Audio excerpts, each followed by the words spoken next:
Everyone boards a train destined for the Jutian station.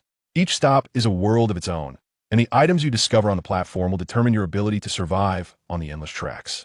Su Yunzhou acquires the talent of Jia Dian. As long as he possesses points, he can enhance all things. Tishan Jiren Fuling Jiren 1. You can control this paper figure and gain its perspective. Min Shinushin Manu 1.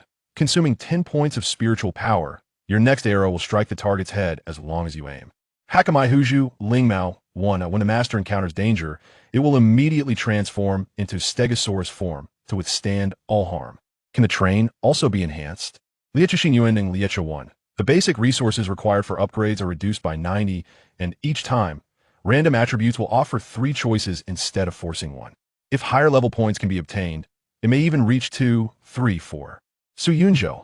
Brothers, how do I enhance myself? Urgently waiting online. Chapter 1. Assigned to the Jutian train for survival. At the supermarket entrance, 2 rocking cars quietly stand there. The nursery rhyme, Dad's dad is called Grandpa, Mom's mom is called Grandma, echoes continuously. Beside the rocking cars, a little girl with a lollipop gazes at Su Yunzhou with envy. Big brother, can I sit for a while? I'll treat you to a lollipop. Su Yunzhou ponders for a moment and steps down from the car. Thank you, big brother. The little girl rummages through her pockets, confusedly muttering, Hey, where's my lollipop? Noticing the lollipop in her mouth, Su Yunzhou hesitantly reminds her, Isn't it this one in your mouth? Ah, here it is. Big brother, here you go. The girl happily offers the lollipop. Su Yunzhou expressionlessly accepts it and puts it into his mouth. What the hell? He's a pervert. I'm not a pervert.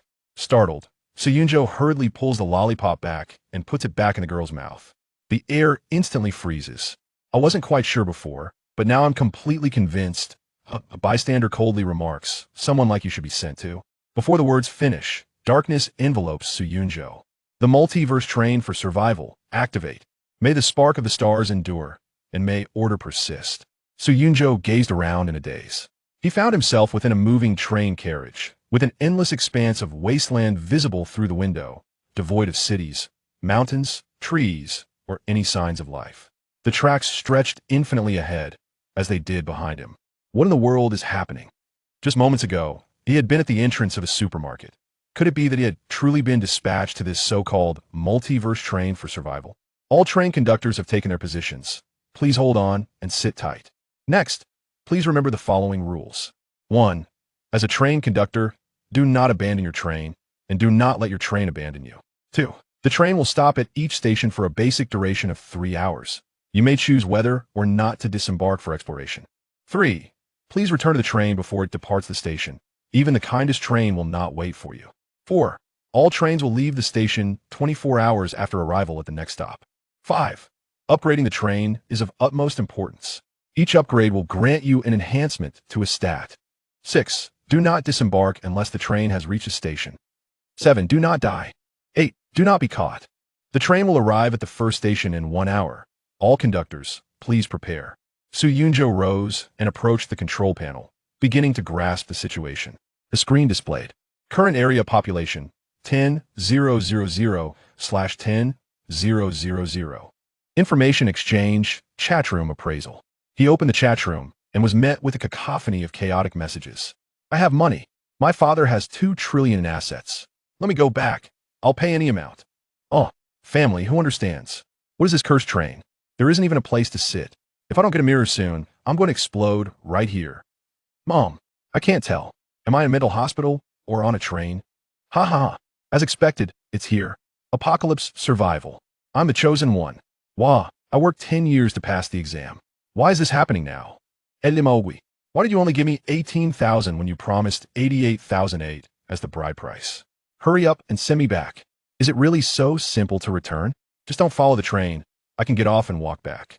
In a mere 2 to 3 minutes, the number of people in the area has astonishingly changed to 9998/10,000. Su Yunzhou exited the chat room and opened his personal information panel. Train conductor, Su Yunzhou, level 1. Physical strength, 100/100. Spiritual energy, 100/100. Attributes, physique, 10. Affects physical capacity and bodily quality. Spiritual power, 10. Affects spiritual energy cap and perception of spiritual power. Agility, 10. Affects speed and reaction capability. Skills, none. Equipment, none. Talents, points available for allocation. I have a talent. Su Yunzhou examined the talent description. Points allocation. Points can be allocated to all things. Each allocation consumes points. 1 bronze point is earned every 12 hours. Current points, 1 bronze point. Without hesitation, Su Yunzhou eagerly tapped on the panel. I want to allocate points to points allocation. Would you like to allocate points to the train's main screen? No. It seems I cannot allocate points directly to my information. He stood again by the window, leaning closer to let his shadow be reflected in the glass. Allocate points. Would you like to allocate points to the train window? No. Evidently, the reflection in the mirror is not truly me. Looking down at his own body, he realized he could not allocate points to himself. Wait a moment. Su Yunzhou loosened his belt, hesitated for a moment, then shook his head. Forget it, it's already too large. He then surveyed his surroundings and discovered a small knife, a dry loaf of bread, and a bottle of unbranded mineral water nearby. There is also a basic resource box containing 10 units of level 1 wood and 10 units of level 1 metal. All of these could be enhanced, yet he chose to cancel them all.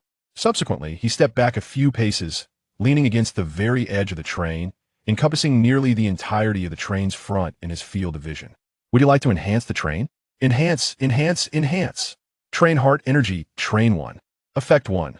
The basic resources required for upgrading the train will be reduced by 90. Effect 2. The attributes obtained after upgrading the train will change to a choice of 3, rather than a random selection. Upon seeing these two effects, Su Yunzhou's eyes sparkled momentarily. The second effect was undoubtedly a pure positive outcome, but the first effect might not necessarily yield a favorable result. After all, if the materials required for upgrading are reduced by 90, could it be possible that the train post-upgrade would only possess 10 of the standard train's capabilities? At this moment, he glanced down at the description section.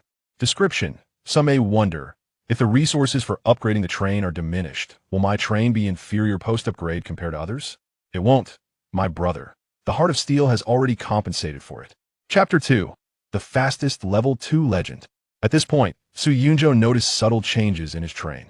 In the upper right corner of the train screen, a small steel heart symbol had appeared, glowing faintly with red light. After using the soul bronze point, Su Yunzhou attempted to enhance further, only to be met with insufficient bronze points, enhancement not possible. He then tried to enhance heart energy train 1, but received the response. Insufficient silver points, enhancement not possible.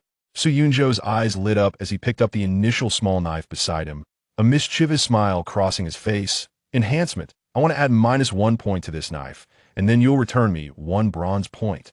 However, the system merely responded with, prompting him to shake his head and sigh, alas. My enhancement process is indeed a cumbersome affair. With 12 hours remaining until the next bronze point acquisition and the train set to reach its first station in approximately 1 hour, survival was no easy feat. Yunzhou sighed and continued to examine the train's information. Train Master, Su Yunzhou. Number, G, 8-1145. Train level, level 1. Attributes held, none. Train speed, 20 km per hour. Train durability, 100/100.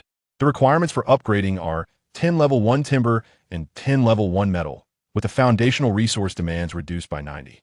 Su Yunzhou furrowed his brow, saying, 20 kilometers per hour? No wonder it feels like crawling with a turtle. Moreover, the rules state that we must not be caught, indicating that there are certainly undesirable elements behind the train. Thus, speed is undoubtedly a crucial attribute of the train. He suddenly noticed, wait a moment, only 10 level 1 timber and metal are needed to directly upgrade to a level 2 carriage. He glanced at the corner where the primary resource box was located. This box measured 1 meter in length, while its width and height were each 50 centimeters, occupying nearly 1/5 of the already cramped train head. Yet the space within the box was far greater than its external dimensions suggested. It appears to be a dimensional item. Suddenly, Su Yunzhou recalled that there was an identification function on the train screen. Upon activating it, he discovered that even without the train screen displaying, a pop-up could materialize before his eyes, as if. Link start. After identifying this box. Primary resource box. Type, spatial container. Quality, grade effective.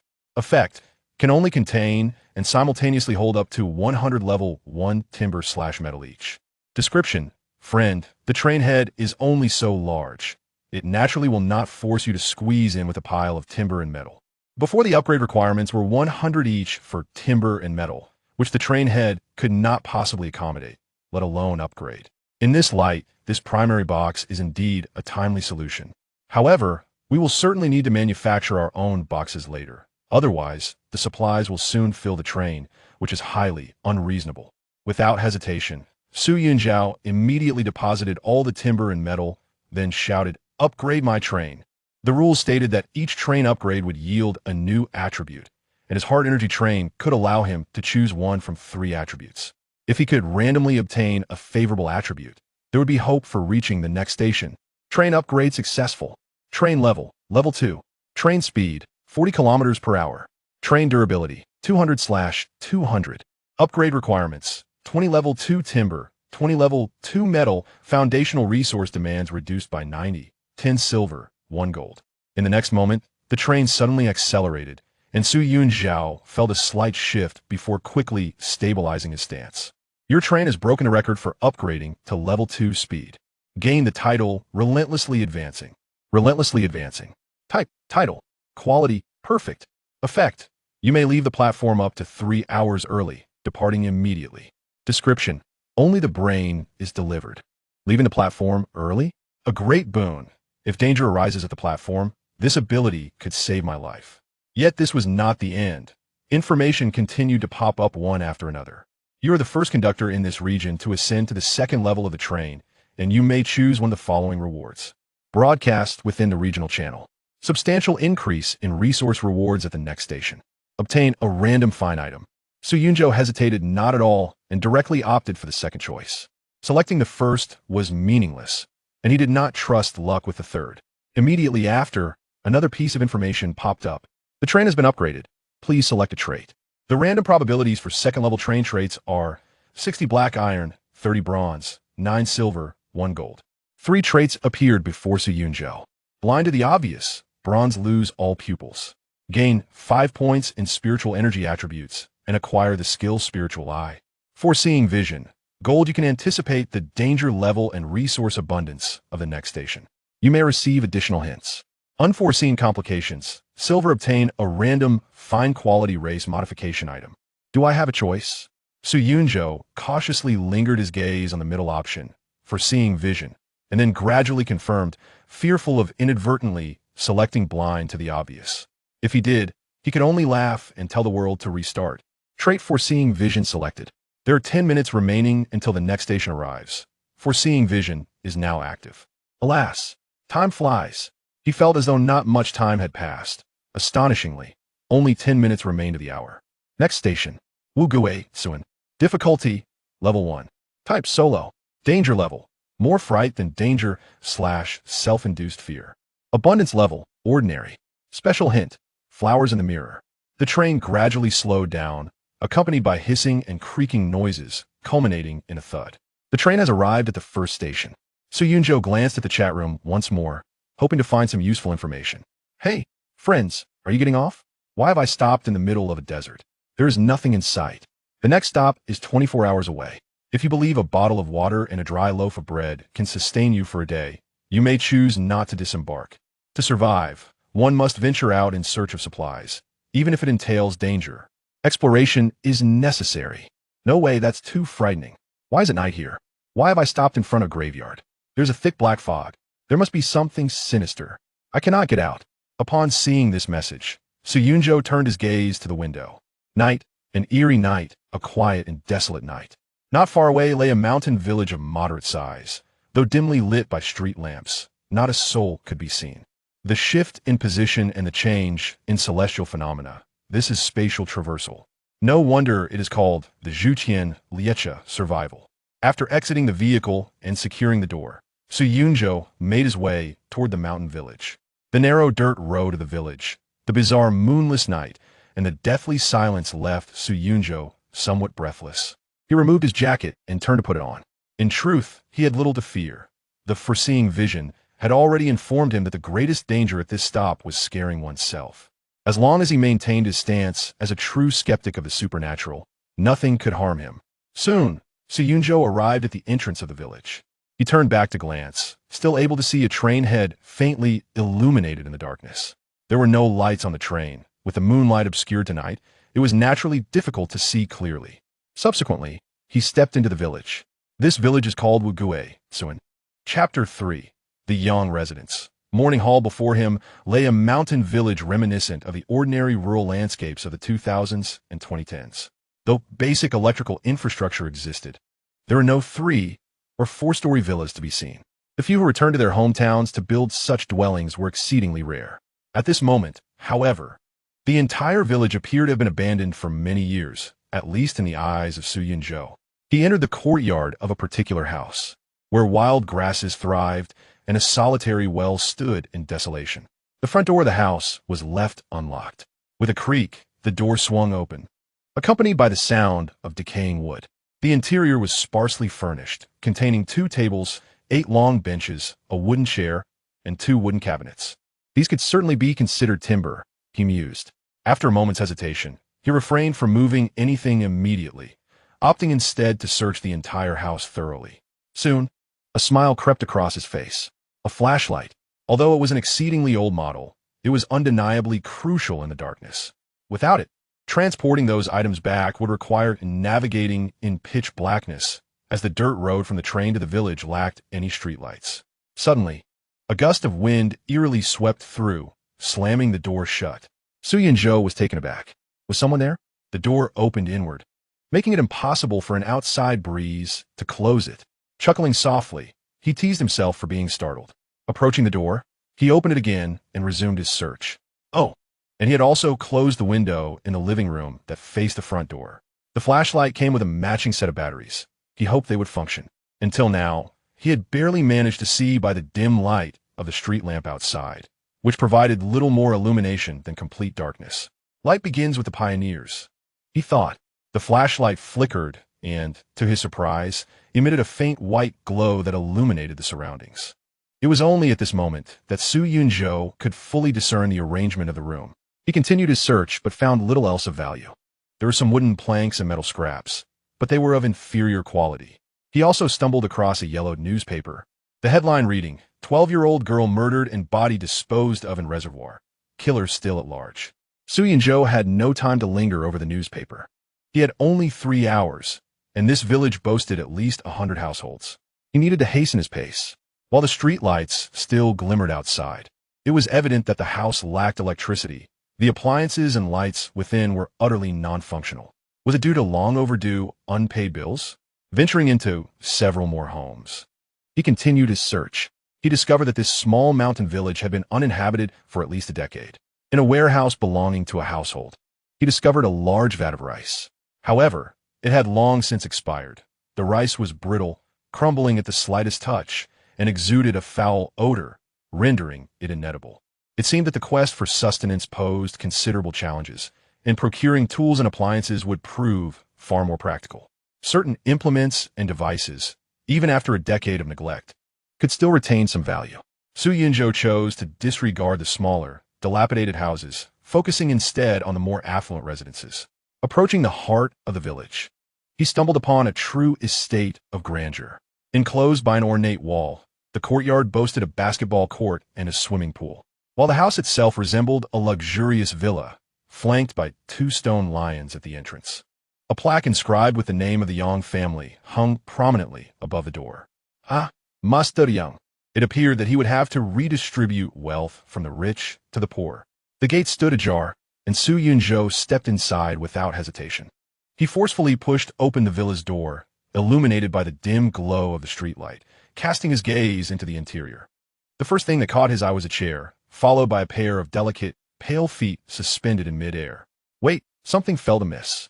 According to the laws of physics and logic, one should not encounter disembodied feet floating independently. Su Yunzhou looked up, and to his shock, he beheld a person hanging from the ceiling. The figure faced the entrance, a noose around its neck, with a grotesque expression etched upon its face. Its pitch-black eyes fixated intently on Su Yunzhou. Panic surged within him, and he nearly fled. Yet, meeting that gaze, he could only stammer. I'm merely here to borrow some items from your household. This is not an unlawful intrusion. I never engage in illicit activities. This is merely the affluent aiding the less fortunate. At that moment, Su Yunzhou paused, slightly shifting his body to the right. Yet the eyes remained unblinking, locked onto the doorway. What a fright. It turned out he was already deceased. His attention drifted past the lifeless figure to the grand hall beyond. White silk cascaded from the beams, while golden threads embroidered with entwined lotus patterns swayed in the candlelight, resembling a writhing mass of serpents. A black ebony coffin rested at the center, adorned with gilded cloud patterns tracing the edges, its corners embellished with gleaming copper fittings. A mortuary? Suddenly, a gust of wind swept through the entrance, causing the white satin to flutter as the copper rings on the coffin rattled softly. Su Yunzhou murmured to himself while preparing to lift the coffin lid. Although he had been compelled to participate in some celestial games, and the existence of spirits, angels, and deities like the Buddha and Li Huowang seemed plausible, this location had proclaimed itself a village devoid of ghosts. Thus, he could no longer afford to waste time or shy away from exploration due to supernatural concerns. During his mutterings, he inadvertently pushed open the coffin lid. Clearly, it had not been sealed shut. Inside lay a middle-aged man with an exceptionally fair complexion, devoid of facial hair, entirely unclothed, his physique well-proportioned, and an expression of serene tranquility gracing his features. Su Yunzhou, utilizing his rudimentary medical knowledge, felt the pulse and breath of the individual, arriving at a singular conclusion.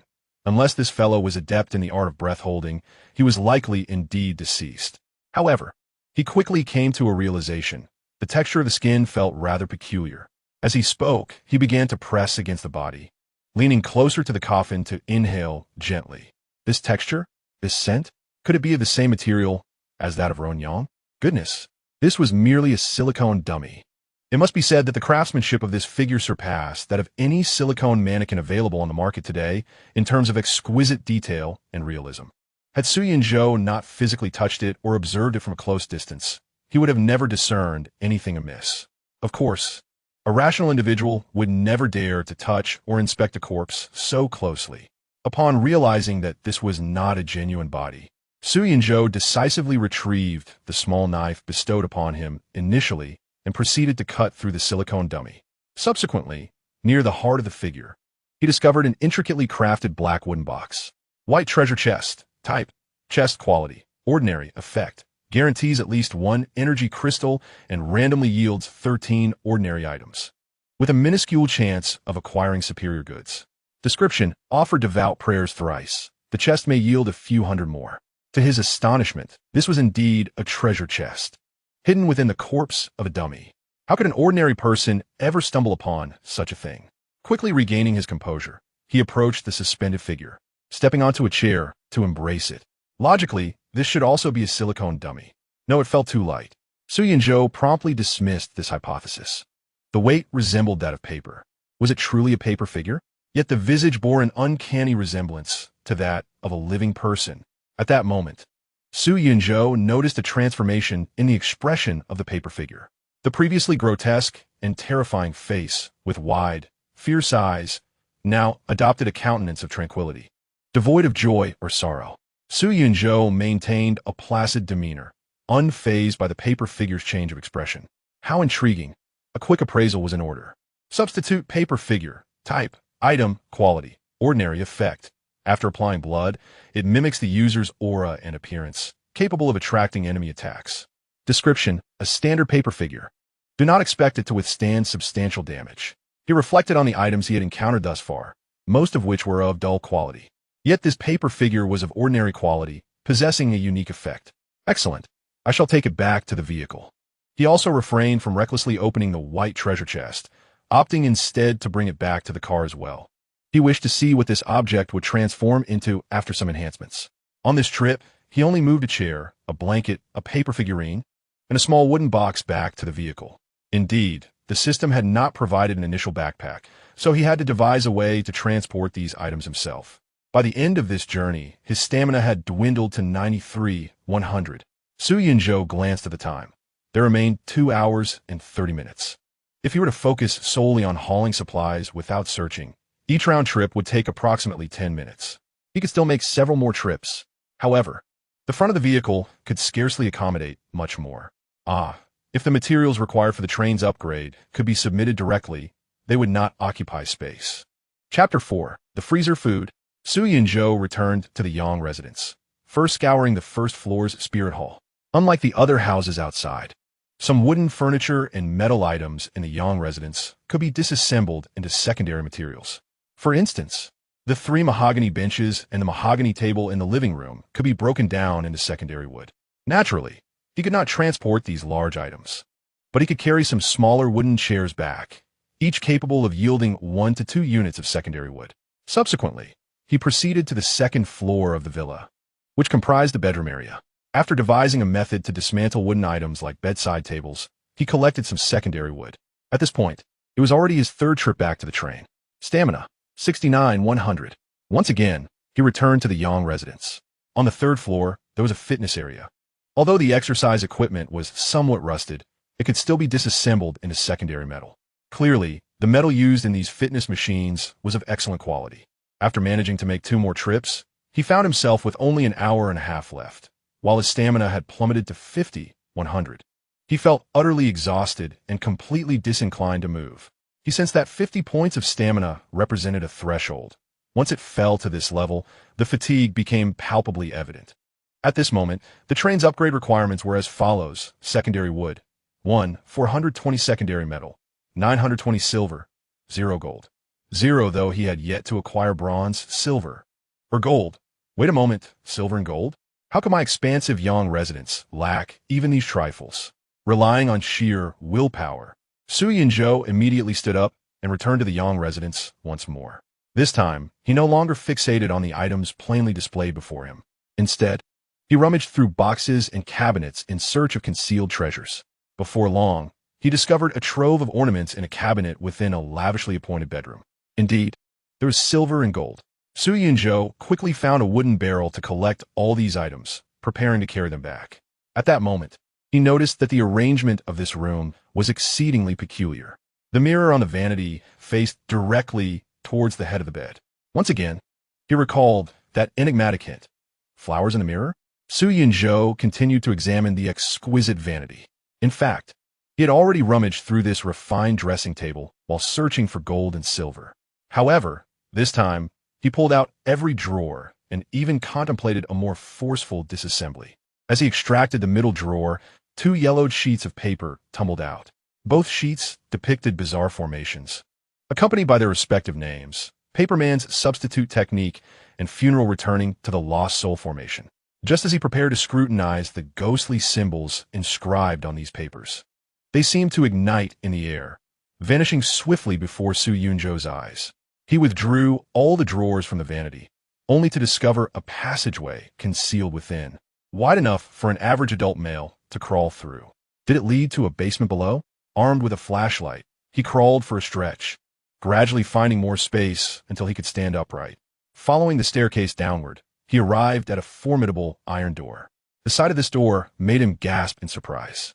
A screen was glowing upon it, displaying several lines of information: current temperature, current humidity, refrigeration unit status. The door was not locked. It merely required a command input on the screen to open. Suddenly, a wave of cold air rushed towards him, causing Su Yunzhou to shiver and step back. The scene before him rendered him momentarily speechless. First, he beheld a frozen corpse.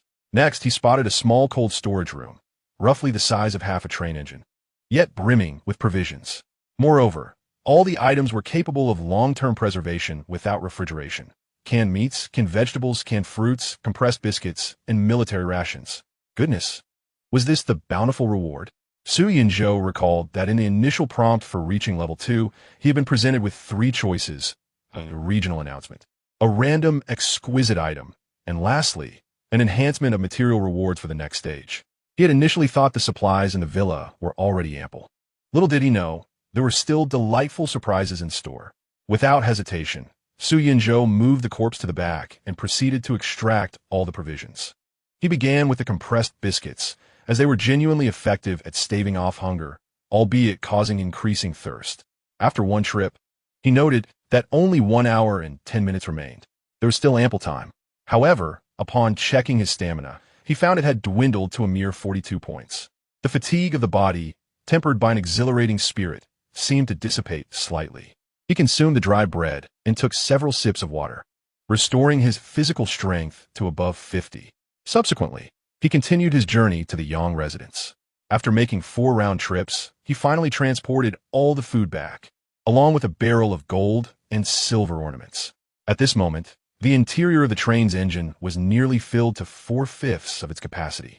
Only a small space remained in front of the control panel, accommodating a chair for Su Yunzhou to sit upon. Time was dwindling, with merely 10 minutes left. His stamina had dwindled to a mere 23 points. Su Yunzhou felt averse to movement. All he desired was to lie down and succumb to slumber. Nevertheless, he summoned the strength to open a can of peaches, replenishing his hydration and energy. His stamina gradually returned to above 50. At that moment, Su Yunzhou glanced at a newspaper he had carelessly brought back, a copy titled 12 Years Old. Without any particular curiosity, he had taken it. It detailed the case of a girl from a household in Yangjia village, whose body was retrieved from a reservoir, suspected to have been raped and discarded there 20 years prior. Su Yunzhou regarded the newspaper with an expression of indifference. Unintentionally, he then looked up at the small, dark village.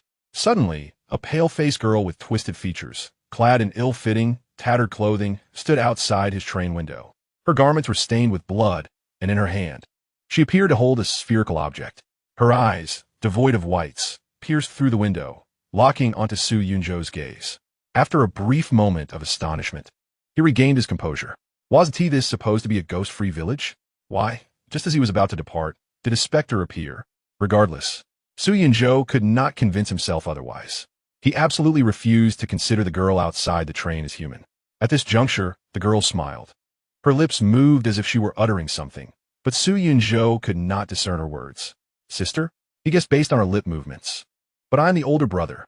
Would it be too much to ask for you to sit on a 1 yuan rocking horse at the supermarket? In the blink of an eye, the girl vanished once more. A notification chimed in his ears. Your psychic attribute is 1. Su Yunzhou furrowed his brow, his thoughts swirling in his mind. He was not a fool. The system's reminder made him realize that he had inadvertently disrupted a significant matter for the elder Yang.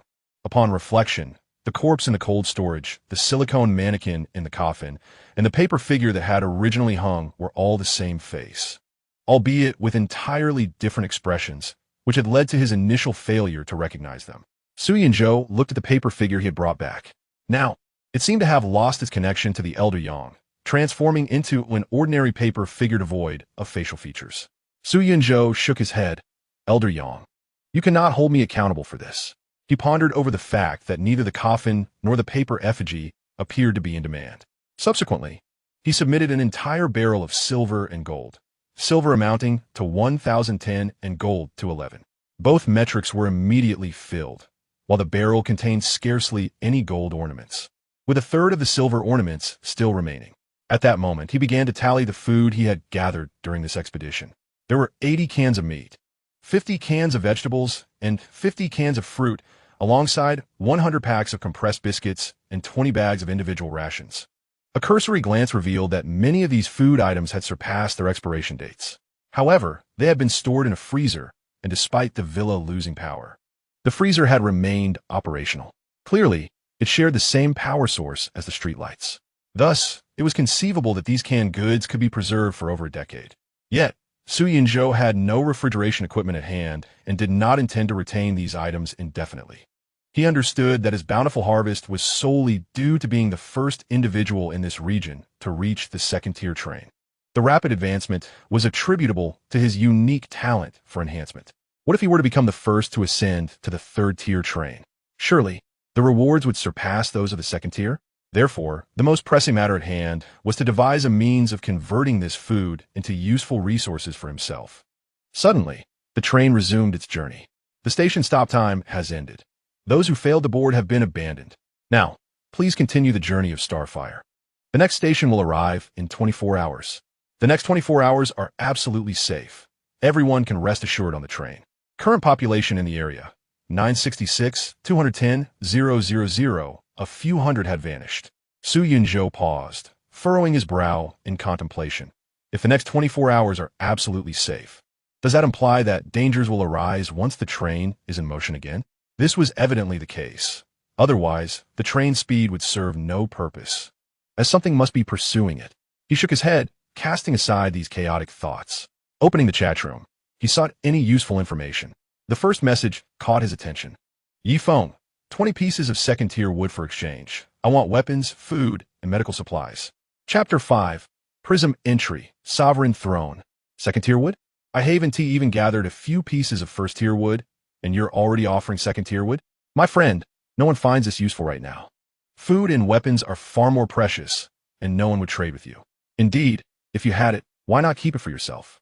Su Yunzhou regarded this message, contemplated briefly, and replied to the individual. Su Yunzhou, 1 pack of compressed biscuits for 20 pieces of second-tier wood. Yifeng, impossible. At least 3.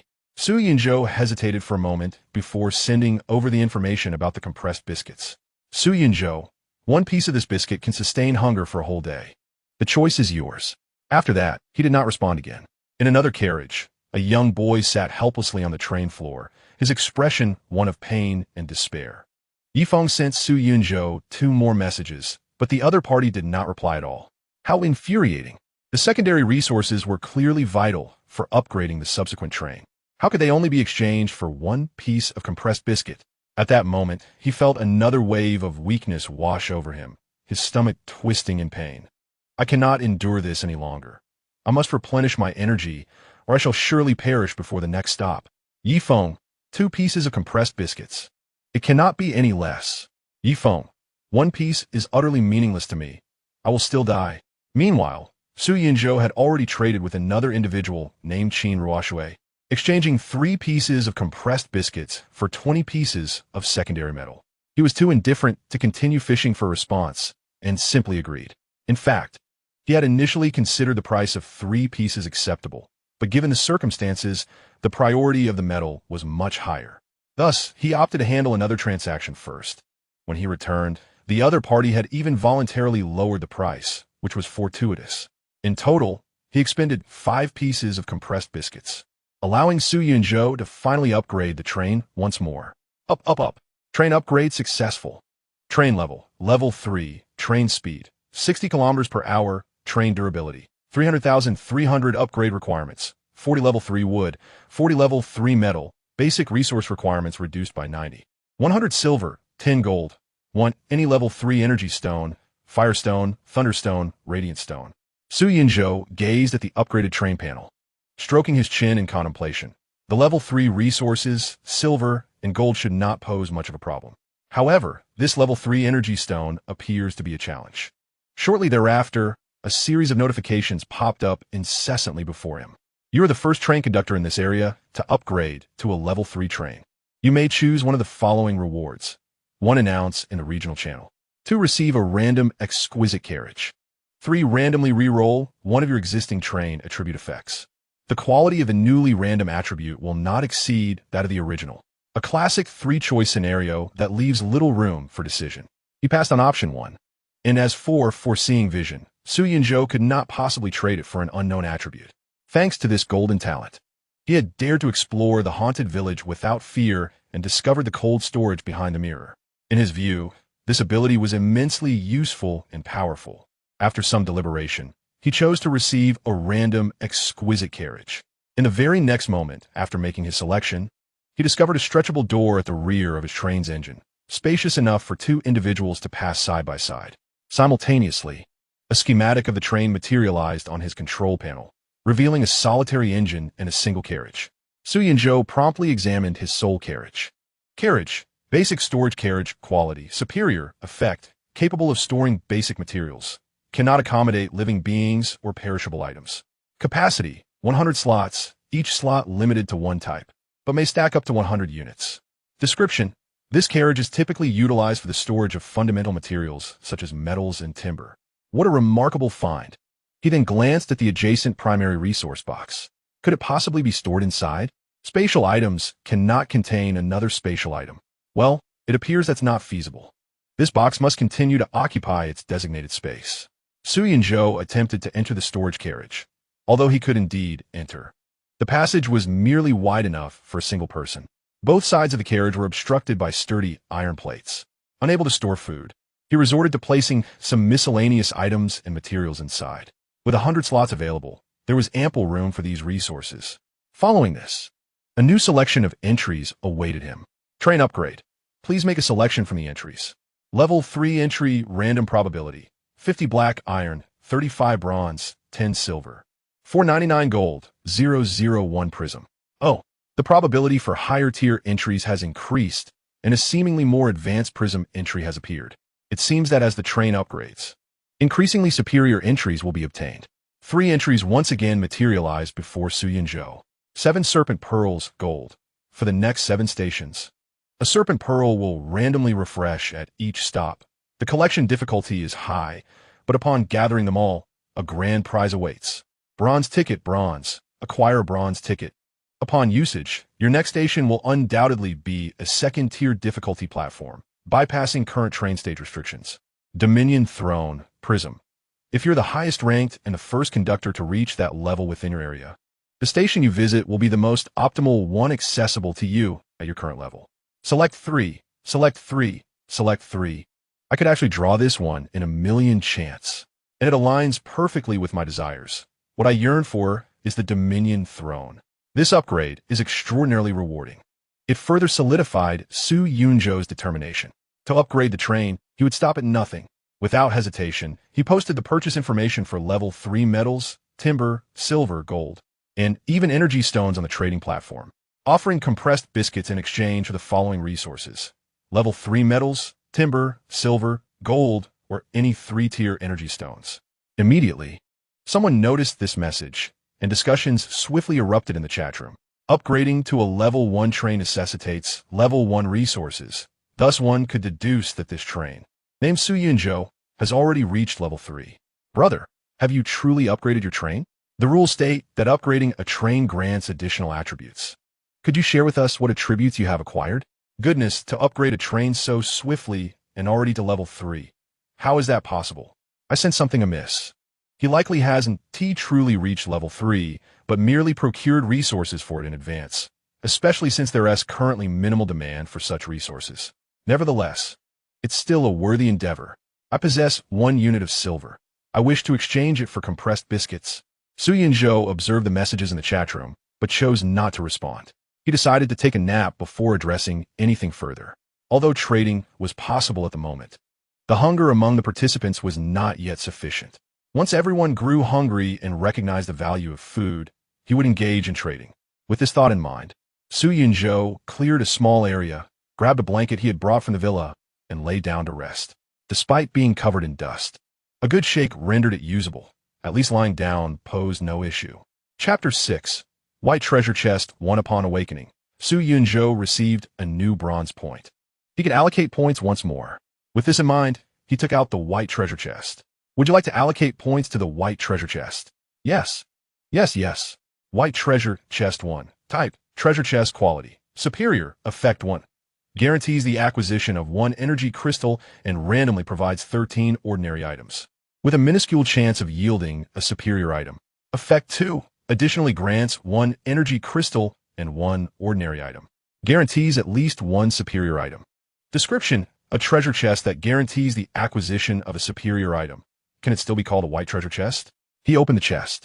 Subsequently, the white treasure chest slowly vanished. 3 items and 2 pale blue crystals appeared in Su Yunzhou's hands. The 3 items were a blueprint depicting a water dispenser, a silver-white hand crossbow, and a bright emerald jade pendant. Su Yunzhou meticulously assessed each item. Blueprint for water purifier. Type: Blueprint. Effect: requires 10 level 1 metals and 10 level 1 woods to construct 1 water purifier. Description: the blueprint is not consumed. As long as you possess the resources, you can construct it infinitely, provided the blueprint remains in your possession. Su Yunzhou frowned slightly. Can this water purifier infinitely generate water resources? Alas, I suspect it cannot. It likely only possesses purification capabilities. Regardless, the resource consumption is minimal, so he decided to construct one. Moreover, this device can be stored in the storage compartment, alleviating any concerns about the water dispenser occupying space. Water purifier. Type: basic equipment. Quality: ordinary. Effect: by connecting to the upper water pipes, this purification device can eliminate most contaminants, ensuring that the water at the outlet meets direct drinking standards. Processing power: capable of treating 1 kilogram of wastewater per hour. Once powered, it can also heat the water. Description: I strongly advise against disrobing near the water inlet. Truly, who would do such a thing? Su Yunzhou couldn't help but scoff. then turned his attention to the next item. Silver crossbow, type, weapon quality, superior, attack, medium physical damage, unaffected by the user's physical attributes, but influenced by the type of bolts used. Effect: arrows shot from this crossbow inflict triple damage upon creatures such as vampires, werewolves, ghosts, and demons. Description: it is widely known that in Eastern exorcism, the peachwood sword is employed, but what is the counterpart in the West? The answer has arrived: a superior weapon. It seems I must procure some crossbow bolts. Otherwise, this exquisite weapon would be wasted. However, it appears to be particularly effective against Western supernatural beings. I wonder how it fares against humans. Suppressing his excitement, he glanced at the final item. Spirit gem, type, accessory quality, ordinary effect. When worn, it grants a spirit attribute of 1. Description: a powerful piece of equipment that enhances attributes by 1 point. It could even be deemed exceptional in the early stages. Su Yunzhou twitched his lips. Merely increasing an attribute by 1 point qualifies as exceptional gear in the early game. Yet that little girl casually augmented her own spirit energy by 1 point. Attributes can be enhanced through leveling up. Similarly, trained conductors also possess levels. However, he was uncertain how to elevate his level. As his hand brushed against the 2 energy crystals, a sudden hum resonated, and a torrent of information flashed before his eyes. Energy crystals, universal currency across realms.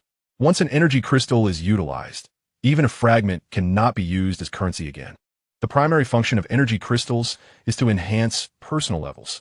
Each absorbed energy crystal grants 10 experience points. The absorption rate of energy crystals varies significantly based on individual constitution. Clicking on the personal panel's level section reveals one's current experience bar. Su Yunzhou paused for a moment, quickly examining his experience bar. Level 1 experience points. 0-10. He swiftly entered the chat room to see if anyone was discussing energy crystals. The result was disheartening. There were no mentions whatsoever. Clearly, aside from him, only a handful of conductors had likely acquired energy crystals. Su Yunzhou immediately clenched the energy crystal in his hand, and with a mere thought, he felt a warm current flowing into his body. 1 hour later, experience points, 110. Really? Am I not a prodigy in cultivation? A self-cultivating genius.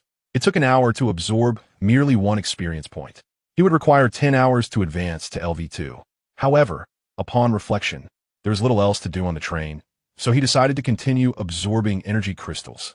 The energy crystal from which he had absorbed 1 experience point now bore a faint mark, indicating it could no longer be used as currency. Thus, time passed swiftly, and another 9 hours slipped by. Su Yunzhou could distinctly feel his mental state becoming somewhat fatigued, though his physical stamina remained robust. Level increased to 2. Gained 1 free attribute point. The effect of the attribute enhancement talent has been adjusted. Every 8 hours, you will gain 1 bronze point. You have acquired 1 bronze point. The attribute enhancement talent improves as my level rises. Suddenly, he felt invigorated. However, receiving only 1 attribute point for each level up explained why that jade pendant was deemed exceptional equipment. Subsequently, he checked his experience points. Level 2 experience points. 0-20. The next level requires 20 experience points, necessitating at least 2 energy crystals and 20 hours. I have obtained another bronze point. It is time to contemplate where to allocate it. After a moment's reflection, Su Yunzhou focused on the energy crystal in his hand. Would you like to allocate points to the energy crystal? It seems there is a significant chance of wasting a bronze point. After some hesitation, he chose not to allocate points to the energy crystal. He was uncertain whether danger awaited at the next stop. Thus, he resolved to first visit the trading station to procure crossbow bolts, and then enhance his mithril hand crossbow. I'll trade for crossbow bolts. Any quality will suffice. I'll exchange food. Astonishingly, it was food, brother. He finally responded. Brother, we're on the brink of starvation. Let us trade quickly. I have silver. Trade me food. Soon, Su Yunzhou began reviewing the trading requests from others. He discovered that they were all attempting to exchange 1 unit of silver for 1 compressed biscuit. He dismissed them outright.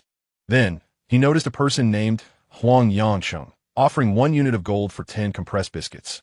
He promptly bid 1 biscuit, and after 10 minutes of messaging back and forth, the latter ultimately acquiesced. Once the transaction was completed, Huang Yangcheng vented, "You unscrupulous profiteer. I just acquired this 1 unit of gold at the last stop, and I'm trading it for a single compressed biscuit. Doesn't your conscience ache?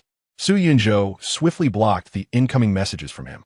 Next, he encountered a message that piqued his interest. Wu Shuang. Item information. Eye of foresight, equipment, exchange for food. Su Yunzhou narrowed his eyes, examining the attributes of this equipment. Eye of farsightedness. Type. Decorative glasses quality. Ordinary. Effect. Vision extends to 10 meters. If it remains insufficient beyond 100 meters, it will be increased to 100 meters. The vision distance is defined as the farthest distance at which one can clearly see the letters on the top of the vision chart. Description. You have ventured in of your own accord. How remarkable! The focus of a sniper. It is no wonder that Su Yunzhou was taken aback. This piece of equipment is classified as exquisite, which would not surprise him.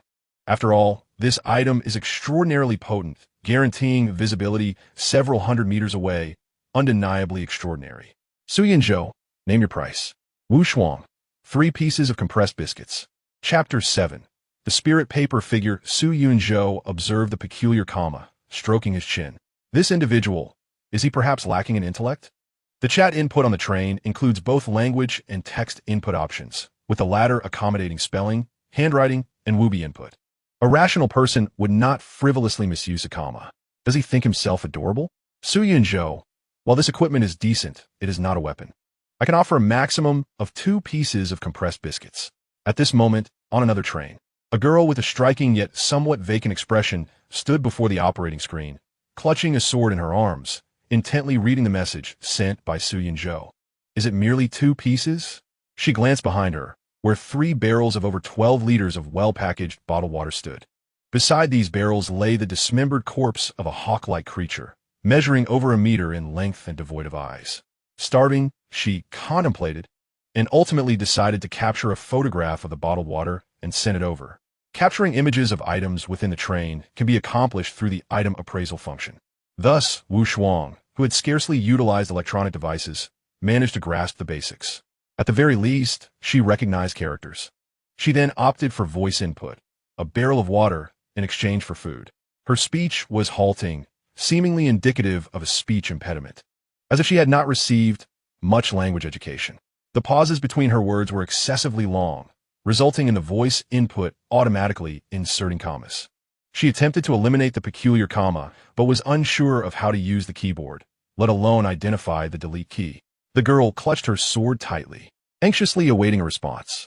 After all, he was currently the only individual at the trading post offering food at a reasonable price. Others either lacked sufficient provisions or charged exorbitant rates. Su Yunzhou was momentarily bewildered. The 3 barrels of water did not truly astonish him. It was merely a matter of luck. However, in Wu Shuang's photograph, alongside the 3 barrels of water, she had captured the corpse of the eyeless hawk-like creature.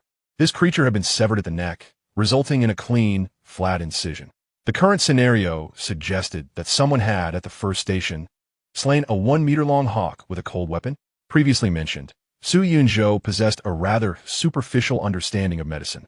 The wound on the neck of the corpse was remarkably neat, resembling a clean slice made by a sharp weapon, akin to a beheading. Could an ordinary individual employ combat skills to slay an opponent with cold weapons? Perhaps a special forces operative or a member of an ancient martial arts lineage. After all, with the emergence of survival scenarios in the multiverse, the existence of warriors, immortals, and catgirls on Blue Star should not be deemed unreasonable. Yet it could also be that the body was simply scavenged. Moreover, she did not contest the price I offered, indicating a clear lack of understanding regarding the value of the equipment.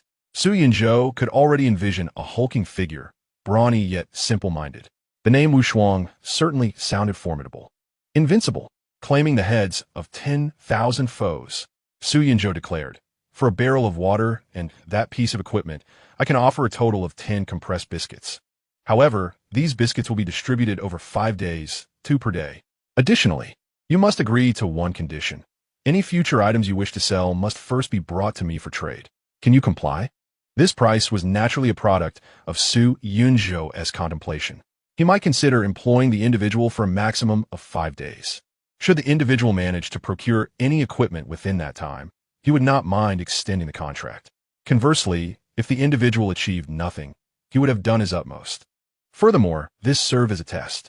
A person with even a modicum of cunning would undoubtedly refuse Su Yunzhou's proposal of installment payments. After all, if they only provided 2 biscuits, would it not leave him at a loss? However, if the individual accepted this condition, it would signify their sincerity, even suggesting a certain simplicity of character. Shortly thereafter, a response arrived. Wu Shuang, thank you, I accept. You're a good person.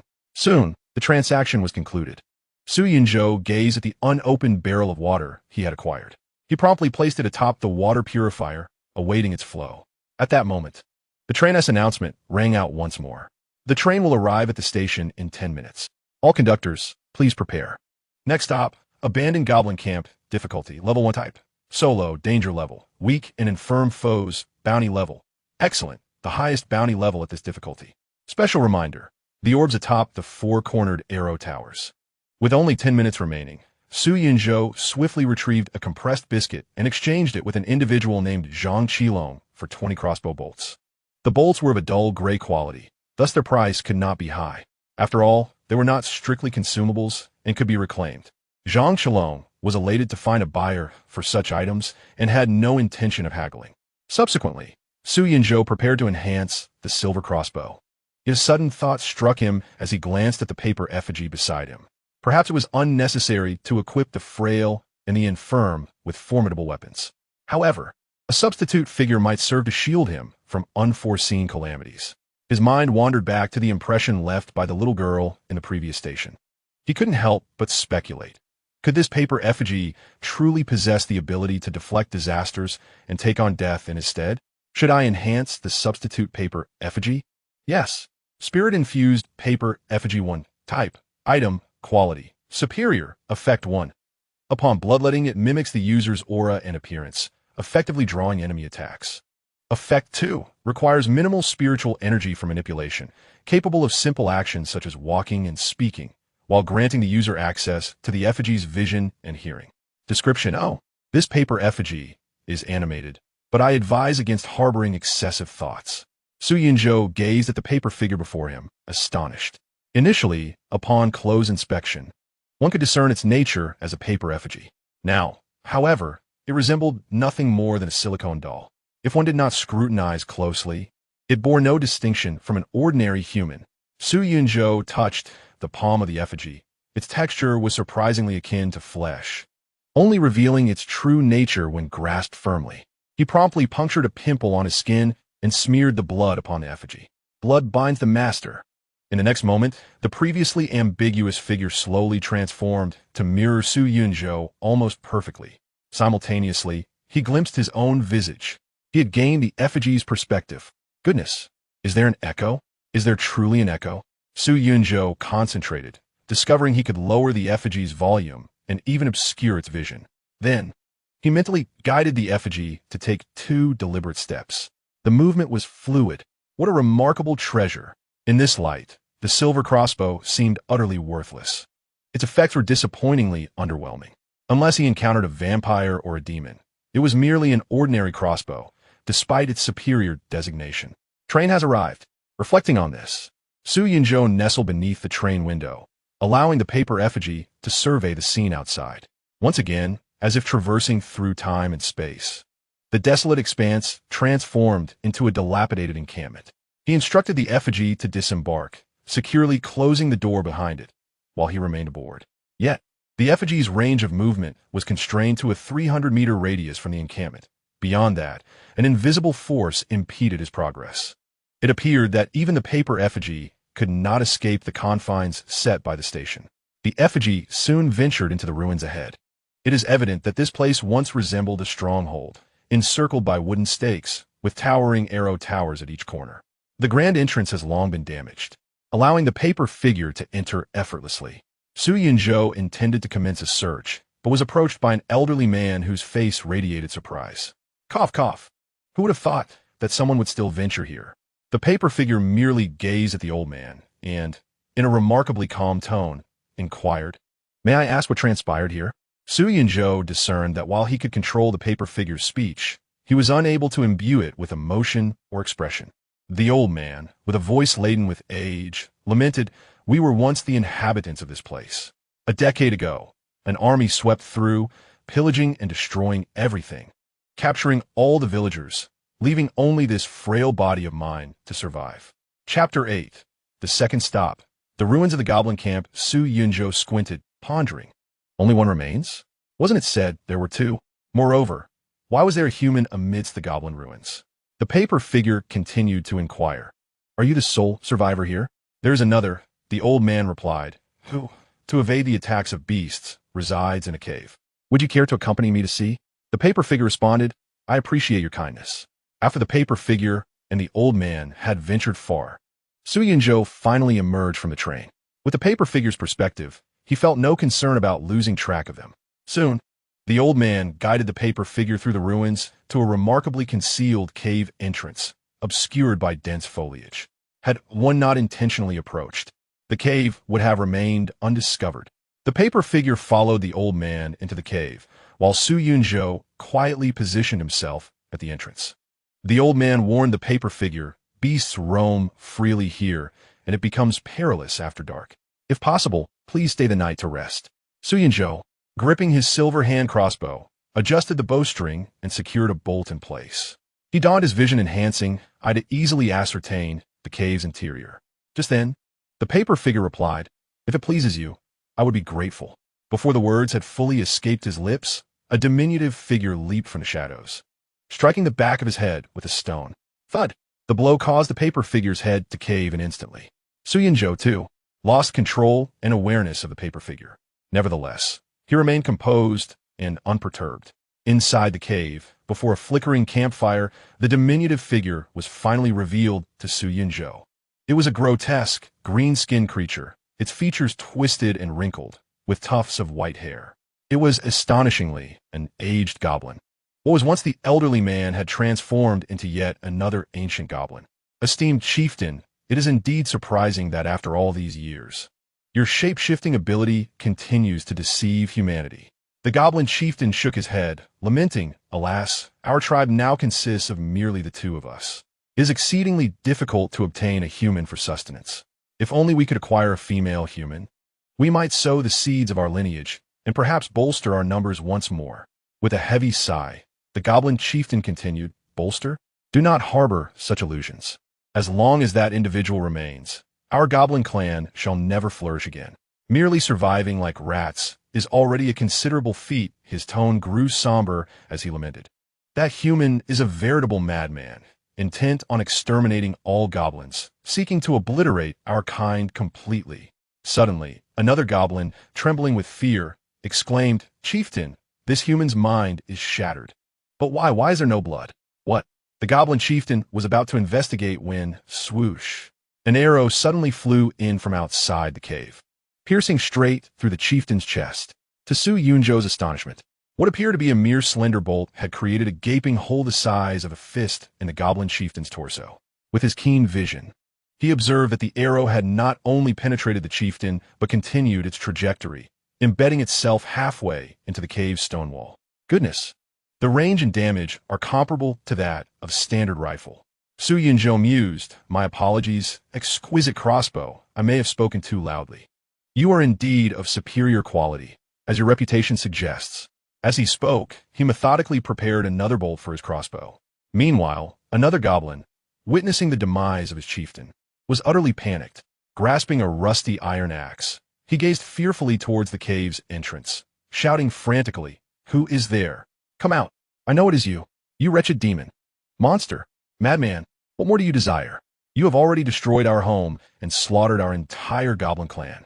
With a piercing scream, just as the goblin prepared to charge out with his axe, Su Yunzhou shot another arrow, which pierced through his skull.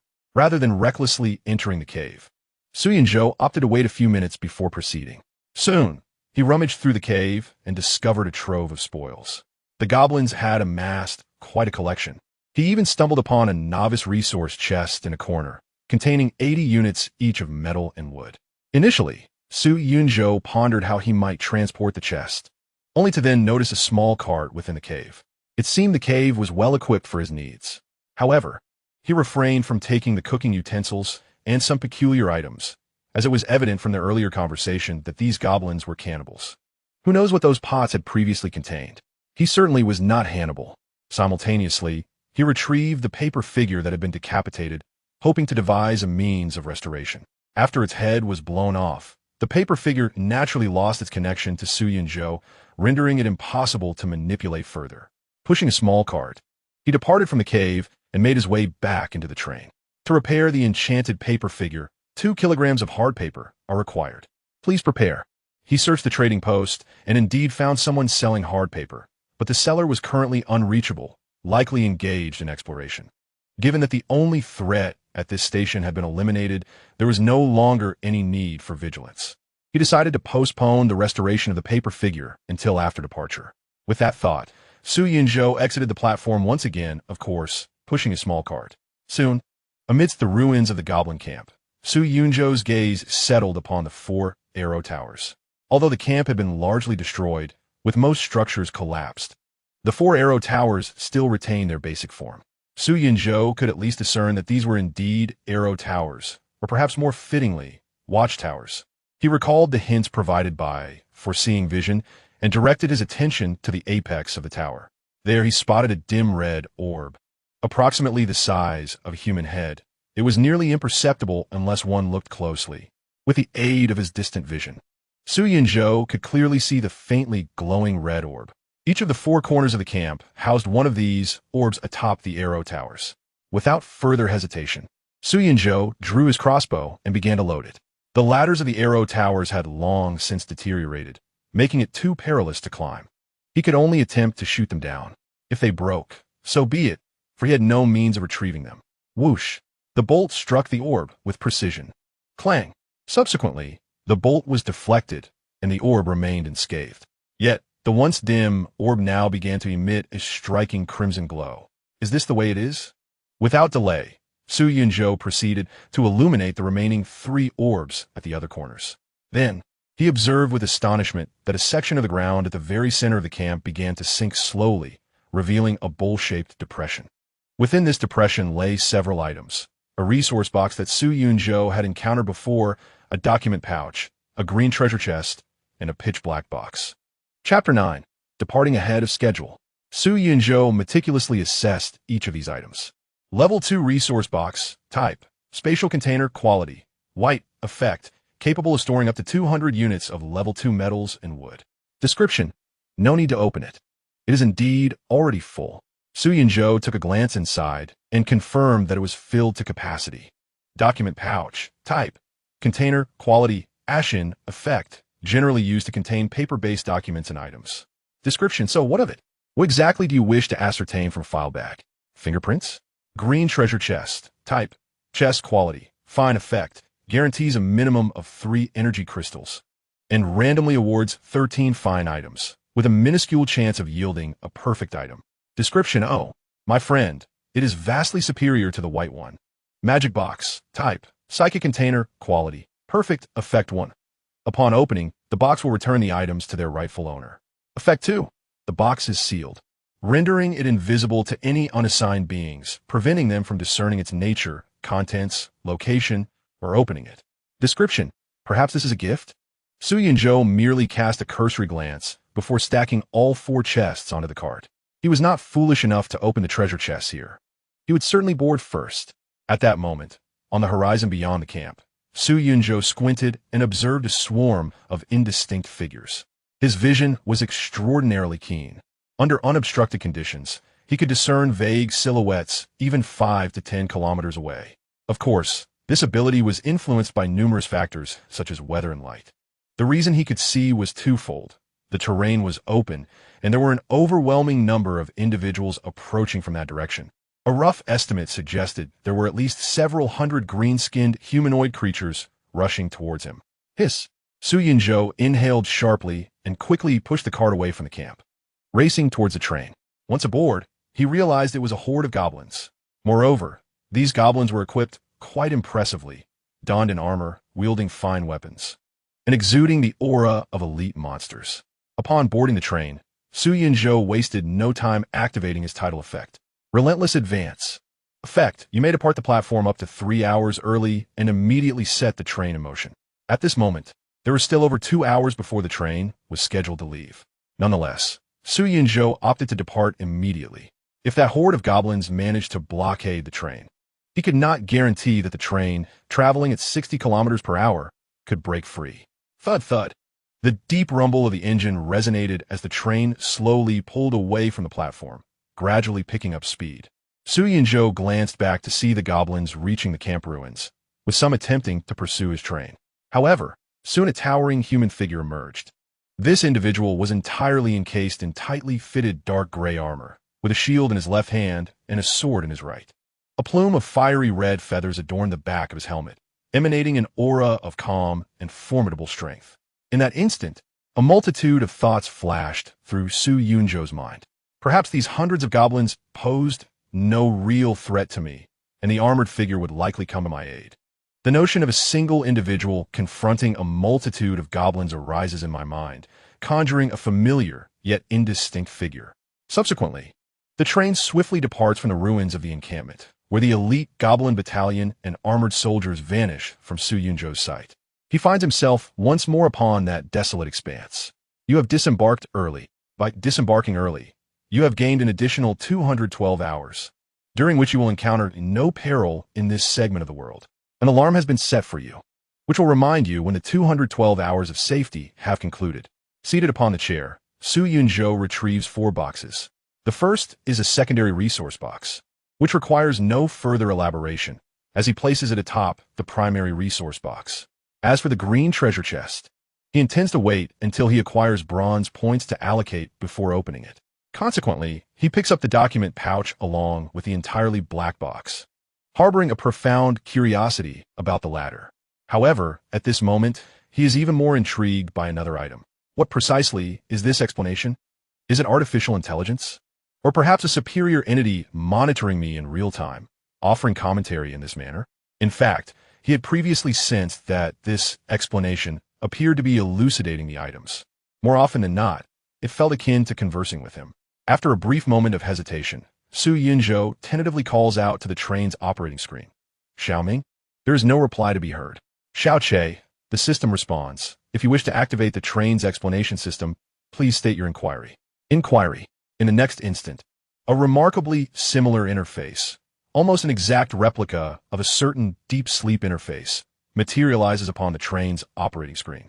How may I assist you with your inquiries? It prompts. Su Yunzhou asks, why does my head appear so pointed? Please refrain from posing questions unrelated to the train. What a restrictive AI. After some contemplation, he inquires further. Is the content of the explanation generated by you? This time, the AI's chat box took a full 10 minutes to respond. Yes. The explanatory content is provided by this AI based on the knowledge reserves and linguistic logic of the inquirer, offering the most comprehensible and acceptable information. After a moment of silence, Su Yunzhou continues. Can you access my memories or even my current thoughts? Please refrain from posing questions unrelated to the train. Then let me ask you. After a relentless series of inquiries from Su Yunzhou, he manages to glean some valuable information. Firstly, the speed of the train indeed affects the survival conditions of the conductor. A slower speed increases the likelihood of encountering danger during travel. Additionally, he clarifies the quality levels of items, which are categorized into the following 7 grades. Grade deterioration, typically regarded as trash, yet still preferable to having nothing at all. Ordinary. In truth, this item functions perfectly well. Its prudent utilization will undoubtedly prove advantageous to you. Superior, reliable, and commendable. Items of this caliber can offer you considerable assistance. Perfect. This rating is extraordinarily remarkable. Only rare and formidable items may be deemed perfect. Epic. Exceptionally powerful. Its effects defy the ordinary. Its emergence worthy of being recorded in history. Legendary. A coveted existence. Most can scarcely provide confirmed information about it. It resides solely in the realm of legend. As the AI concluded its response, Su Yunzhou mirrored your own reaction. Did we not agree on 7 tiers? Where is the 7th level? One could hardly dismiss this contraption as an inept AI, for it adamantly insisted that these were indeed the 7 levels, without a shadow of a doubt. Should Su Yunzhou attempt to clarify, it would likely turn hostile. Please refrain from inquiring about matters unrelated to the train. Disregarding these distractions, Su Yunzhou redirected his gaze to the document pouch and the pitch-black box. He first retrieved the document pouch, discovering within it 2 blueprints and a card. Chapter 10. Perfect grade equipment. Blueprint for the 94 model pistol. Type. Blueprint effect. Consumes 5 units of level 1 metal, allowing the fabrication of a 94 model pistol. Description. Surely, you haven't forgotten the characteristics of blueprints? Su Yunzhou straightened his posture. The material requirements for crafting are astonishingly straightforward. Merely 5 units of level 1 metal. Moments later, disappointment washed over his face. 94 model pistol type. Weapon quality, ashen attack, low physical attack. Effect, inflicts damage significantly surpassing that of typical ashen tier weapons. However, it produces a loud report, has considerable recoil, and carries a risk of bursting. Ammunition must be loaded to engage in attacks. Description, this is a pistol long obsolete. Rendered ineffective for many years.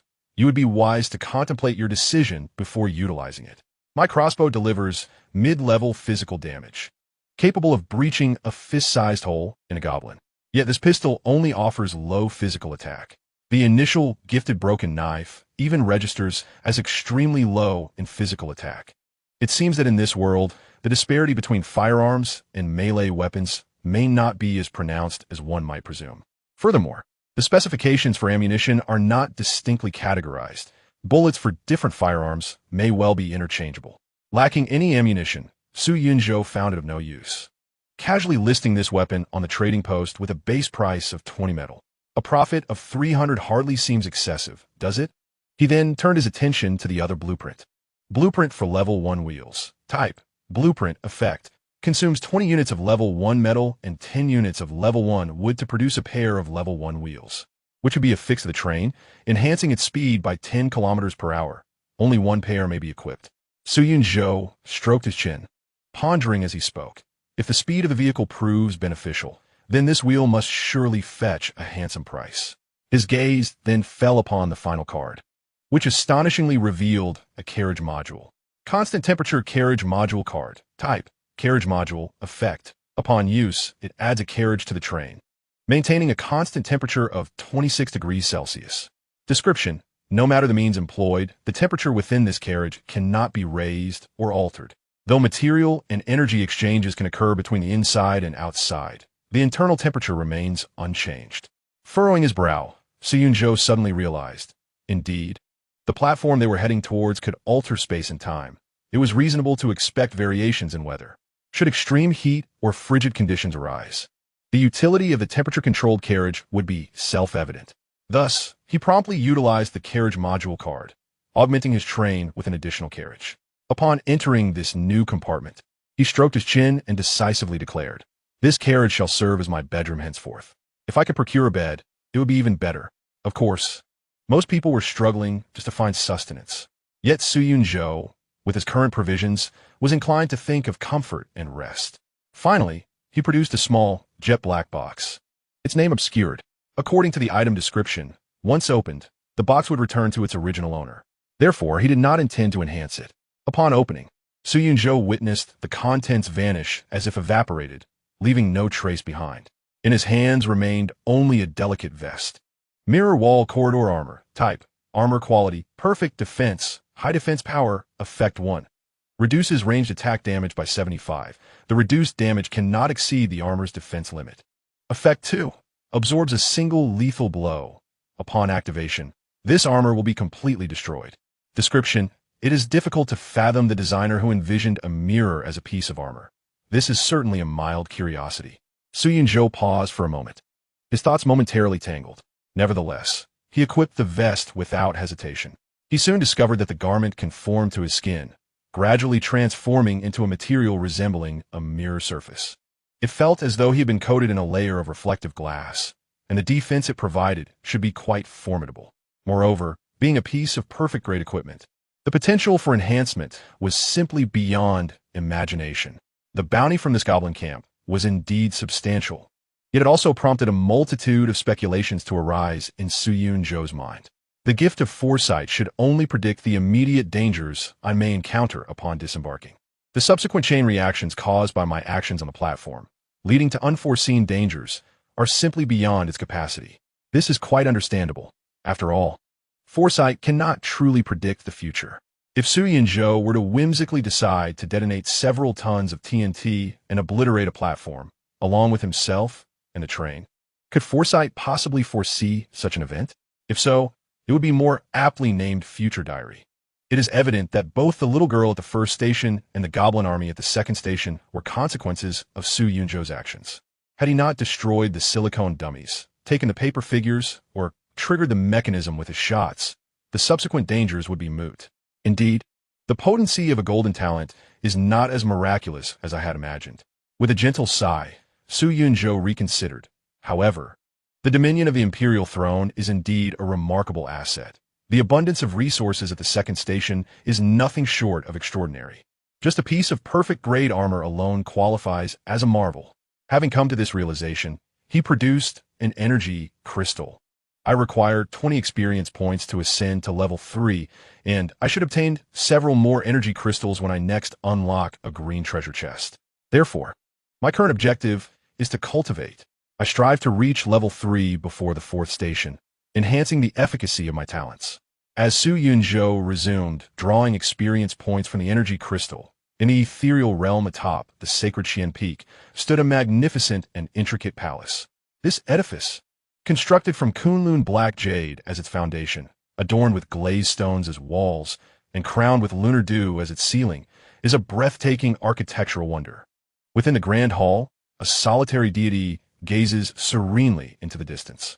This enigmatic figure possesses the upper body of a human woman, while her lower half resembles that of insects such as ants and bees, forming a rotund, spherical shape akin to a beehive, adorned with countless hexagonal patterns. At this moment, a voice belonging to a middle-aged man echoed from outside the hall, laced with a peculiar and intoxicating allure. Mother of breeding, how dare you extend your power into the desolation? Without the protection of the train, even the chief deity would not dare tread upon such barren ground. You are truly mad. A tall, slender figure clad in a sleek black tailcoat and white gloves, with elegantly long black hair tied into a ponytail, bore an appearance that was strikingly ordinary, one that could easily be forgotten by the next day. Chapter 11. Sakamoto Kyoto within the hall. The stars shimmered and the clouds radiated vibrant hues. The mother deity, reclining in repose, though silent, allowed her voice to resonate throughout the chamber. Behold, that is my child. As a mother, I desire to assist my offspring. Is there anything wrong with that? Unlike you, who is obsessed with the spectacle of the apocalypse, I still possess my humanity. Upon hearing these words, the man, referred to as the observer, displayed a deranged, bizarre, and lascivious grin. Ha! Your child? What a colossal joke. If you had even a rudimentary understanding of biological inheritance, you would never consider him your offspring. There is no bloodline, no transmission of energy or information between you. As the deity of procreation, all your progeny are possessed by your consciousness. A child? Merli à manifestation. Upon hearing this, the mother of fertility's head contorted grotesquely, her features utterly distorted, resembling a monstrous collage of mismatched parts. From the hive at her lower half, countless bizarre faces emerged, some human, some beastly, some insectoid, and even others that defied description. Ridiculous, utterly ludicrous. How can the mother of fertility not possess her own offspring? Do you not find this absurd? Ha! The Doomsday Observer again revealed that lascivious smile. The contrasting yet equally mad laughter resonated throughout the grand hall. At this moment, nearly half of the demigods in the void had gathered. The 4 horsemen of the apocalypse, the 7 deadly sins, the 12 angels, the primordial saints, the 4 lesser demon lords, and the 8 executors of order. Another one gone mad, mused one. This marked the 3rd demigod tainted by this entity in the wasteland. Furthermore, the mother of fertility was notoriously difficult to kill, making this a particularly daunting challenge. After all, she had ascended to divinity from the cockroach lineage. And even in the present void, the cockroach race had not been entirely eradicated. Suddenly, a violent surge of energy exploded within the hall. Countless white orbs swirled like snowflakes, gradually dispersing and ultimately suspending in the skies of the void like particles of dust. At this moment, the observer had returned to his normal appearance, devoid of madness or lasciviousness. Typically, he resembled an ordinary passerby. The plague, appearing as a feeble young man, inquired, cough. Observer, Have you successfully dealt with her? The observer nodded. It is possible that she is dead, but killing her entirely is unlikely. The assembled demigods listened intently as the observer pointed to the multitude of white orbs. These are all her eggs. Unless we eradicate every single one of these eggs, true death for her remains impossible. The deities gazed skyward, where an innumerable quantity of eggs hovered, potentially numbering in the billions. At that moment, the dark raven interjected, "Observer, what if it were to rain unexpectedly right now?" In an instant, a torrential downpour, intermingled with countless white eggs, fell from the heavens. All trains have departed the platform. The next station's arrival time is set for 24 hours. During the course of this train journey, trains operating at speeds below 30 kilometers per hour may be susceptible to attacks. With the announcement echoing through the air, the 3-hour stopover concluded, and the chat room erupted into a frenzy. Su Yinzhou cast a glance at the current number of participants in the area. The total population of the region stands at 667,810,000, yet after traversing merely 2 platforms, the number has dwindled to a mere 6 or 7,000. In the span of just 2 days, over 3,000 lives have perished. It is evident that these individuals were unable to adapt from the harmonious and tranquil modern society to the perilous struggle for survival aboard this train, where sustenance is scarce and danger lurks at every corner. However, Su Yinzhou found himself untroubled by such issues. He perceived the struggle for survival aboard the train as rather straightforward. Subsequently, he exchanged a piece of compressed biscuit for 2 pounds of sturdy cardboard and promptly repaired the enchanted mannequin. To this day, food remains a coveted currency. Without nourishment, one lacks the energy to disembark and search for sustenance.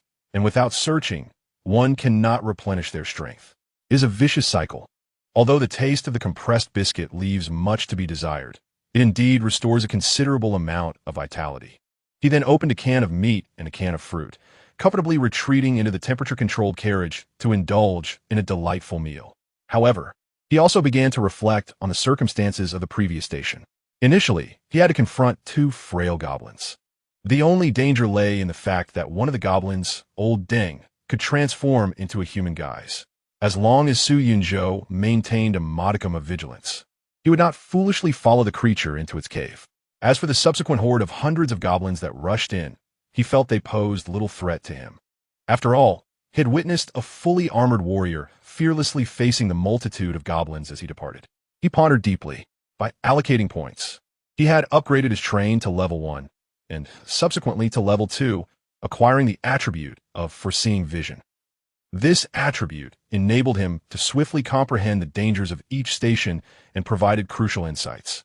As for the second attribute, Dominion Throne, being a prismatic attribute, Su Yinzhou realized its significance. The substantial rewards he reaped at the second station were closely tied to this attribute. Alas, my current accomplishments are the result of my diligence, supplemented by my own capability to allocate points. He sighed softly, then turned his attention to the chat room. Brothers, how does one accelerate the train? The control panel lacks an acceleration option. You still don't know how to upgrade the train? Just reach level 2, and you can boost the speed to 40 kilometers per hour. Absolutely no danger. But where am I to procure 100 units of level 1 metal and level 1 wood? Just scavenge some scrap metal and discarded wood at the next station. It's easy enough to gather. Anyone who can't manage that is simply lazy and deserves their fate. Damn it, I was stranded in the desert at my first station, and at the second, I was trapped on the rooftop of a bizarre skyscraper. Where am I supposed to collect these materials? At my second station, I was in a graveyard and directly unearthed the coffins to break them down into wood. Now, I can't shake the feeling that it's a bit chilly aboard the train. Su Yinzhou observed these messages, his lips twitching slightly. At this moment, he unexpectedly came across the name of a person from an island nation, Sakamoto Kaihito. Ladies and gentlemen, to be perfectly honest, I possess a considerable amount of first-grade timber and metal.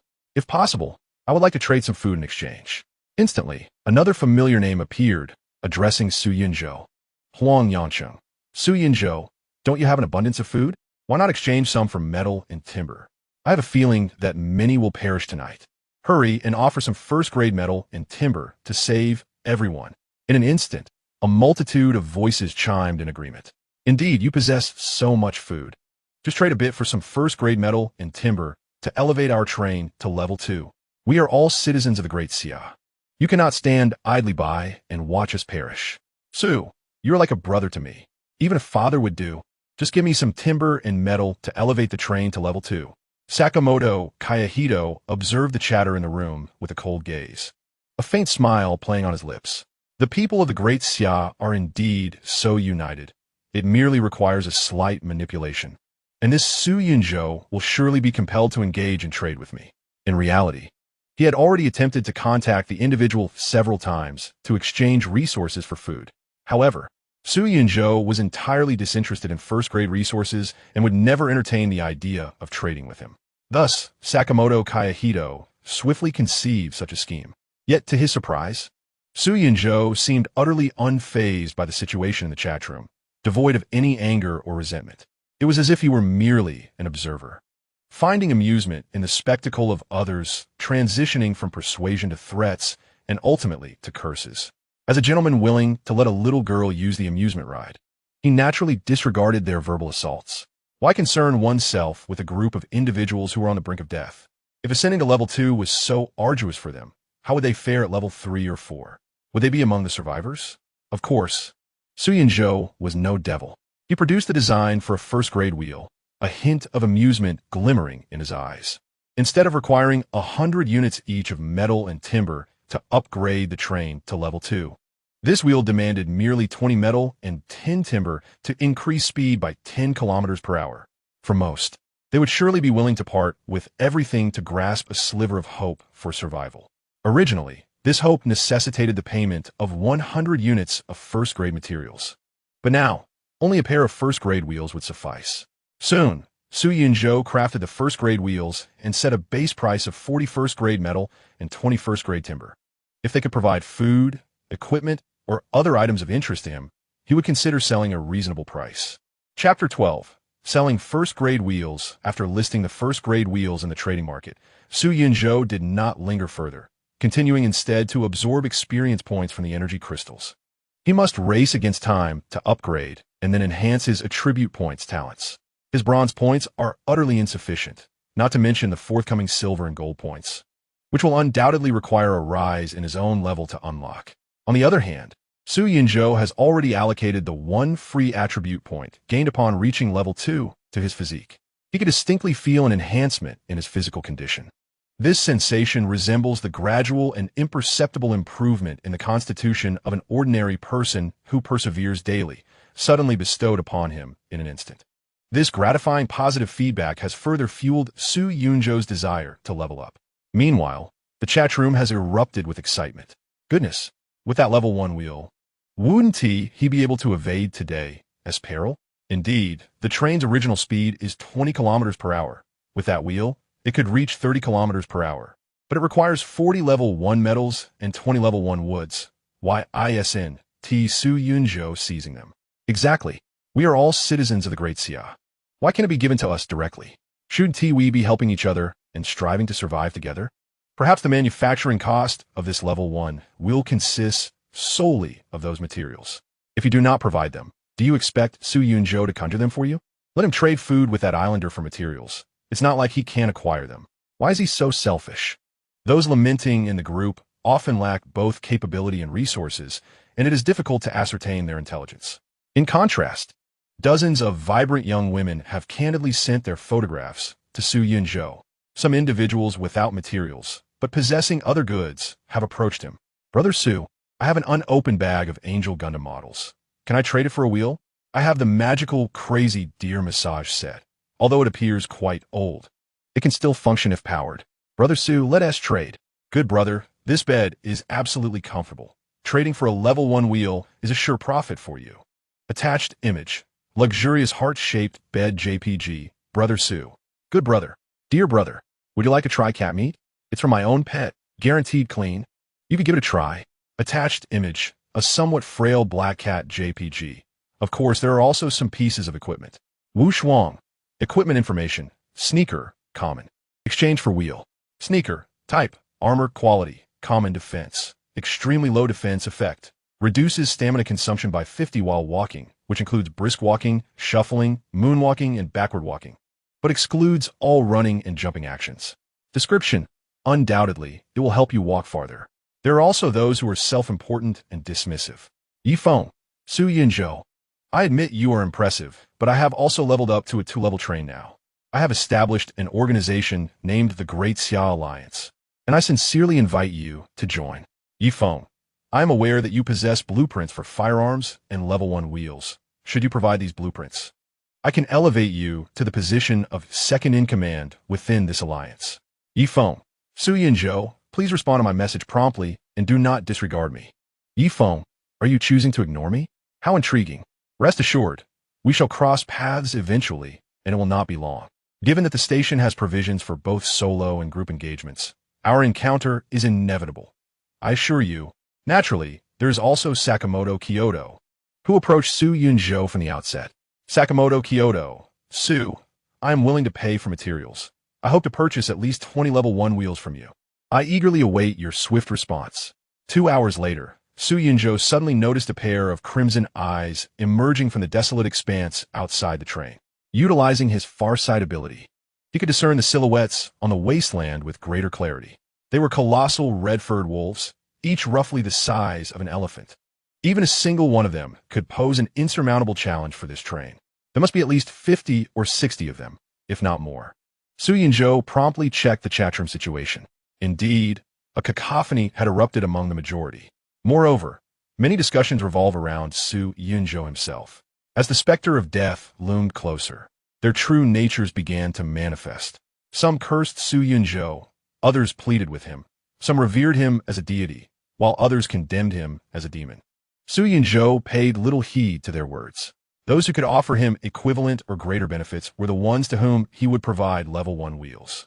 Alas, what can one do when one is a pragmatic individual? First, he noticed several messages from newly added friends. He replied to Wu Shuang, add 1 barrel of water, and I will exchange 2 packs of compressed biscuits with you. The response came swiftly with agreement. Now, he had 2 barrels of water, which should suffice for a week. Wu Shuang proved to be quite resourceful, and he couldn't afford to squeeze too tightly. He continued to sift through messages from others, growing increasingly satisfied with what he found. A luxurious large bed could be exchanged. Gundam models? He had never played with them, so he could trade one for amusement. And what was this? A cat? It appeared to be a plush feline, which he could acquire for entertainment. Wait, how could this islander, who seemed to live quite comfortably, dare to seek a trade with him? Want to barter? Very well. It would cost 80 metals and 40 woods for a level 1 wheel. Sakamoto Kyoto, this is not what you initially stated. Do not raise the price arbitrarily. You are being untrustworthy. Su Yunzhou, that was a friendly price for the people of Great Xia. For you, an islander, it is of course the original price. Sakamoto Kyoto, Su Yunzhou, do not take advantage of me. There is an ancient saying in Great Xia. Mutual benefit leads to prosperity, while conflict leads to mutual harm. We are currently struggling to survive. Only by assisting one another can we progress further. Ha! Su Yunzhou chuckled dryly, too apathetic to reply. He pondered for a moment before heading to the temperature-controlled compartment. He prepared to transform this carriage into his personal sanctuary, a designated area for rest. After measuring the dimensions with a few steps, Su Yunzhou placed the heart-shaped bed in the corner. Then, with a leap, he flung himself onto it. The softness of this splendid bed was utterly delightful. Subsequently, he stored the exchanged materials and items meticulously within the storage compartment. Outside the train, the red-haired giant wolf continued its relentless pursuit, gradually being left behind until it disappeared into the inky darkness of the desolate plains. Most of the other train conductors either lacked sufficient speed, watching in dread as the giant wolf crept closer, scrambling to devise ways to procure wheels from Su Yunzhou or manage to reach a speed of 30 kilometers per hour. Anxiously observing the wolves trailing at a steady distance, plagued by sleepless nights. Only a select few could, like Su Yunzhou, shake off the giant wolves. Naturally, most could not replicate his ease, lounging comfortably on the bed while counting supplies. This travel backpack is quite decent. It has been exchanged. To think someone would actually trade food for it. They must be in dire straits. 5 packs of Wong Wong snow cakes will do. What? A basic medical kit? This is quite the find. Let us trade. Chapter 13. The 9 Lives of the Mysterious Cat. In truth, there were not many items that caught Su Yunzhou's eye. Most offerings from others were either ostentatious or utterly useless. For instance, Items such as massage devices, sculptures, or microphones held no value for him at this moment. A small kitten would be far more advantageous, as it could serve as emergency sustenance. With this thought in mind, Su Yunzhou agreed to the trade request from the cat lover. Soon, a somewhat slender black cat settled comfortably in his hands. He stroked its fur gently and rubbed its belly. The cat offered no resistance, remaining quiet and docile, albeit somewhat despondent. Suddenly, he furrowed his brow, pondering, can pets be appraised? After testing, there was no response.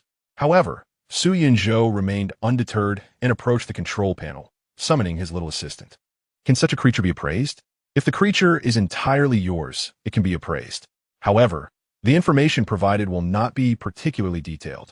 Such creatures include, but are not limited to, sentient mechanical constructs, soul energy entities, and corporeal beings. Su Yunzhou gazed at the feeble black cat nestled in the corner. After a moment's contemplation, he inquired about the cat's former owner. Have you ever appraised this black cat? Yes, but nothing came up. It seems appraisals cannot be performed on living beings. All right, that is fine. Hey, Sugo, feel free to ask me anything, thanks to your wheels. Those monsters almost caught up to my train. Su Yunzhou casually asked, does this cat have a name? There is indeed a cat named Hakimi, which I raised during my school days. Upon discovering the meme associated with Hakimi, I decided to name it thus.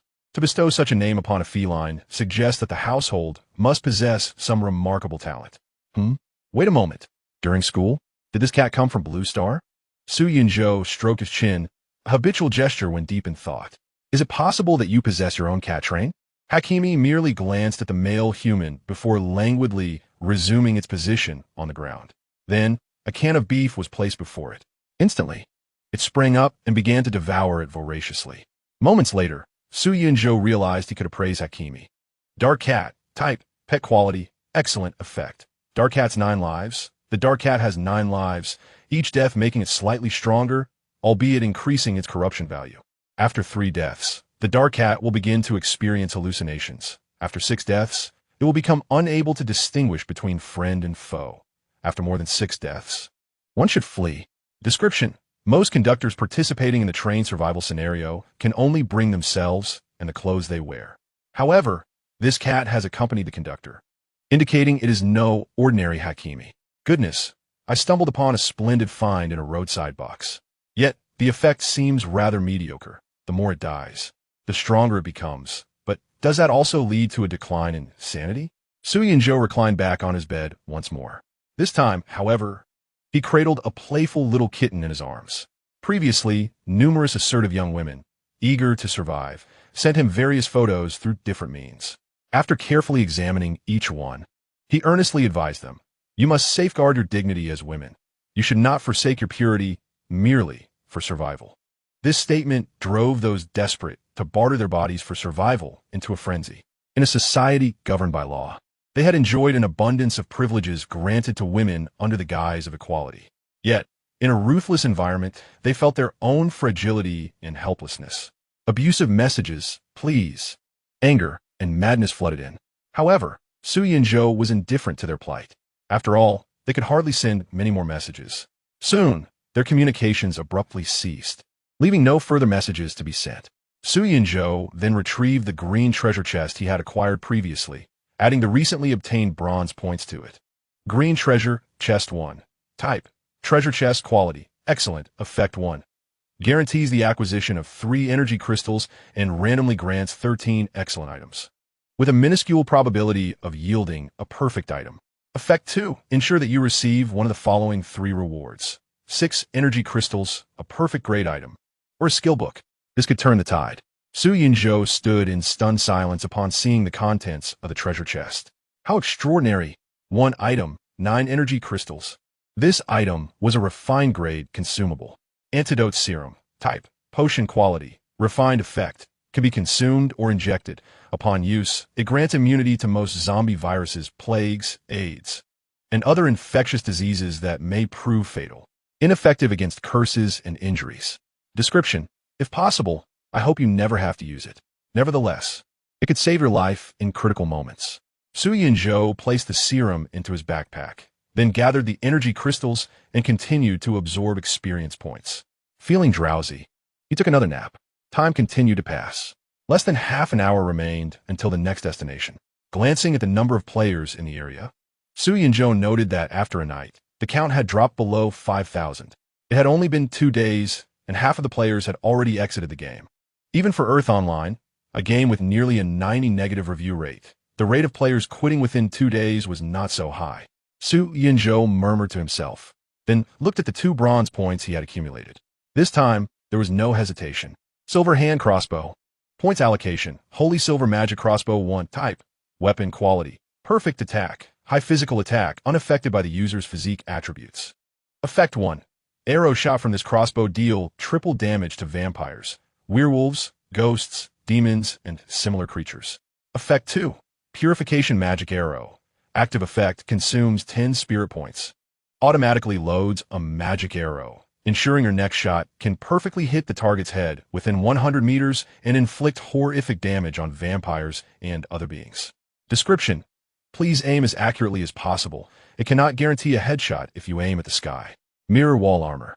Points allocation. Heaven's mirror armor 1 type. Armor quality. Perfect defense. High defensive capability. Effect 1. Reduces remote attack damage by 99. The damage reduction cannot exceed the armor's defense limit. Effect 2. Can withstand a single attack that would otherwise be fatal. Once triggered, this effect is lost.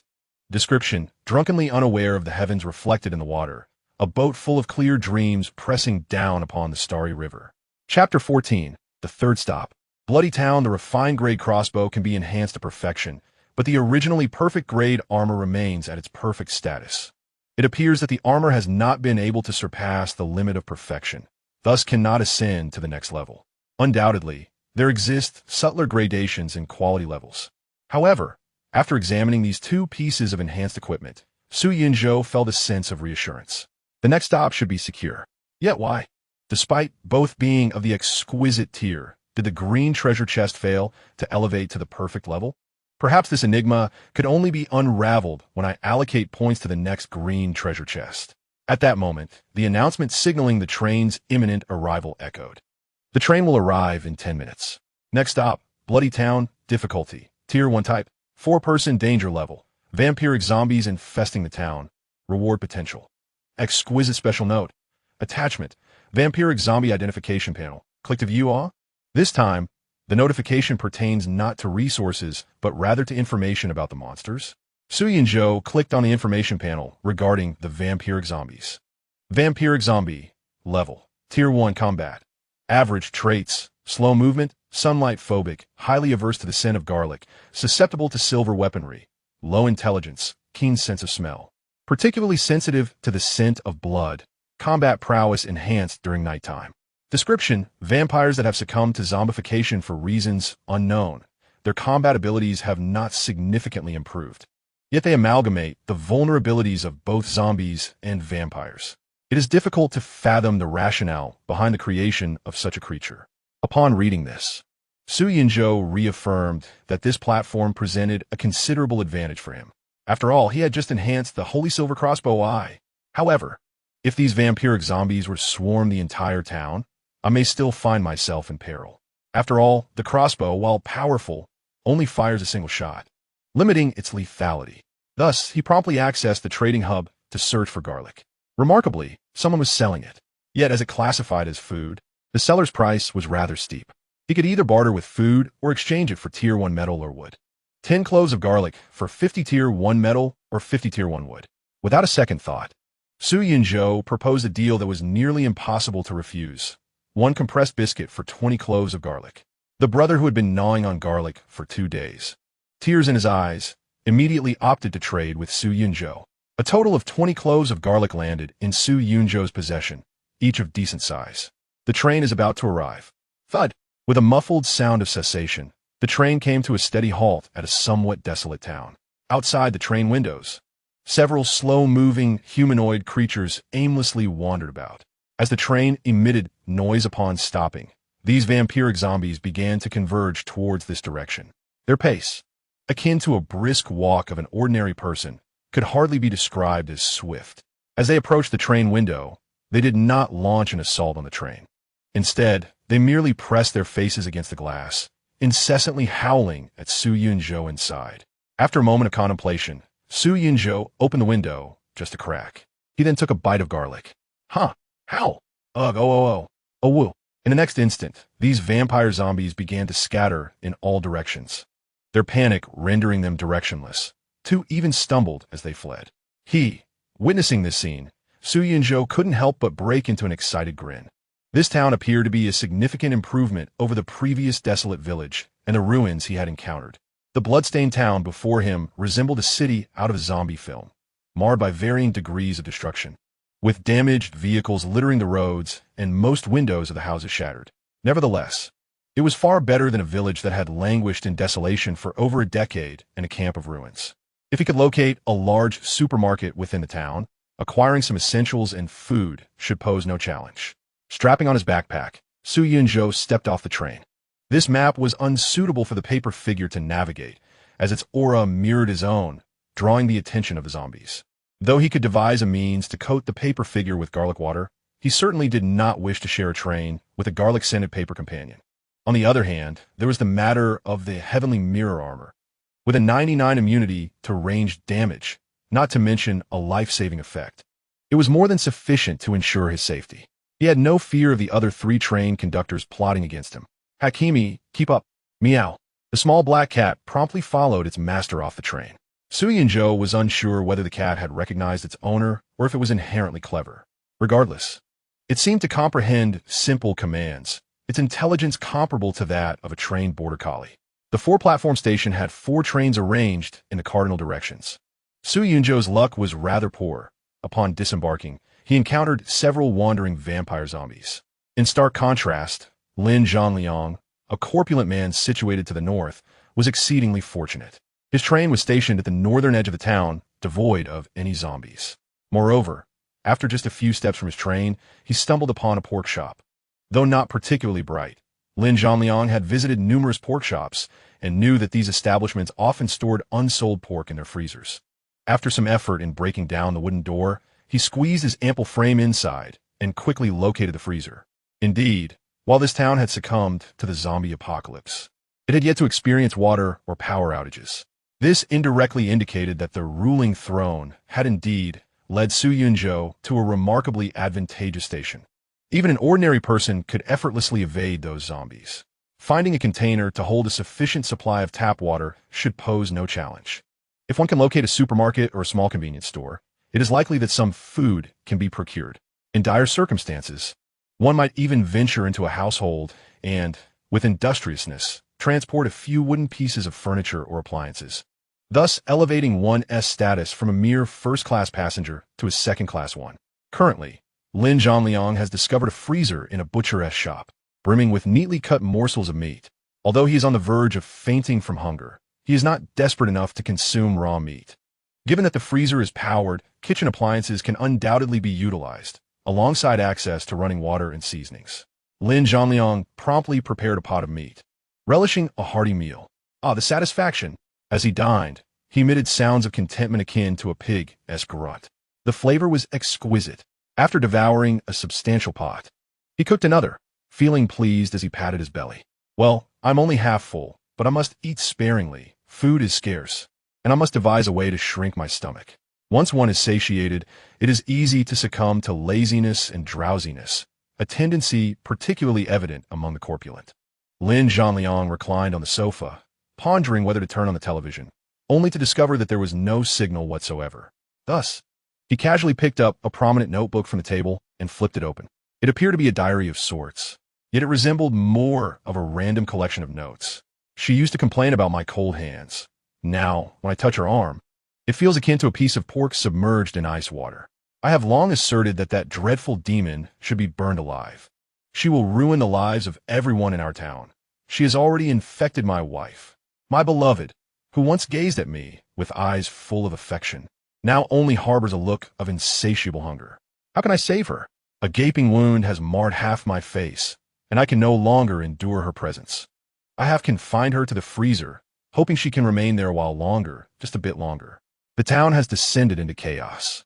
The mayor has instructed us to head to the eastern road, where official military forces await to rescue us. Perhaps I could implore them to save my wife. Well, I forgot. I had to find a way to fit her into the freezer. I have forgotten. She can no longer return. I have forgotten so many things. Chapter 15. The vampire unaffected by zombies. What nonsense has been scribbled here? Lin Zhanliang stared in disbelief, having barely glanced for a minute before discarding the notebook. He then began to rise unsteadily. His entire being seemed swollen, his belly protruding significantly, straining the already snug fabric of his clothing, with his abdomen exposed. Upon his belly, dark green abscesses began to emerge, resembling the skin of the vampires and zombies outside, pulsating rhythmically as though inhaling and exhaling. Yet, he remained blissfully unaware of this transformation. Still reclining on the sofa, he rested for a while before feeling hunger gnaw at him once more. This time, I couldn't be bothered to cook. Instead, I indulged in devouring the thawed meat in large bites, quickly finishing all the meat in the freezer. I was hungry, exceedingly hungry. I craved meat. Huh. Su Yinzhou suddenly exhaled sharply, causing the nearby vampire zombies to scatter like birds and beasts. Whoosh, whoosh, whoosh. Soon after, a flurry of crossbow bolts flew out, one after another, piercing the skulls of these zombies, bringing them to their demise. The streets were rife with wandering zombies. Although they could swiftly detect Su Yinzhou, they immediately fled in terror from the scent of garlic. After dispatching the zombies, Su Yinzhou chewed on a clove of garlic while retrieving his bolts. Truly, the perfection of this equipment was terrifyingly potent. As the bolts shot forth from the holy silver crossbow, the moment they struck the zombies' heads, the skulls would burst apart. Simultaneously, within a 10-centimeter radius from the point of impact, not a single drop of the zombie's blood would taint the surroundings. It was as if a lingering aura enveloped the area around the discharged bolt. This allowed Su Yinzhou to easily reclaim the bolts. Otherwise, they would surely have transformed into poisoned arrows.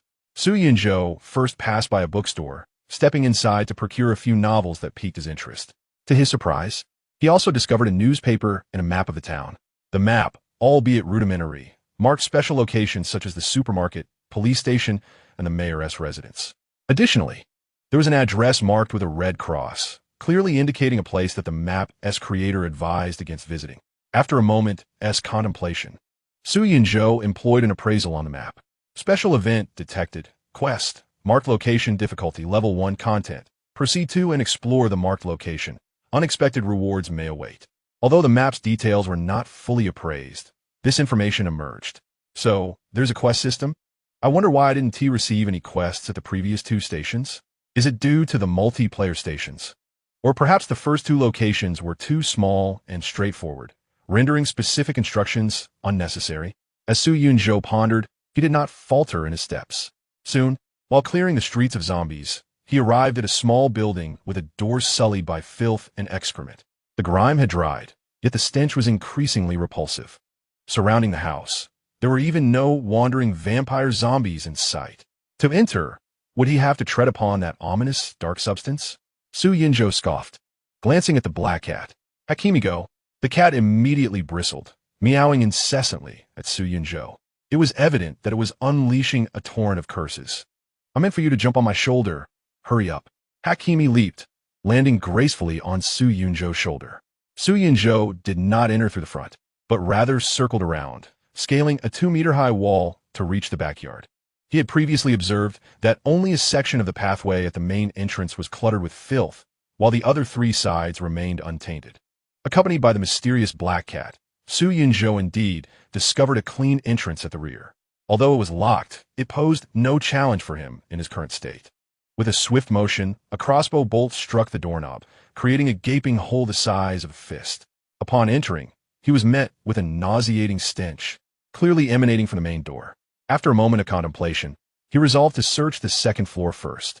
Should he find nothing there, he would reluctantly endure the foul odor and investigate the ground floor. At that very moment, a tall young woman armed with a shotgun approached the building. Furrowing her brow, she compared the map in her hand with the unsightly mess surrounding her. Is this truly the place? After a brief hesitation, she decided against entering to conduct a search. Meanwhile, Su Yinzhou had already discovered a corpse in one of the upstairs bedrooms. Indeed, it was a body, not a vampire or a zombie. Utilizing his limited medical knowledge, he began his forensic examination. The skin of the corpse was deathly pale, its pupils blood red, and its teeth sharp, indicative of a vampire. However, The flesh showed no signs of decay or greenness, suggesting it had not undergone zombification. A clear bite mark marred the neck, appearing to be the catalyst for her transformation into a vampire. After a moment's pause, Su Yunzhou addressed the black cat, instructing, "Keep an eye on her. If she reanimates, you stand in my way while I search elsewhere." The cat seemed to express doubt, as if to say, "You expect me to confront her, really?" Unfazed by the feline's apprehensions, Su Yunzhou swiftly continued his exploration of the second floor, soon uncovering a peculiar medical record belonging to a young girl, along with a vial of crimson liquid. Medical record of a young girl. Type: paper document. Quality: dull description. Analyzing from the perspective of normal human physiology, it is evident that this girl is far from ordinary. Vampire blood. Type: racial modification. Item: quality: superior. Effect: can alter one's own race to that of a vampire. Description: attachment: common traits of the vampire race. Click to view. Rubbing his chin thoughtfully, Su Yunzhou returned to the side of the female corpse. "Hakimi, let us depart. I believe I have grasped the situation here. It seems this unmarried, childless woman adopted a vampire girl, subsequently becoming infected herself. When the truth came to light, she faced the wrath of the townsfolk. The girl was either captured and executed or imprisoned, while the woman met her demise at home for reasons unknown. Yet, this raises a new question. Why had the entire town transformed into vampire zombies? It cannot be merely because the little girl was burned to death, and her ashes were inhaled by the townsfolk, resulting in an infection. Could it? Never mind that. Hakimi, let's depart." Subsequently, Su Yunzhou decided to split his efforts. His endeavor to eliminate the zombies was not merely to hone his crossbow skills, but to clear a path for his paper figure. After ensuring the route from the train to the supermarket was safe, only an hour and a half remained before departure. At that moment, the paper figure of Su Yunzhou emerged, pushing a small cart. Indeed, at the previous goblin camp, Su Yunzhou had acquired a small cart. While the paper figure was incapable of heavy labor, it could manage the cart as long as it was not overly burdensome or required to ascend slopes. Chapter 16. The mayor's house. Su Yunzhou was adeptly multitasking. While his physical form proceeded towards the police station, he simultaneously guided the paper figure to the supermarket. The glass security door of the supermarket had been shattered, suggesting it had recently endured a thorough ransacking. The paper figure quickly located the section for long-lasting food. However, it had already been subjected to a previous raid. Clearly, after the outbreak of the zombie crisis, the townsfolk had not overlooked this supermarket. Yet, it had not been completely stripped bare. For instance, the instant noodle aisle still contained several jars of pickled vegetables, and remnants lingered in the snack section. Su Yunzhou even discovered a small bag of rice, which he promptly loaded into the cart. Soon after, he stumbled upon a beverage vending machine. Naturally, Su Yunzhou would not instruct the paper figure to attempt to break the machine. Instead, he approached the front desk to retrieve a handful of coins. He then returned to the vending machine, purchasing one bottle at a time. As previously indicated, Su Yunzhou was in fact a model citizen who adhered to the law. Before long, the cart was filled, and the paper figure began to slowly push it back to the train. However, upon turning around, it encountered a woman. The young woman possessed long black hair and a strikingly beautiful visage, yet her demeanor was as frigid as ice. Her starry eyes glimmered with a chill, and her rosy lips bore no trace of smile. Clad in an ensemble of black tactical attire, the deep gray fitted sleeves were adorned with wrist guards, and her figure was accentuated by a leather corset that emphasized her astonishing curves. High-waisted tactical pants clung to her shapely form, complemented by thick, dark stockings. At that moment, she was aiming a shotgun directly at the paper figure. Su Yunzhou, who had just arrived at the police station's entrance, halted abruptly. In truth, he had somewhat anticipated this encounter. After all, this was a four-person station, and there were only a few locations in town with abundant supplies. Encountering another person in the supermarket was not entirely unexpected. This situation posed a dilemma. His paper figure lacked any combat capabilities, and if the woman intended to rob them, he would be utterly helpless. However, the icy woman did not attempt to rob him. Instead, she held her gun and gestured towards the supermarket entrance. The implication was unmistakable. Leave with what you already possess. It appears to be a faction of order. Perhaps negotiations could be in order? Subsequently, Su Yunzhou manipulated the paper figure to perform an act that left the other party somewhat speechless. I purchased all of these. I certainly did not steal them. By the way, if you desire any, I shall gladly offer you this sum. As he spoke, the paper figure handed over a bag filled with change acquired from the cashier. The cold woman across from him stood in stunned silence for a full 10 seconds before finally reacting. Then, astonishingly, she set her weapon aside to accept the bag of coins. Following this, the paper figure pushed the cart and slowly departed the supermarket, returning to the train. Naturally, Su Yunzhou remained vigilant, albeit perhaps in vain, constantly monitoring whether the woman was following him. Meanwhile, the real Su Yunzhou had already entered the police station. However, he was met with disheartening news. It was evident that the place had been searched recently. Judging by the signs, it had likely been ransacked not long ago. Was it that woman with the shotgun who had done this? Within the precinct, he found no advanced weaponry. Only 2 standard quality handguns and about 100 rounds of subpar ammunition. This contraption, unless capable of rapid fire, paled in comparison to Su Yunzhou's current holy silver crossbow. With no gains from the police station, Su Yunzhou now faced 2 choices. 1, to rob that woman. 2, to proceed to the mayor's residence. However, considering that the woman had not bullied the paper figure, he dismissed the first option. Robbery seemed rather excessive, akin to blocking a bridge with Uluru. As Su Yunzhou exited the police station, preparing to head to the mayor's home, the paper figure emerged once more, pushing a small cart. After all, it had a storage compartment capable of accommodating numerous supplies. Even if food could not be stored, acquiring some daily necessities from the supermarket would be advantageous. Coincidentally, that woman also appeared, pushing a shopping cart filled to the brim with beverages and various food items that Su Yunzhou had failed to locate in the nooks and crannies. The two exchanged no words, passing each other in tacit understanding. Then, the woman tossed the bag of change back into Su Yunzhou's cart. "Here you go," she said, her voice cold yet devoid of malice. It bore an air of detachment, a sense of keeping others at arm's length. Su Yunzhou did not dwell on it. Since the woman bore no ill intent, they might as well search together. Should she choose to act against him later, he thought, it would merely cost him a paper figure. From the police station, he made his way to the mayor's residence. The mayor's home was a 3-story building, appearing quite grand, with the front door conspicuously ajar, allowing a glimpse into the living room. Surrounding the area were 4 or 5 wandering vampire zombies, but upon entering the mayor's abode, Su Yunzhou found no sign of any zombies within. According to the conventions of the game scenarios, such locations are likely to host a minor boss battle. Thus, Su Yunzhou instructed the Black Cat to take the lead. If the paper figure were present, it could have assumed this role, yet the Black Cat was no less capable. Given its 9 lives, after exploring the first floor without encountering any anomalies, Su Yunzhou ascended to the 2nd floor. Here, he found numerous closed doors. Naturally, he refrained from opening them himself, opting instead to have the Black Cat nudge the doors with its head while he stood 3 meters away. Approaching another door, the Black Cat meowed and pressed against it, but this time it failed to budge. It exerted more force, yet still could not open the door. Then, its gaze fixated on the doorknob, seemingly preparing for a leap. "Hakimi, wait a moment," Su Yunzhou frowned, swiftly retrieving his crossbow and firing a bolt at the door. He quickly readied the crossbow again and loosed 2 more bolts in rapid succession. The exquisite wooden door was punctured with 3 fist-sized holes. Peering through one of the openings, he spotted a shadowy figure swaying behind the door, which then collapsed with a dull thud. At this moment, Su Yunzhou shot off the doorknob, allowing the Black Cat to push the door open. Inside was a bedroom furnished with a double bed, unmistakably belonging to the town mayor and his wife. The creature that had fallen to the ground after Su Yunzhou's barrage was a female vampire zombie, towering over 2 meters with a pair of wings sprouting from her back. While her appearance suggested femininity, her body was heavily muscled, and her skin bore an eerie dark green hue.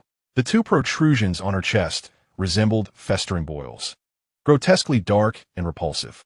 At this juncture, the zombie's thighs and abdomen were punctured with gaping wounds, oozing a greenish pus-like blood that emitted a nauseating odor.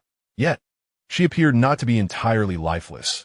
Despite lying on the ground, her body writhed, attempting to crawl towards Su Yunzhou to launch an attack. With a swift shot, an arrow pierced her brain. Seizing the moment before the foul blood could taint the bolt, Su Yunzhou promptly retrieved it and commenced searching the room. Before long, he stumbled upon a safe. Safe, type, container quality, ordinary description, a locked safe. Please enter the password. Chapter 17. Vampire Loli. Su Yunzhou pondered briefly.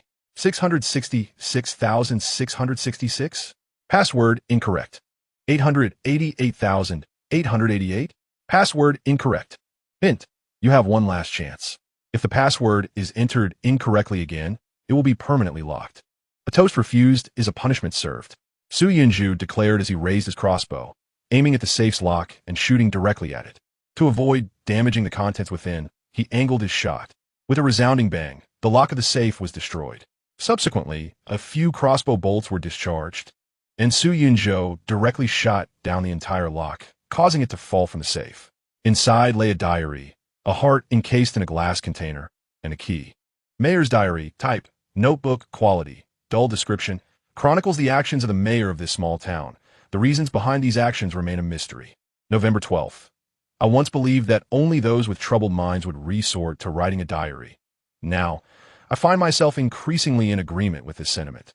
As my research into that devil deepens, I can feel the curse's power affecting me. Am I destined to transform into a vampire? Or perhaps some other monstrous being?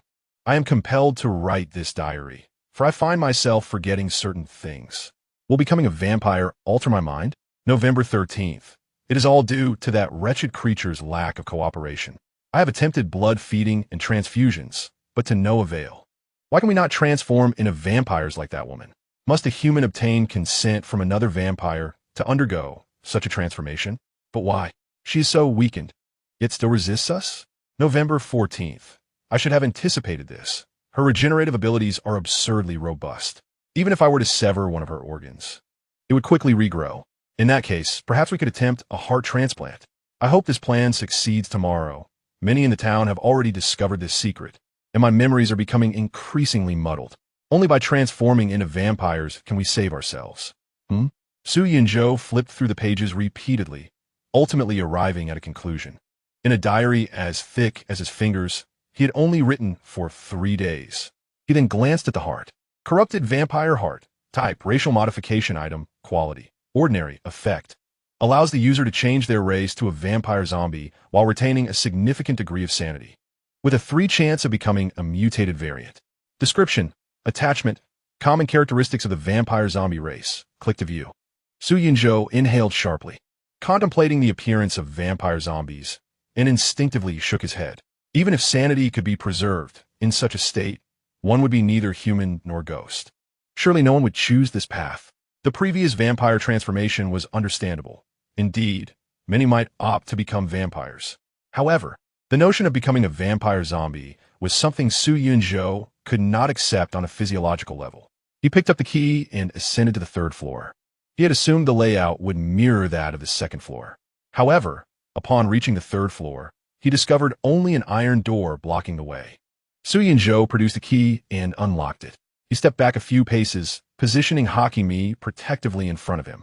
As the black cat nudged the iron door open with its head, a somewhat youthful girl's voice resonated from within. Have you finally arrived? I knew someone would eventually discover this place. The wheels of fate have begun to turn. At this point, the girl's voice abruptly halted. A cat? After a brief 10 seconds of silence, her voice emerged once more. Oh, adorable feline, do you yearn for power? The black cat turned back, puzzled, glancing at Su Yunjo, who remained composed, maintaining a calm demeanor as he met the cat's gaze. He then lowered his eyes towards the staircase below, seemingly awaiting something.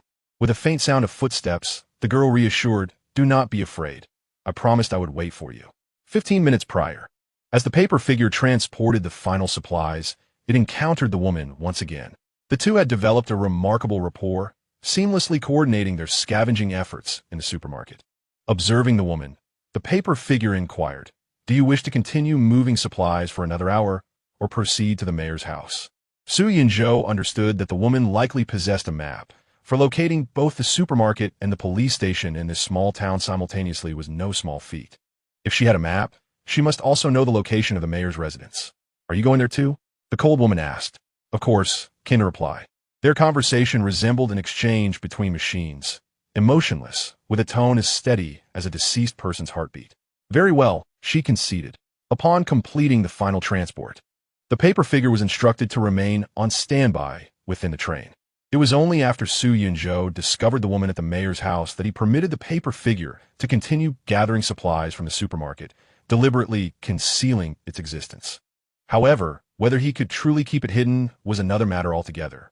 Su Yunzhou was not capable of maintaining the paper figure's expressionless visage and robotic speech indefinitely. "You are quicker than I am," the woman remarked coldly, lowering her shotgun as she spotted Su Yunzhou. Her gaze shifted toward the already opened iron door. Su Yunzhou stepped aside, saying, "Ladies first." The woman said nothing, pushing open the door to reveal a black cat and a silver iron cage.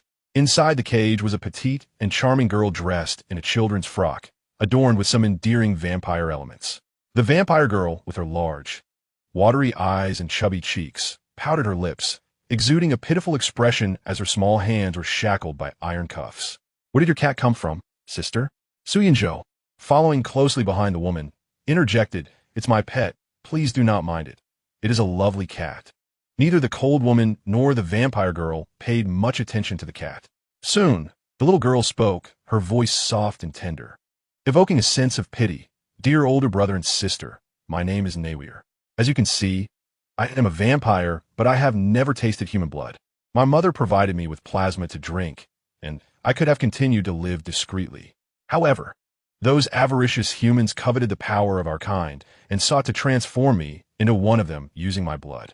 As you can see, everyone has morphed into grotesque beings, neither human nor ghost. Brother, sister, I no longer wish to dwell among humans. May I implore you to set me free?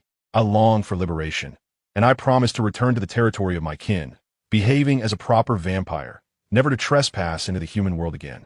After delivering this heartfelt plea, the little girl began to sob. Her cherubic face, coupled with infantile cries, softened even the icy demeanor of the woman present, who seemed momentarily moved. She instinctively took a few steps forward. Suddenly, a sinister and eerie laughter echoed from behind her.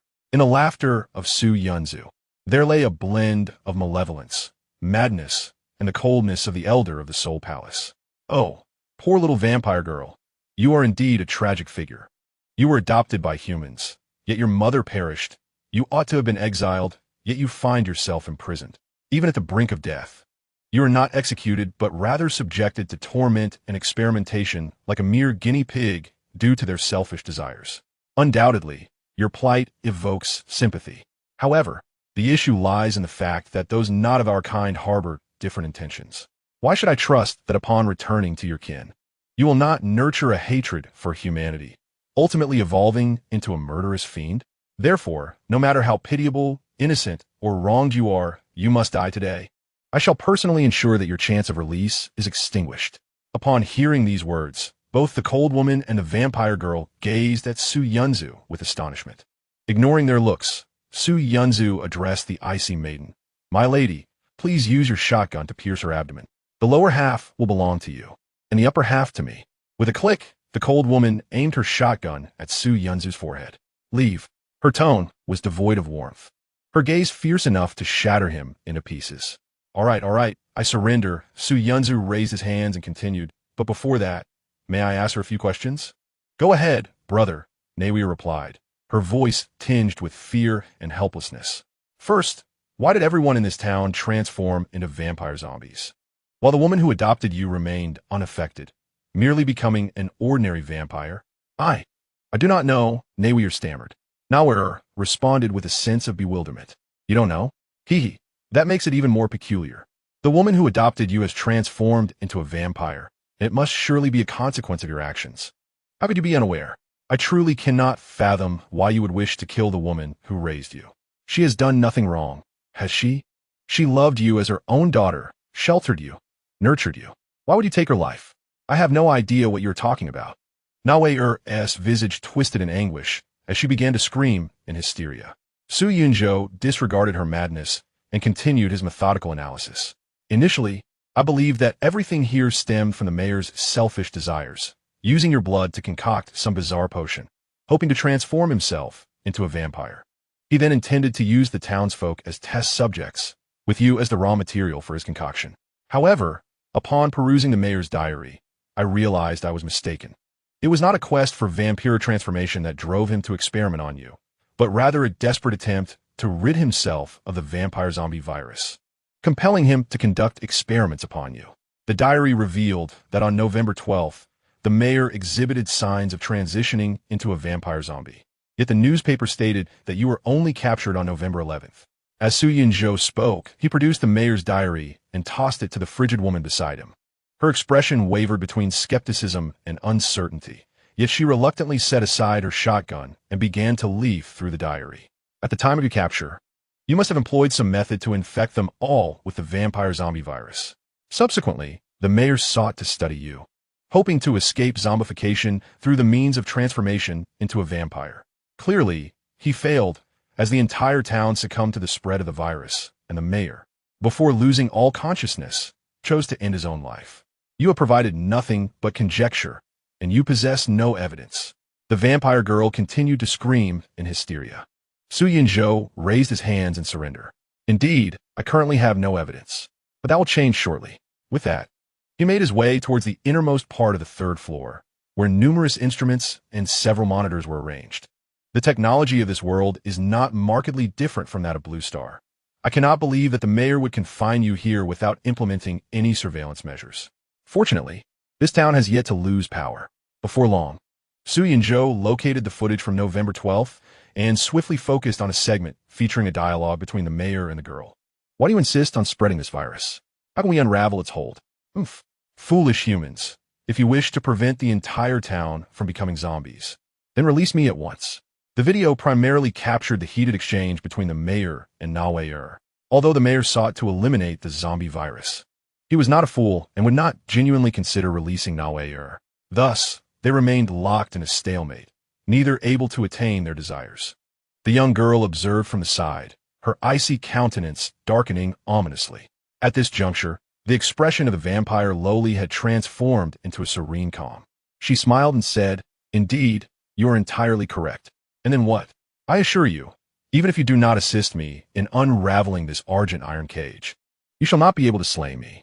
Sooner or later, someone will discover this place. As long as the next individual possesses an intelligence quotient akin to hers." She gestured towards the frigid girl beside her. "I stand a considerable chance of being liberated, do I not? Fear not, once I am free, I shall exercise utmost caution and vigilance, continuing to secretly disseminate the vampire zombie virus without anyone being the wiser, ultimately leading to the annihilation of the entire human empire." Upon hearing this, the cold woman's face contorted with fury. Without uttering a word, she unleashed a shotgun blast to the Loli's head, obliterating it into a grotesque mass of flesh and blood. Su Yunzhou inhaled sharply. "If you persist in this manner, then I shall require the latter half." His sentence was abruptly cut off as he witnessed the blurred mass of flesh begin to visibly regenerate at an astonishing rate. "Goodness, that hurts. I told you, you cannot kill me." The Loli, once appearing delicate and pitiable, now radiated an overwhelming aura, gazing down upon the two like a sovereign. "I am one of the 12 blood ancestors. Do you truly believe that you can vanquish me with such primitive weaponry? Endless regeneration, you say?" Su Yunzhou stroked his chin thoughtfully. "Does that imply there's an endless supply of flesh? My dear girl, would you be interested in cosplaying as Turkish kebab?" He. Nawier flashed a sinister smile. "Sure, I can provide it. Do you dare to consume?" The icy woman interjected. "Consuming her flesh would render you akin to those creatures outside." "I was merely jesting. Do not take it to heart," Su Yunzhou remarked, no longer fixating on Nawier's fate as he began to scour the entire third floor. "I say, Nawier, since we cannot kill you, why not share some intelligence that you possess, such as where we might find crystals or a treasure chest?" "Umph." The response was a mere cold huff. It was the cold woman who stepped forward. "Are we truly going to let her go?" After a pause, she continued, "My name is Qin Ruoshui." "Oh." Su Yunzhou lifted his gaze to meet hers, replying, "I am Su Yunzhou. You are Biscuit Brother," Qin Ruoshui stated with a calm and serious demeanor, revealing Su Yunzhou's moniker. Unbeknownst to him, his frequent use of compressed biscuits as bargaining chips had unwittingly earned him this nickname. There were even those who referred to him as "Well Brother" now. "So, are we genuinely letting her go?" "Sister Qin, you must understand that our current objective is to survive on this train, not to save the world. From my previous tests, it appears that while you may not possess a saintly heart, you do exhibit a robust sense of morality and a clear ethical boundary. I respect those who maintain such boundaries, yet this does not deter me from pursuing what I deem to be right. If you possess the means to eliminate the adversary, By all means, proceed without concern for my opinion. However, should you contemplate detonating a ton of TNT to obliterate this place, kindly provide me with a warning so that I may vacate the premises in advance. At this moment, Qin Ruoxue also grasped the situation. The remarks you made earlier were a deliberate test of my character, were they not? Indeed, had you been truly cold-hearted and ruthlessly eliminated the innocent girl, we would have divided the resources found on the third floor equally. Yet now, having demonstrated your moral compass and ethical constraints, I propose a distribution of 9 parts for you and 1 part for myself regarding the resources on the third floor. Chapter 19. The mysterious cat transforms into a cat cake. Qin Ruoxue's tone remained impassive, devoid of any discernible emotional shift. Should a virtuous individual be threatened with a firearm? No, no, no. Su Yunzhou swiftly countered. That is certainly not the case. I am merely opting for a distribution method that you would find more palatable, given our desire to avoid conflict. An equal division represents a distribution based on brute force. A 9-to-1 division reflects a distribution based on contribution. Were it not for my intervention, you would undoubtedly have been deceived by that charming little girl. Would you not agree that my taking a larger share is quite reasonable? Qin Ruoxue paused in contemplation before nodding in agreement. You make a valid point. However, I am not fond of the 9-to-1 split. May we consider an alternative? No. I prefer this arrangement. Su Yunzhou, maintaining his patience, reminded her, we cannot afford to waste any more time. Let us hasten our search of the third floor. I have a strong inclination that we are likely to discover items of exquisite quality, perhaps even equipment. Furthermore, based on my previous experiences at 2 other locations, the probability of hidden treasure chests here is exceedingly high. Regrettably, the hint from foreseeing vision only indicated the presence of monsters. Thus I hold little hope for uncovering any treasure chests. By the way, after learning of Qin Ruoxue's arrival at the mayor's residence, I continued to manipulate the paper doll, employing the same tactic to transport goods from the supermarket. Although food and beverages were thoroughly cleared out, I did not overlook various seasonings, small appliances, and daily necessities. An hour's duration allowed the paper doll ample time to make 3 to 4 additional trips. Before long, the entirety of the third floor was meticulously searched by the 2 of them. The findings included 1. 2 full boxes of corrupted Blood Clan hearts, each containing 10. 2. An exquisite-level handgun, named the finest handgun in town. 3. 1 white treasure chest. 4. A blueprint for crafting standard-level ammunition. 5. A skill book, Mastery of Firearms, E. Su Yunzhou pointed to the 2 boxes of hearts and declared to Qin Ruoxue, these are yours. Do not hesitate to accept. If you do not wish to take them, feel free to say so. The latter retorted sharply, you are truly exasperating. Su Yunzhou feigned a look of helplessness as he handed her the firearm skill book. Evidently, among the last 4 rewards, only this one is not an essential requirement for Su Yunzhou. However, for Qin Ruoxue, the significance of this skill book is quite considerable. The weapon she currently wields is a shotgun. After a brief pause, Qin Ruoxue stated, I've already mastered this skill. It holds no utility for me. She gazed at Su Yunzhou, who appeared to be in a quandary, her tone remaining indifferent. Never mind. Just promise me that you will sell ordinary bullets to me at cost price later, and also provide me with a crystal from the white treasure chest. Is that agreeable? No problem, Su Yunzhou replied without hesitation. Moreover, both items would be delivered after they returned to the station, even if he were reluctant. He would not wish to sour his relationship with this woman at this moment. With less than 20 minutes remaining until they departed, he urged, we must hasten our return. Oh, by the way, I almost forgot about you. Su Yunzhou approached the mithril cage once more, observing the petite girl within.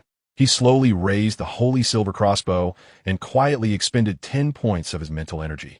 I had just offered you a chance. Had you revealed even a morsel of information regarding supplies, I might have spared you. Nair chuckled coldly. Human, your mithril crossbow indeed inflicts greater damage upon the Blood Clan. But do you truly believe that it can kill me?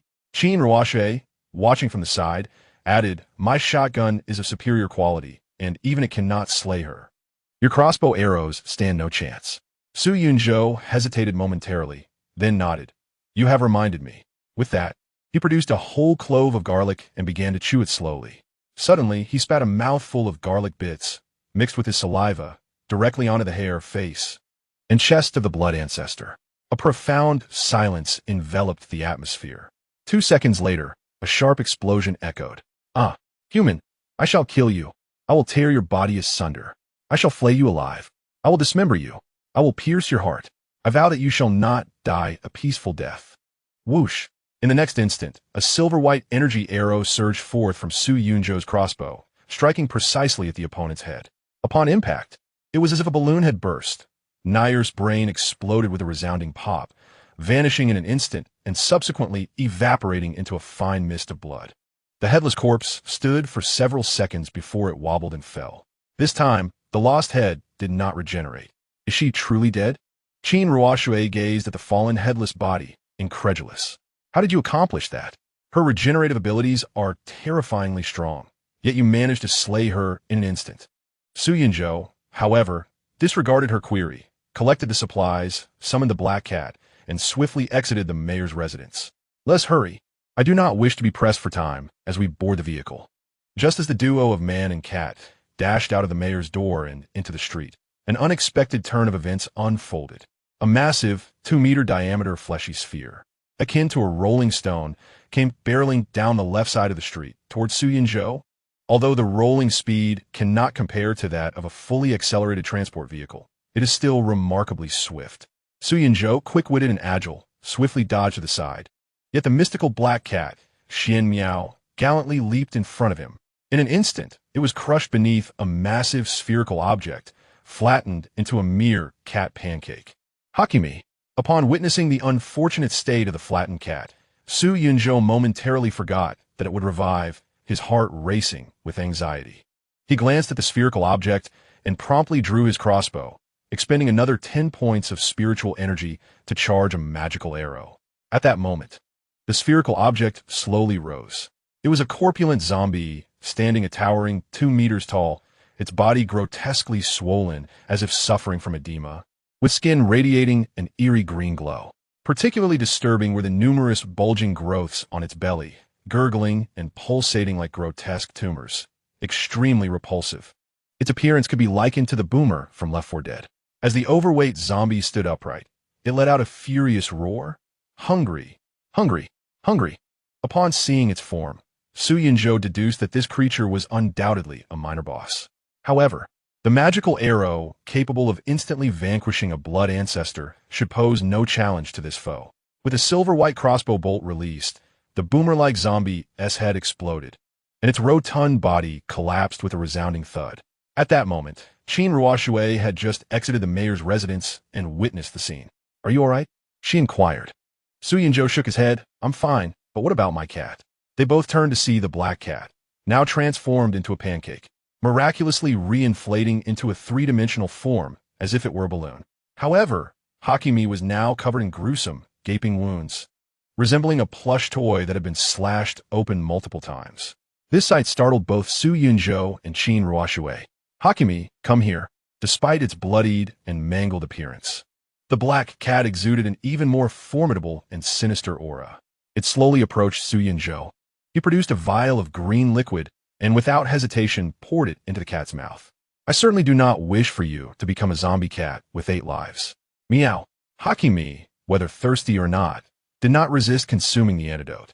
Soon, its wounds began to heal, returning to a normal state without the grotesque protrusions and festering symptoms. Meow, meow, meow. After drinking, the black cat exhibited a vigilant expression, growling at the exploded corpse. Without a moment's hesitation, Su Yunzhou turned and fled.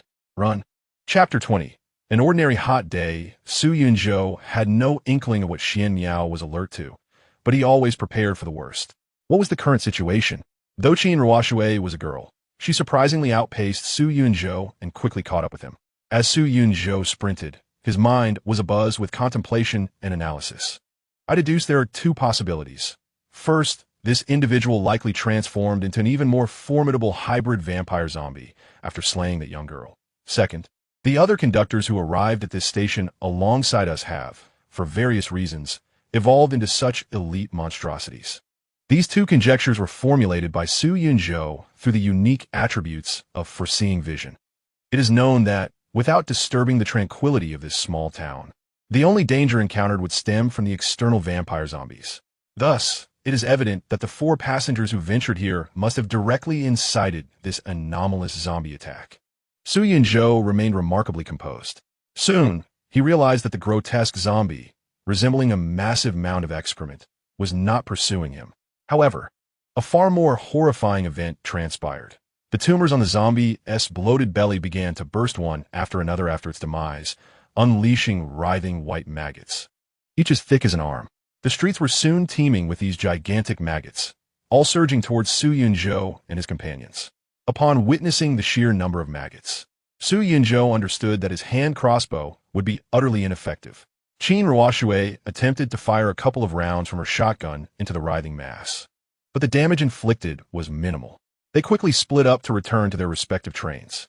One hastened eastward, while the other veered south, both racing to escape the confines of the town.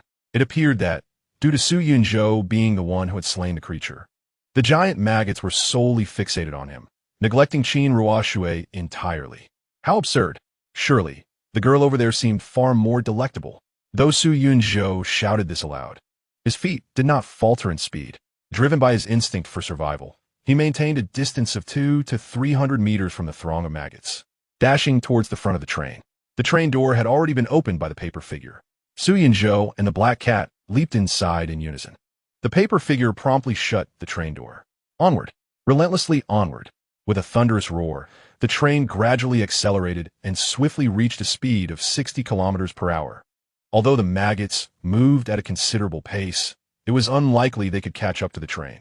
The blood-soaked town receded into the distance behind them. The train once again traversed the desolate landscape. However, this time, Su Yunzhou distinctly sensed a difference. Today's sun seemed to radiate an even more fervent warmth. Goodness, why is it so scorching? After spending a few minutes at the front of the train, Su Yunzhou felt his body heat rising. He quickly retreated to the temperature-controlled carriage. At this moment, all the trains began to depart from the platform. Within minutes, the chat room erupted into a cacophony. Su Yunzhou reclined on the heart-shaped bed in the climate-controlled carriage, sipping on the magma soda scavenged from the supermarket and savoring canned pork. As I regained my stamina, I took a moment to observe the situation in the chat room. Goodness, is this a joke? It's sweltering, and I feel as though I'm melting. What on earth is going on with the weather? Just yesterday, I was surrounded by snow and ice. Had I known, I would have brought more snow with me. Soon, the train made an announcement, regional announcement. For the foreseeable future, high temperatures will prevail, maintaining a range between 35 and 42 degrees Celsius, with an undetermined end time. This is absurd. After the monster attack last night, they now decide to unleash a heat wave upon us. If they want us to perish, they could simply say so. I am utterly disinclined to indulge in this farce any longer. The heat is unbearable. At this rate, I might truly suffer from heat stroke. Why on earth does this train not have air conditioning? I am willing to buy potable water at a premium. Potable water. Potable water. Even slightly cleaner water will suffice, as long as it is not visibly murky. Those who have survived thus far are indeed clever individuals. Su Yunzhou glanced at the regional population after the third station. It had dwindled to just over 4,000. He stroked his chin thoughtfully. If this continues, the number of people in the region will only decrease, turning the exchange into a mere farce. Will there be a subsequent method to replenish the population, inviting new players, or perhaps merging multiple regions? Shaking his head, Su Yunzhou chose not to dwell on such matters. Suddenly, a familiar name caught his eye. Qin Ruoshui requests to add you as a friend. Su Yunzhou replied, Ruoshui, I have sent you one crystal. Meanwhile, in another train car, Qin Ruoshui was drenched in sweat, clad only in a thin gauzy nightgown. Upon seeing the message, her expression remained cold and indifferent, showing no particular reaction to Su Yunzhou's address. Their conversation was quite ordinary, primarily revolving around the transaction of bullets. Qin Ruoshui would provide the materials, and Su Yunzhou, whenever he had the time, would assist her in crafting them as swiftly as possible. However, it wasn't too long before Qin Ruoshui, who often wore a sour expression, made a rather blunt remark. I didn't expect you to be quite clever. My first impression of you was that of someone arrogant, self-important, and prone to pretentiousness and cowardice. Su Yunzhou promptly replied, Well, my first impression of you is somewhat better. You seem like the type who would coldly manage a partner with indifference, an enigmatic beauty of sorts. Qin Ruoshui retorted, Is it really possible to nonchalantly compliment a girl you've only just met a few hours ago as a beauty? Your audacity is quite remarkable. Indeed, any reasonable person would recognize it. Both individuals faced social challenges, which, while problematic, were not uncommon. There exists a certain type of person who can communicate normally with complete strangers and maintain a reasonable dialogue with close friends and relatives. Yet, when faced with those who are not entirely familiar but not completely unknown, their ability to converse falters. A common scenario involves relatives one has not seen for years, friends introducing acquaintances, or teammates from games requiring voice communication. Clearly, Su Yunzhou and Qin Ruoxue exemplify such situations. Despite their somewhat awkward conversation, they managed to communicate effectively. Su Yunzhou quickly exchanged a can of meat and a can of vegetables for a skill book from the other party. Skill book, National 8th Set of Body Exercises Type. Skill book, Skill Level. E-grade skill description. Passive skill permanently increases physical fitness by 2. For every 100 repetitions of the body exercises, physical fitness can be increased by 1, up to a maximum of 2 points. Note: a fundamental martial arts training accessible to the general populace, providing opportunities for many to learn martial arts. Naturally, Su Yunzhou inquired, a maximum increase of 4 points in physical fitness? Why wouldn't you keep such a valuable skill for yourself? The response was straightforward. I've already learned this skill. Chapter 21. The Demon Engulfing Star Bullet. This marked Su Yunzhou's first acquisition of a skill book. In truth, such items are as rare as energy crystals. Very few individuals have ever obtained a skill book. Qin Ruoxue's possession of this particular skill book is a testament to her innate talent. At this moment, Su Yunzhou held the slender skill book while seeking additional information from his classmate Xiao Che.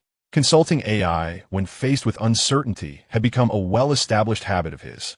Regardless of the AI's accuracy, it was certainly preferable to his own aimless speculation.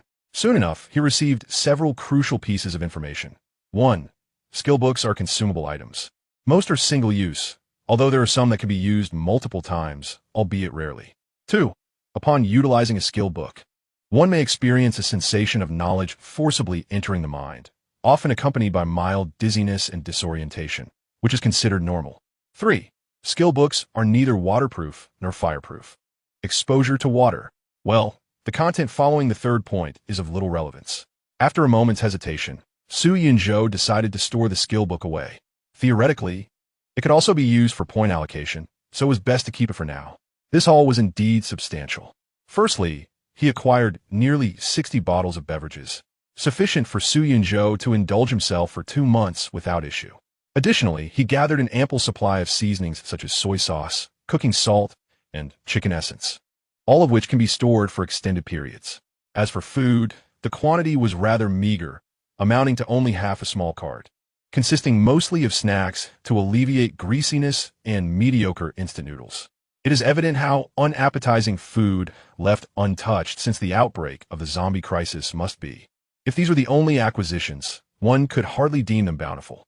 The true treasure lay in the complete set of bedding he managed to transport, paired with a luxurious heart-shaped bed, ensuring he would not skimp on rest. Furthermore, there were various electrical appliances. Although he currently lacks electricity, he has managed to transport a brand new induction cooker, rice cooker, hairdryer, kettle, fan, and other items from the supermarket as much as possible. The paper man has tirelessly worked for 2 hours, and that is no small feat. Additionally, there's a compact refrigerator, roughly the size of a backpack, which can barely hold a few bottles of beverage. He would have preferred to carry a larger refrigerator, but the paper man is incapable of moving heavy objects. All these items were moved with great effort. Next came the spoils from other locations. 2 handguns, one of ordinary quality and the other of superior quality. 100 rounds of dull ammunition, and a blueprint for crafting standard bullets. As for the racial modification items, he has a vial of vampire blood and 21 corrupted vampire hearts. Although Su Yunzhou cannot personally utilize these transformative items, he does not mind selling them, believing that many will choose wisely between death and losing their humanity. He also acquired a skill book for firearms proficiency and a white treasure chest. While he had secured a green treasure chest at the previous stop, this time he was left with a mere white one. Could it be that a green treasure chest was concealed within that blood ancestor's belly? However, even if that were the case, opening that mithril cage would be tantamount to suicide. Who could ascertain whether that creature was truly dead or merely feigning? After some contemplation, Su Yunzhou resolved to allocate 1 bronze point to the white treasure chest, while he continued to extract essence, absorbing experience points. In another 8 hours, he would ascend to level 3, and his talents would also receive an enhancement. Time flowed slowly indeed. For Su Yunzhou, it may have seemed fleeting, but for the majority of individuals in other trains within the same region, it was sheer torment. The sweltering heat, exceeding 35 degrees Celsius, had left many in a state of delirium. Tragically, numerous individuals perished from heat exhaustion due to a lack of water supply. When Su Yunzhou opened his eyes 8 hours later, he received notifications. Your level has risen to 3. Experience points, 0, 30. You have gained 1 free attribute point. Talent enhancement, gain 1 bronze point every 6 hours. He then noted that the number of passengers had dwindled from just over 4,000 to approximately 3,300. Around 700 souls had succumbed to the oppressive heat. Is it truly that terrifying? Su Yunzhou attempted to leave the climate-controlled carriage and made his way to the front of the train. Instantly, he felt an unbearable itch, as if ants were crawling over him, and within mere minutes, he was drenched in sweat. This is no place for a human to endure. Fleeing back into the climate-controlled compartment, he allocated the recently acquired bronze point to the white treasure chest. White treasure chest 1. Type: treasure chest. Quality: fine. Effect 1. Guarantees the acquisition of 1 energy crystal, along with a random selection of 13 ordinary items. There exists a minuscule chance of obtaining a fine item. Effect 2. Grants 1 perfect grade consumable. Su Yunzhou was momentarily taken aback. Had the second effect changed from the white treasure chest after the initial point allocation? It appeared that even within the same category of items, alterations could lead to the emergence of distinct outcomes post-enhancement. Pondering this, he casually opened the treasure chest. In an instant, the chest transformed into a radiant white light and vanished, leaving Su Yunzhou with an energy crystal, a dark golden bullet, and a bottle approximately 100 milliliters in capacity. Currently, his tally of energy crystals stood at 8. Sprite Essence Mouthwash. Type: item. Quality: ordinary. Effect: the container automatically refills with mouthwash every 24 hours. If the container is full or filled with another liquid, it will not refill. Description: this mouthwash originated from a love story between a rather unsanitary troll and a charming, benevolent sprite. Soon after, the product became a bestseller throughout the virtual realm. Su Yunzhou squinted. Theoretically, mouthwash is also consumable. Yet a mere 100 milliliters of water daily is hardly substantial. His gaze shifted toward the bullet. Magic Penetrating Star Bullet. Type: consumable. Quality: perfect. Effect: can only be loaded into firearm-type equipment. Firing this bullet will inflict substantial physical and ethereal mixed damage within a cylindrical range of 1 kilometer in linear distance and 50 centimeters in radius. Description: a standard bullet designed for use in the magic penetrating star cannon of a spacecraft. Su Yunzhou picked up the dark golden bullet, marveling at its appearance. Is this truly a perfect grade consumable? It certainly looks powerful. Upon reading the description, he couldn't help but grimace. Quipping: a spacecraft with a range of only 1 kilometer? Are we engaged in a knife fight? After securing the bullet, he once again examined the handgun. To fire the magic penetrating star bullet, it was imperative that he possessed a firearm. The best handgun in town. Type: weapon. Quality: fine. Attack: high physical attack. Unaffected by the user's physical attributes. Effect: the likelihood of quality issues with this firearm is virtually 0.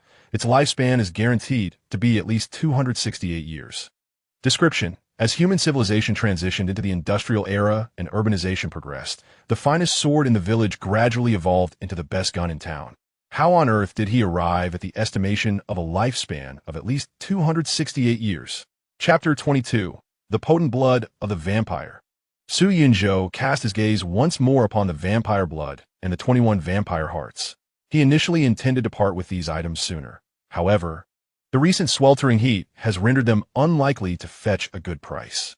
Neither vampires nor vampire zombies possess heat-resistant traits.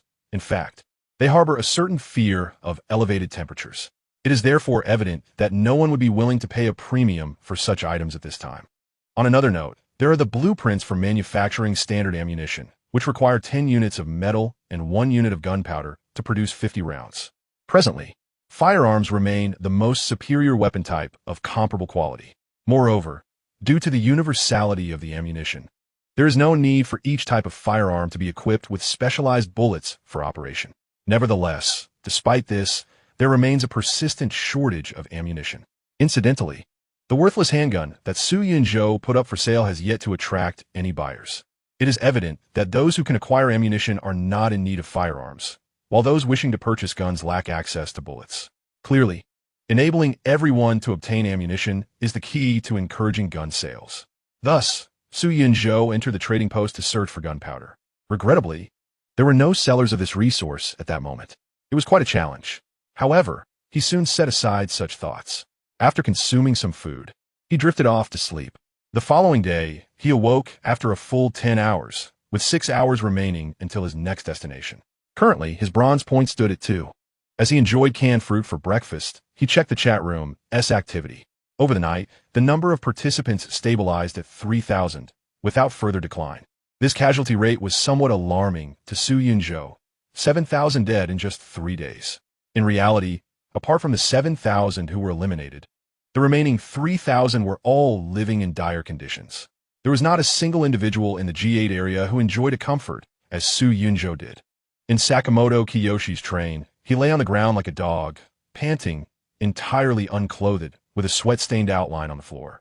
Due to the scarcity of water, Sakamoto could only afford to sip cautiously, drinking only when overwhelming thirst compelled him, in an effort to minimize fluid loss from his body. How humiliating! I, a proud Yamato warrior, find myself in such a degrading state. In contrast, Wu Shuang's train was more bearable. The floor was adorned with a layer of pristine fur, emanating a gentle chill. She reclined upon the fur, feeling a slight coolness on one side, while enduring the oppressive heat on the other. Like a languid fish, she had to turn over every 10 to 15 minutes. Additionally, the space within her train was undeniably limited. Various creatures, or perhaps monstrosities, are stripped of their pelts and generously sprinkled with salt, propped upright to endure the sweltering heat, drying into jerky. This method was imparted to her by Su Yunzhou. Naturally, in return, Wu Shuang is obliged to share a portion of the meat with Su Yunzhou. Inside Yi Feng's train, a resolute youth sits cross-legged, adopting a meditative posture. In his grasp lies a crystal of energy, evidently absorbing experience points. Compared to Su Yunzhou, his efficiency in this endeavor is markedly superior, managing to absorb a fraction in a mere 45 minutes. However, he possesses only a single energy crystal at present. Yi Feng lacks any means to resist the oppressive heat. He relies solely on his willpower to endure. Unlike the majority, who lie languidly like defeated dogs, he harbors a fervent desire to remain active, unwilling to succumb to fatigue. He firmly believes that he is the protagonist of this survival saga aboard the train. As the central figure, surrender is not an option. Furthermore, he asserts that everyone must heed his commands to collectively navigate the trials of survival. Only he can lead them toward hope. I must persevere. I cannot relent. Within Su Yunzhou's compartment, he reclines on his bed, sipping soda and munching on snacks, feeling rather listless. Why has the chat room fallen silent? He glances down, waving his hand dismissively. I have only cat food for you. Don't even think about canned meat. Yesterday, the paper figure also delivered 5 bags of 2-pound cat food. Ample sustenance for Hakimi for a while. After the demise of the cat biscuit incident yesterday, several hours have passed, and the wounds on the black cat have already closed, though they have left conspicuous scars that seem unlikely to fade anytime soon. In Su Yunzhou's assessment panel, the black cat's lives have transformed into 8. Simultaneously, its aura has grown slightly more formidable. Su Yunzhou affectionately pats its head and scratches its chin, urging it to return to its cozy nook. He then retrieves 2 skill books, Mastery of Firearms, and 8th set of Alliance body exercises. He decides to invest in the body exercises first. Skill book, 9th set of Alliance body exercises 1 type. Skill book, skill level, D grade skill description. Passive skill, permanently increases physique by 5. Allows for more advanced training. For every 50 repetitions of the body exercises, physique increases by 1, up to a maximum of 5 points. Note, after 2 centuries, the Star Abyss has refined the 8th set of body exercises, developing the 9th set. Has it transformed into a corresponding advanced skill? Su Yunzhou ponders. Stroking his chin, E-grade skills increase physique by 4 points. while D-grade skills enhance it by 10 points. I wonder what the strength of subsequent CB or even A-grade skills might be. Contemplating these thoughts, he does not hesitate and promptly begins to learn the skill. After the skill book was utilized, it transformed into a beam of white light and dissipated. Subsequently, a plethora of knowledge began to emerge within Su Yunzhou's mind. This knowledge felt as if it did not merely materialize in his consciousness, but rather as though it had been perceived through sight and sound. Unbeknownst to him, he found himself instinctively controlling his body, practicing the foundational exercises. Astonishing. Is this truly me? With the palpable transformation in his physique, Su Yunzhou could scarcely believe his senses. Although his physical attributes had merely escalated from 12 to 17 points, his body exhibited an unmistakable strength that seemed to transcend the realm of the ordinary. His figure bore no significant alterations. The muscular contours remained defined, without the exaggerated bulk akin to that of a bodybuilder. Yet, in terms of strength perception, he could distinctly feel an overwhelming power coursing through him. What a formidable physical form. If he were to elevate his physique to a staggering 100 points, what terrifying physicality would that entail? 1,000 points, perhaps even 10,000? The thought of achieving a transcendent body sent shivers down his spine. However, Su Yunzhou quickly dismissed such notions. Each level increase only granted a mere 1 point in free attribute points. To enhance his physique, he would likely need to rely on skills. If he could learn more foundational exercises like this, could he accumulate his physical attributes into a singular monstrous value? Yet, this speculation was swiftly negated. It was implausible. The 8th set of E-grade foundational exercises could not possibly coexist with D-grade exercises, and the foundational martial arts for body enhancement would not exhibit significant variations in form. Such passive skills would likely only activate the most potent among similar types. This logic was as straightforward as elementary mathematics. Regardless of whether one studied in Chinese or English, the fundamental principles remain the same: addition, subtraction, multiplication, and division. Su Yunzhou chose not to dwell on this matter any longer and shifted his gaze to the second skill. Skill book, firearm proficiency type. Skill book, skill level.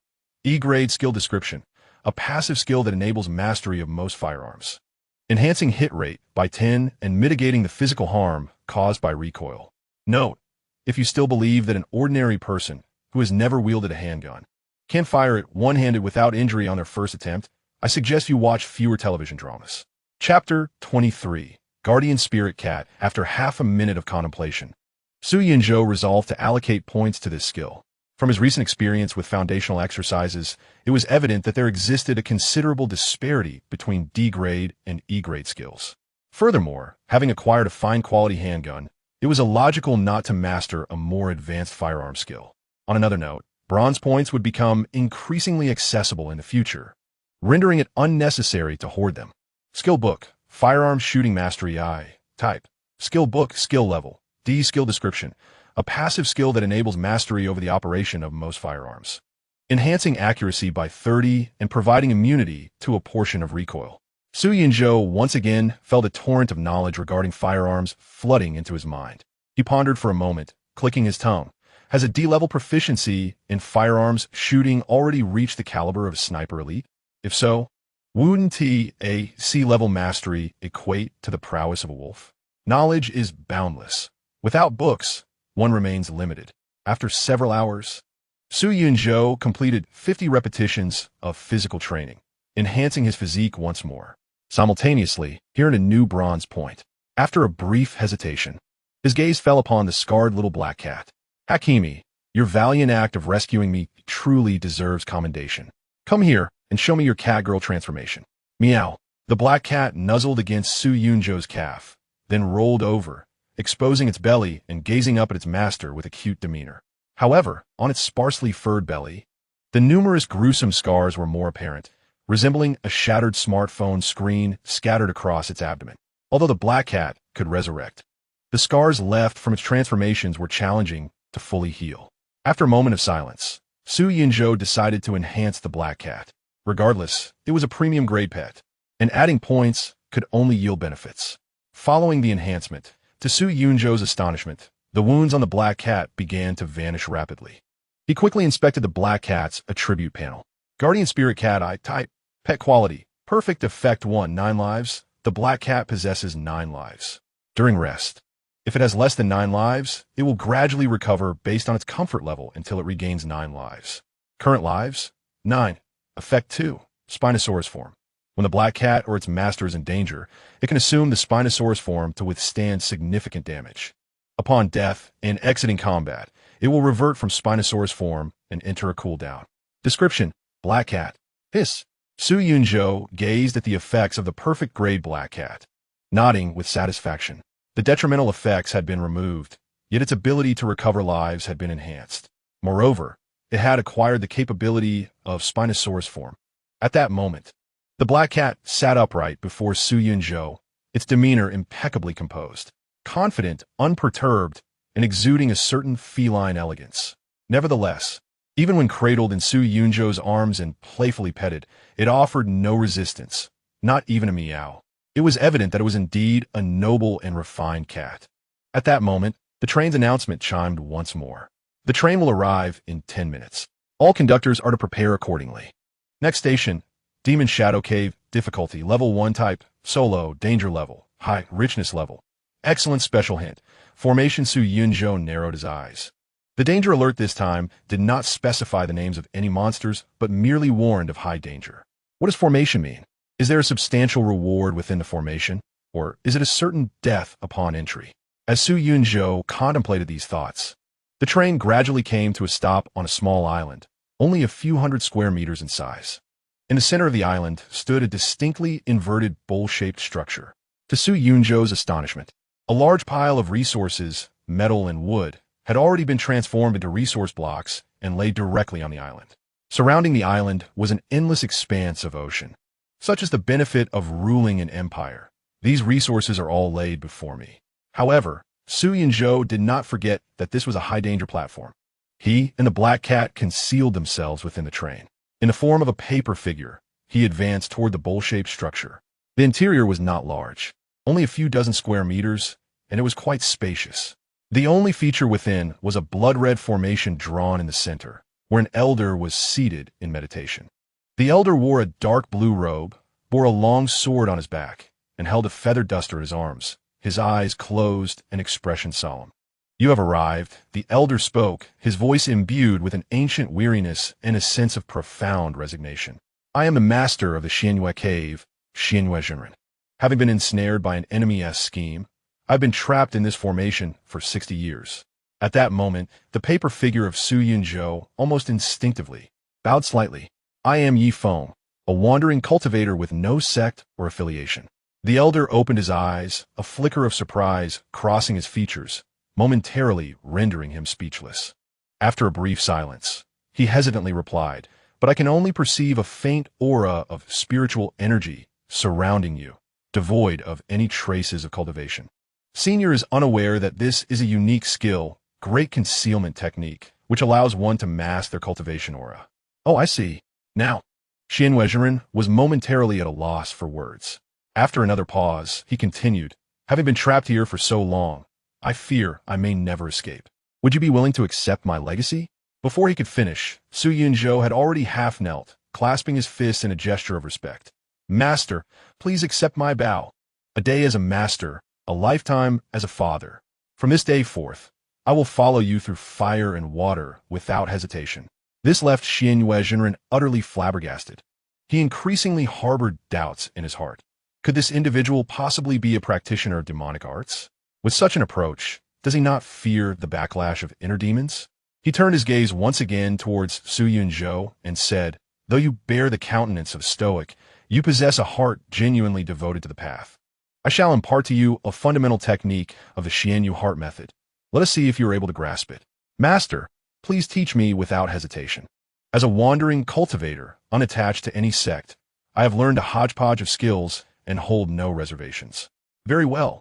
The Xianyu master nodded in assent. Subsequently, a stream of luminescence emanated from the elder and descended before Su Yunzhou. It was a tome inscribed with the 4 characters of Xianyu heart method in traditional script. The paper figure picked it up and made its way towards the cave's entrance, responding, Master, I shall diligently study this upon my return, so as not to disappoint your lofty expectations. The elder immediately became anxious. Alas, wait a moment, this is merely the most basic part of my technique. I also possess the Xianyu divine art, the Xianyu body refinement method, and the Xianyu sword technique. Do not depart just yet. Chapter 24. Xian Yin Demon Technique. Naturally, Su Yunzhou had to retrieve the tome from the paper figure. He could not assess the nature of the contents through the figure alone. It had to be in his own hands. Upon receiving it, he realized it was also a skill book. Skill book, Xian Yin Demon Technique. Type, skill book, skill level. D grade skill description. Upon learning, one shall master the foundational methods of spiritual energy utilization. Attributes, dark. Special effect. Among individuals studying the Xian Yin Demon Technique, when they encounter one another, the stronger party can fully dominate the body of the weaker. Description.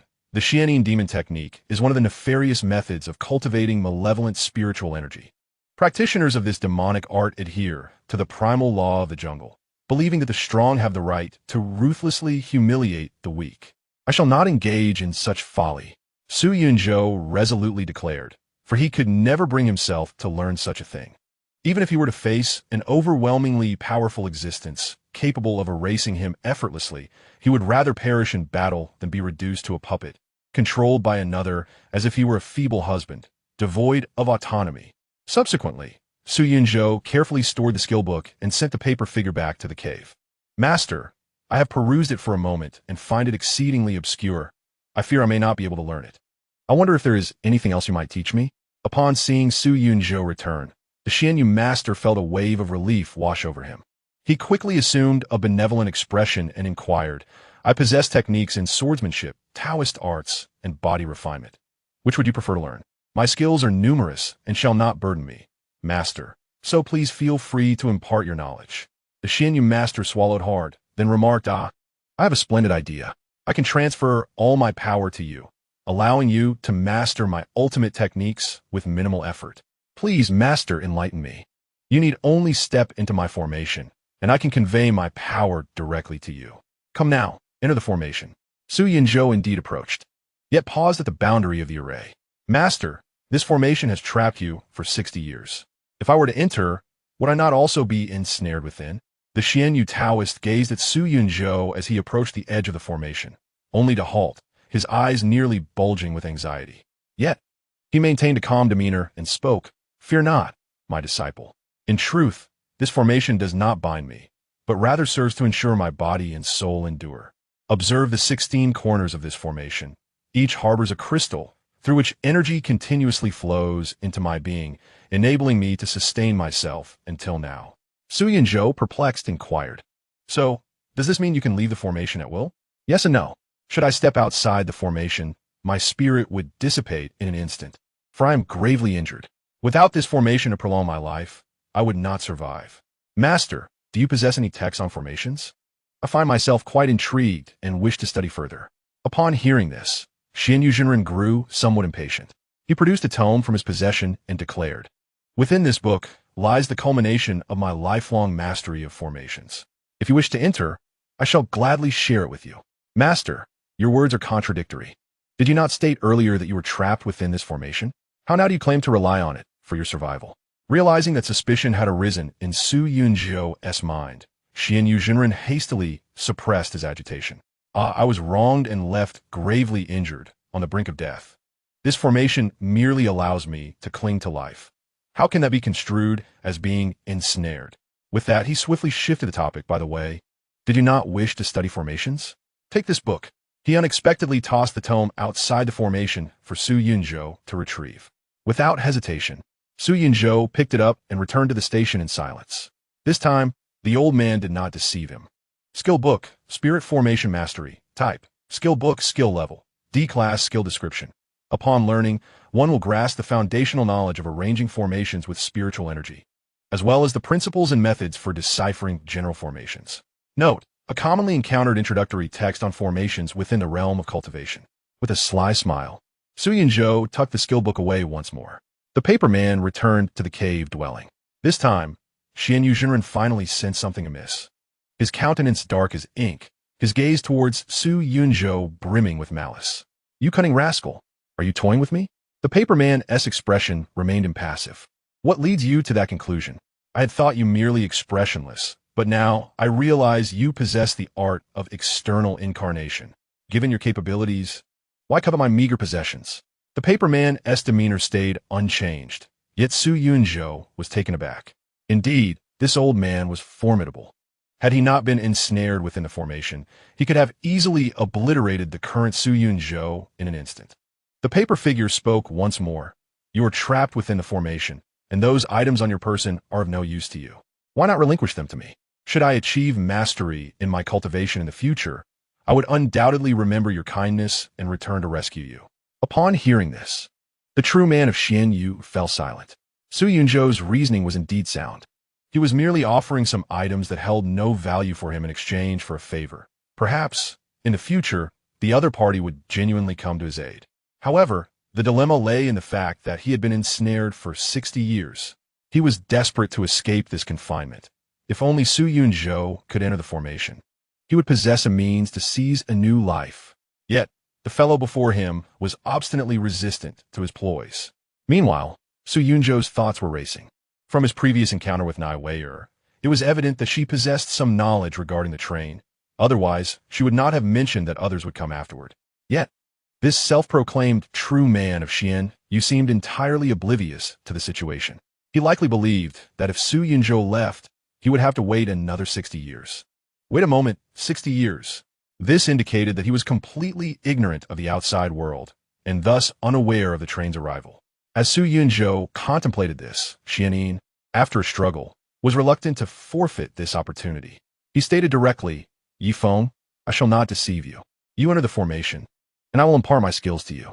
In return, you must pledge with your Tao heart that you will rescue me whenever the chance arises. What say you? Abandon this futile hope. Xianyin, the elder demon. How do you know my name? Xianyin was taken aback. Su Yunzhou, disinterested in explaining the name of the station, continued, since you hail from the demonic sect, there is no need for us to engage in grandiloquent dialogue. Present all your items, and, if I find them satisfactory, I shall indeed swear to rescue you. Xianyin's expression darkened, yet he waved his hand, and 3 items appeared before the paper figure. The figure merely shook its head. Not enough. Grinding his teeth, Xianyin waved his hand again, and a green treasure chest inexplicably flew from his bosom. This is an extraordinary artifact that appeared beside me 3 years ago. I know not how to open it, but I am certain it contains remarkable treasures. Xianyin's countenance was grim. Brat, this is all I can offer. If you find it insufficient, still not enough. The paper figure's voice remained calm as the sea. Yi Feng, you go too far.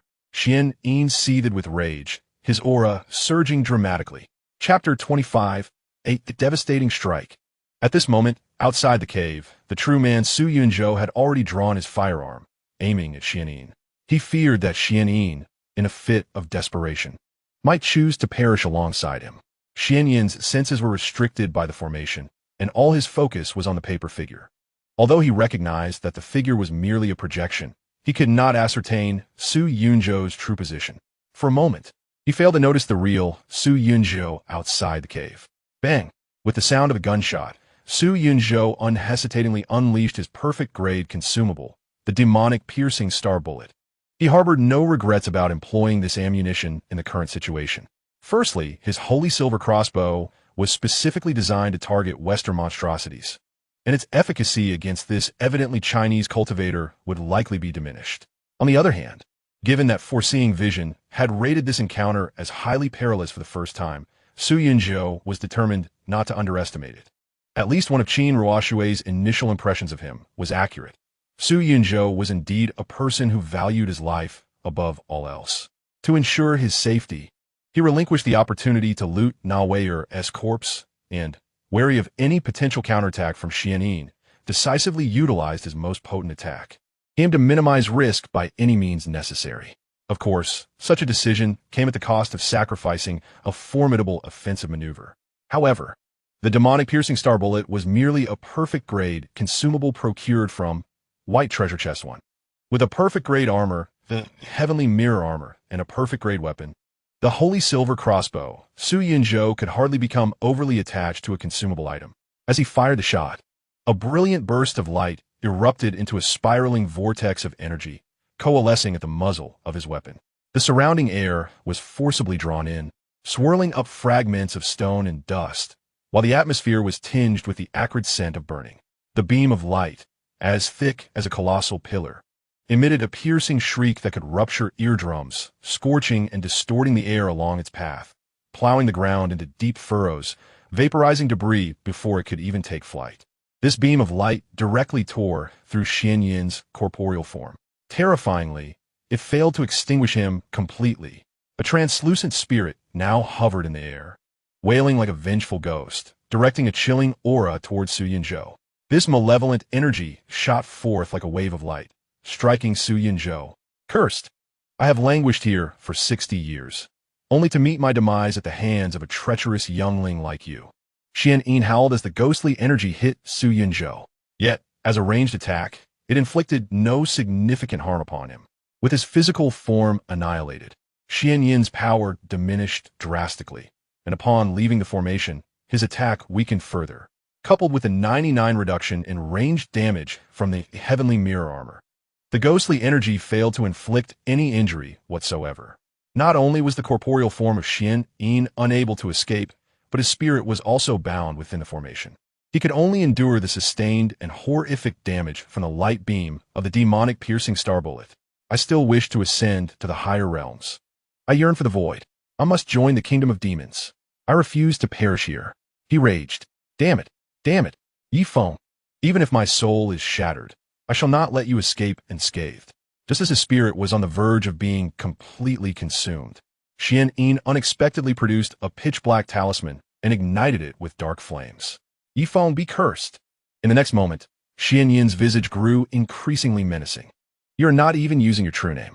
The chilling wail of a ghost gradually faded away, the souls dissipating, and the cave returned to tranquility.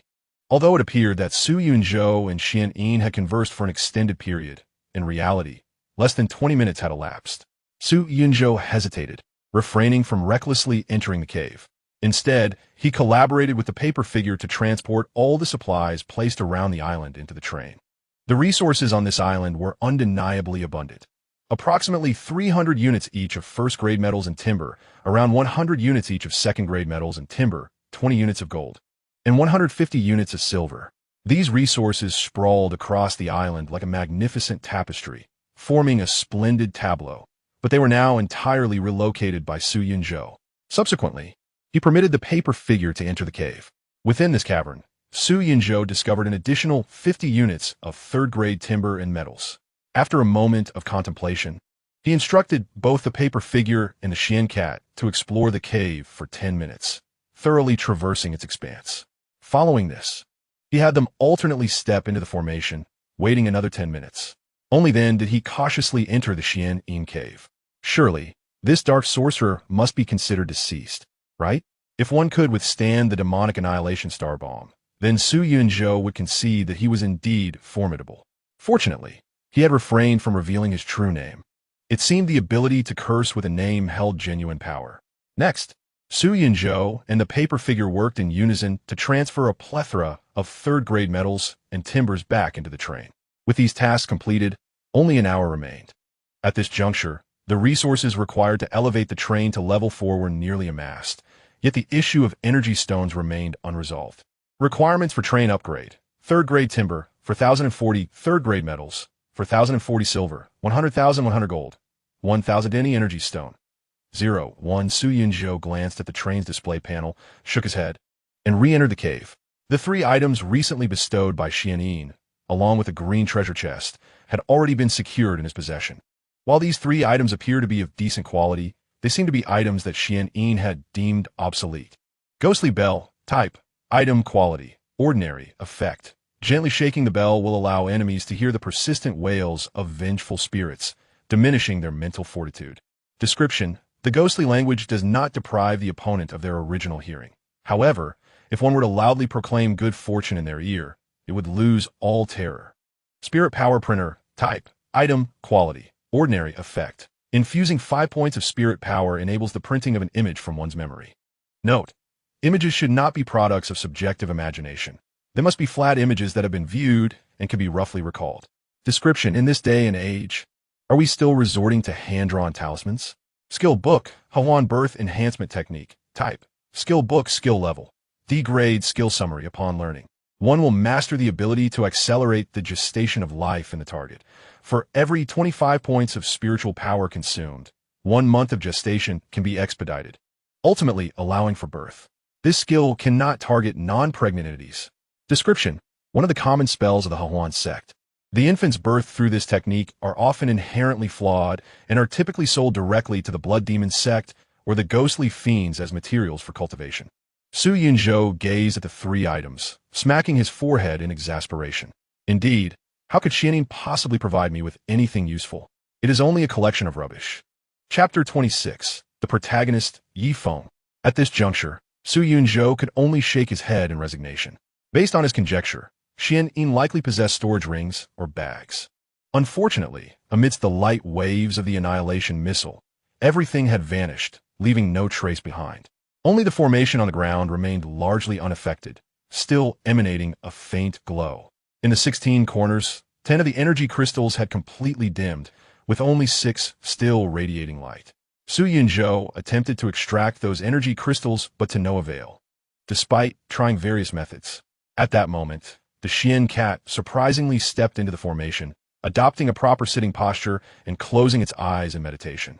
Then, to Su Yunzhou's astonishment, he observed the energy crystals at the focal point of the formation gradually releasing energy particles, which floated into the Xian cat's body. Hakimi. Move aside. The Xian cat opened its eyes, said nothing further, and departed. I was wondering if anyone wanted the residual energy in this formation. If you wanted it, you should have said so earlier. Su Yunzhou stroked his chin, seated himself within the formation, and, akin to absorbing experience points, closed his eyes in meditation. 10 minutes later. Experience points, 12. What the heck? Hakimi, why didn't you tell me this sooner? Meow. The Xian cat looked at him and meowed again. You ask me? Do I speak human language? Su Yunzhou chose to ignore it. His time was limited, with less than 50 minutes remaining before departing. Experience points, 12. Experience points, 12. Your level has increased to level 4. Experience points, 640. You have been awarded 1 free attribute point. Your talent upgrade. Every 4 hours, you gain 1 bronze point. Another 20 minutes passed, with 3 more energy crystals completely dimming, leaving only 3. Experience points, 6. Experience points, 6. At last, all the energy crystals had faded. Su Yunzhou could derive no experience points from this formation. Nevertheless, he felt an immense sense of satisfaction. A staggering 48 experience points, nearly 5 energy crystals, and 48 hours of meditation. Seizing the final moments, Su Yunzhou did not squander the opportunity. He extracted paper and pen from within the train, intending to meticulously replicate the intricate formation he had just witnessed. Fortunately, he had thought to acquire some writing materials during his earlier visit to the supermarket. However, he soon misjudged his artistic abilities. The formation was exceedingly complex and exquisite, leaving Su Yunzhou momentarily at a loss as to how to depict it accurately. Wait, this should be considered a planar diagram, right? He hastily retrieved his spiritual power printer, and with a mere thought, expended 5 points of spiritual energy. In an instant, a mass of translucent white material emerged from his mind and entered the printer. Before long, the formation he had observed was flawlessly printed, landing in his hands. This printed material was manipulable, capable of being as thin as translucent paper or as sturdy as cardboard. Though its maximum width was limited to 10 centimeters, with no restriction on length, as the printer's output width was merely around 10 centimeters. What a remarkable item. I never anticipated that such a fine tool would be bestowed upon me by Xianin. In truth, he had mistakenly underestimated Xianin. Individuals who have cultivated to Xianyin's level no longer require external aids, as they can effortlessly reproduce the images they perceive using their spiritual energy. Thus, this device was of little practical use to him. However, for Su Yunzhou, it served as a makeshift camera. The train's built-in photo function could only capture images of objects within the train itself. After printing the formation, Su Yunzhou hurriedly returned to the train with just 5 minutes to spare. He secured the doors and awaited departure. This stop had yielded an astonishingly bountiful harvest, a plethora of resources, a green treasure chest, 3 skill books, 2 items, and a total of 48 experience points. Su Yunzhou glanced at the number of individuals in the area. The count had dwindled below 3,000, yet the rate of attrition had significantly slowed, with still over 2,800 remaining. Clearly, those who persevered until this point were at least courageous enough to disembark and gather resources, possessing a certain degree of ability to confront danger. Su Yunzhou surmised that unless they encountered extraordinary circumstances, large-scale casualties were unlikely to continue. The train began to glide away, returning to the desolate expanse. Beneath the surface of the previously uninhabited island, a colossal shadow surfaced silently in the waters. Roar! It opened its gaping maw, wholly devouring the island without so much as a moment's chewing. As soon as the train departed the platform and ventured into the wasteland, Su Yunzhou noticed a change in the weather. It was no longer hot. The period of extreme heat has concluded. The following duration will maintain a comfortable temperature of 2026. Duration, unknown. The train's announcement resonated, instantly easing the tension in the hearts of all, save for Su Yunzhou. For him, the existence of a temperature-control compartment rendered him impervious to the extremes of heat or cold, as long as the temperatures remained below the threshold capable of melting the train. In the chat room, he finally exclaimed at last, "It's finally over. Do you have any idea how I've endured this past period? I was even reluctant to part with my own urine. Is this all? I couldn't even bear to waste it when I was suffering from diarrhea. In truth, as long as there is adequate hydration, such sweltering weather is merely uncomfortable and not life-threatening. My real fear lies in the return of frigid temperatures plunging below -10 degrees. In such conditions, it suffices to have a fire, does it not? With some first-rate wood, one can easily create fire through friction. Surely, there are no individuals incapable of kindling a flame?" At that moment, Su Yunzhou spotted a familiar name once more. Yi Feng declared, "In order for us all to thrive together, I hope everyone can join the alliance I've established. The Great Xia Alliance. Let us unite our efforts and support one another." However, very few echoed his sentiments, with the majority choosing to disregard him altogether. It was evident that most perceived him as merely self-aggrandizing. The rationale behind this was that those who opted to join the alliance had not received notable assistance, whether in resources or intelligence. Yi Feng's justification was that everyone is currently pooling resources around me. Once I acquire absolute power, I can elevate us all together. Clearly, such rhetoric was only credible to the naive youth fresh to society. No one else believed him. Yi Feng's train, in the young man's grip, clutched a completely dull energy crystal, his face etched with resentment and fury. Why do these people refuse to heed my commands? Am I not the protagonist? These secondary characters should dutifully follow the orders of the main character. Shouldn't they? Why are they all opposing me? Ah, they're indeed the antagonists. Only villains would stand against the hero.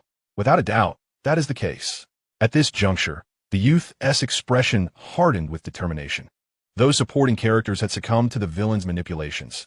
To eliminate the villain was the only path for them to find redemption and reform. But who truly is the villain? Allow me to diligently note down all your names. As Yi Feng spoke, he meticulously recorded every taunt, curse, and instance of disregard directed at him within the chat room, leaving no detail overlooked. Simultaneously, Su Yunzhou sent a message within the chat. Su Yunzhou, the class modification items are now available in the trading post. Those interested are welcome to come and take a look. Upon the release of this message, Yi Feng promptly noted Su Yunzhou's name. Yet, he also felt a surge of curiosity about the class modification items mentioned by Su Yunzhou. Chapter 27. Basic Water Storage Compartment. Yi Feng attempted to privately message Su Yunzhou, only to discover he had been blocked. Consequently, he resorted to directly tagging him in the chat. Yi Feng, Su Yunzhou, why'd you block me? Are you intent on opposing me? I advise you to reconsider your foolishness. Yi Feng, hand over the vampire's blood to me at once, and I shall elevate you to the position of second in command within the Great Xia Alliance. You will not be treated unjustly. Yi Feng, Su Yunzhou, how dare you disregard me? It is abundantly clear that most, including Su Yunzhou, have chosen to ignore Yi Feng entirely. Those who joined the Great Xia Alliance with pure intentions now find themselves blushing with embarrassment at their leader's conduct. It is truly humiliating. Most of them are young individuals who have recently entered society, with some even being inexperienced college students. Naturally, they have thin skins, and upon witnessing Yi Feng's behavior, many have declared their intention to withdraw from the Great Xia Alliance. The organization was established merely through words, its cohesion akin to that of a chat group among penguins. It is fracturing before our very eyes. Fortunately, the majority are not so naive or immature. They are genuinely presenting their resources to trade with Su Yunzhou for these class-changing items. As Su Yunzhou anticipated, the price of vampire's blood far exceeds that of corrupted blood. The corrupted blood typically yields 50 units of Tier 1 resources or 10 units of Tier 2 resources. Rarely do individuals offer food or water in exchange for corrupted blood, as those who are well-fed generally do not consider becoming zombies. Currently, the chat room is divided into two factions. Su Yunzhou, what do you mean by offering corrupted blood? Are you suggesting we all become zombies? Indeed, if we were to become zombies, would we still be human? Su Yunzhou, have you used this yourself? You are merely bringing harm to others. Brothers and sisters, do not purchase these race-altering items. Once altered, there is no turning back. However, we are struggling to survive. Possessing such an item could significantly enhance our chances of survival. I will not buy this. Will you sell me some food instead? The description of this vampire zombie trait states that one can maintain high stamina even after a month without food. Moreover, we're not true zombies. We can still retain our sanity. Compared to the severe side effects of corrupted blood, the price of vampire's blood is considerably higher. Sakamoto Kyoto, 500 units of Tier 1 metal and wood. Su, sell me this item. Su Yunzhou, Tier 1 fundamental resources are of no use to me. I will consider it if you offer Tier 4 resources. Sakamoto Kyoto, are you dreaming? Chin Ruoxue, how about half a bottle of my leftover AD calcium? Will you sell it? Su Yunzhou, what do you take me for? Chin Ruoxue, half a bucket of my bathwater. Su Yunzhou, quickly, I will trade you my fruit photo. Yi Feng, I swear I shall not rest until I repay this humiliation. System, you have been blocked by the other party. Please pay 1 crystal to continue chatting with them, subject to their permission. He even spots a name he has never encountered before. Why is he so certain he has never seen it? Because once he lays eyes on this name, it will be difficult to forget. In the G8 district, a name seldom seen, as it is predominantly inhabited by people from the Great Xia Kingdom. Forest, Su Yunzhou, my friend. Do you think this item could be exchanged for some vampire blood? Attached is the train carriage module card. Carriage, basic water storage carriage, quality excellent. Effect, capable of storing fundamental water resources, with the stipulation that the stored substance must be in liquid form. Capacity, 10 slots, each slot limited to one type of liquid, with a maximum of 10 tons per slot. Description, generally, seawater and fresh water are categorized as two distinct liquids. Furthermore, liquids with excessive turbidity cannot be stored. Upon seeing this item, Su Yunzhou was taken aback. How could one be so willing to sell such a thing? Wouldn't they want to keep it for themselves? This was his typical ploy, a tactic to extract information, and he felt it worth a try. Voris replied directly, I obtained this at my last stop, initially intending to use it. However, upon seeing your vampire blood, I thought it might be worth an exchange. This is the only item I have that holds equal value to vampire blood. At this point, Su Yunzhou readily agreed. However, he clarified, I have only listed this item for less than 10 minutes. I need to see what others are willing to offer. If no one bids higher than you in half an hour, I shall sell it to you. Is that acceptable? Vorist remained silent for a moment, then replied, agreed. In truth, Su Yunzhou had initially planned to proceed with the exchange immediately. Yet, he never underestimated others. Among the 2,000 to 3,000 people present, it was unlikely that there were none who could rival Vorist. Surely, not everyone was as unique as Yi Feng. Half an hour later, no bid surpassed Vorist's offer. Although many others presented commendable items, such as E-grade skill books, crystals, or even excellent grade equipment. Nevertheless, none could compare to the water storage carriage module card. Soon after, Su Yunzhou decided to add another carriage to his train. Currently, his train comprised the locomotive, a temperature-controlled carriage, a basic storage carriage, and a basic water storage carriage. The carriages could be rearranged freely, but the locomotive must always remain in the front. What a pity! If only he had arrived 2 stations earlier. He could have filled up on fresh water in Bloody Town. Even arriving 1 station earlier would have allowed him to gather ample seawater around the island of the Xianin Cave, which he could then purify with a water filtration system. Lost in thought, Su Yunzhou noticed the Xian cat approaching his feet, rubbing against his trousers. Meow, Hakimi. Do you mean to say I should not dwell in regret for the past, but rather look forward to the future? Indeed, you are right. One must always look ahead. The Xian cat sat upright, gazing up at Su Yunjue with a perplexed expression. What on earth was this human babbling about? This cat was hungry.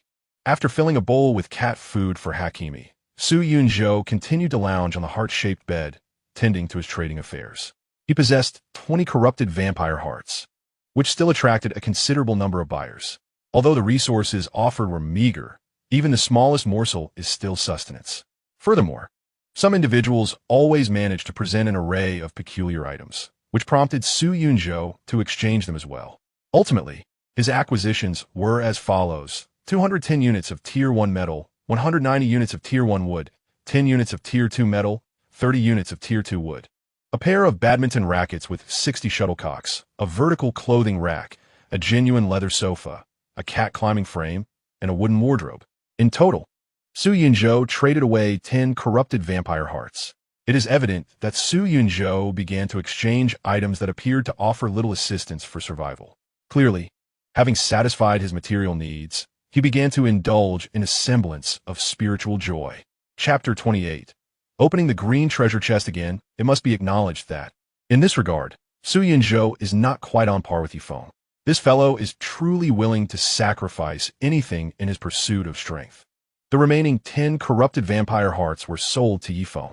Unable to reach Su Yunjue directly, Yifeng tasked one of his subordinates to make contact, who then facilitated the lifting of Su Yunjue's block on Yifeng. Yifeng was determined to negotiate in person, believing it to be the duty of a protagonist. Only someone as prominent as Su Yunjue in the G8 district chatroom had the standing to engage in such a transaction. Initially, Su Yunjue had no intention of responding. However, the price offered was a microgenerator. Microgenerator, type, item quality, superior effect, consumes wood, energy stones, coal, oil, and other materials to generate electricity. Energy conversion power is 80. Description: in modern society, electricity is indispensable, is it not? Returning to the matter at hand, in the realm of trade, one must not be modest. From any perspective, this microgenerator was more than sufficient for Su Yunjue to part with 10 corrupted vampire hearts in exchange. Originally, Yifeng intended to trade for vampire blood, but alas, he arrived too late. Consequently, he settled for the 10 corrupted vampire hearts. Rather than using them himself, he decisively distributed them among his 10 most capable subordinates. In Yifeng's view, his race should at least be of a perfect grade. How could he possibly utilize such ordinary grade racial modification items? That would be beneath his stature, incongruent with his identity as the protagonist.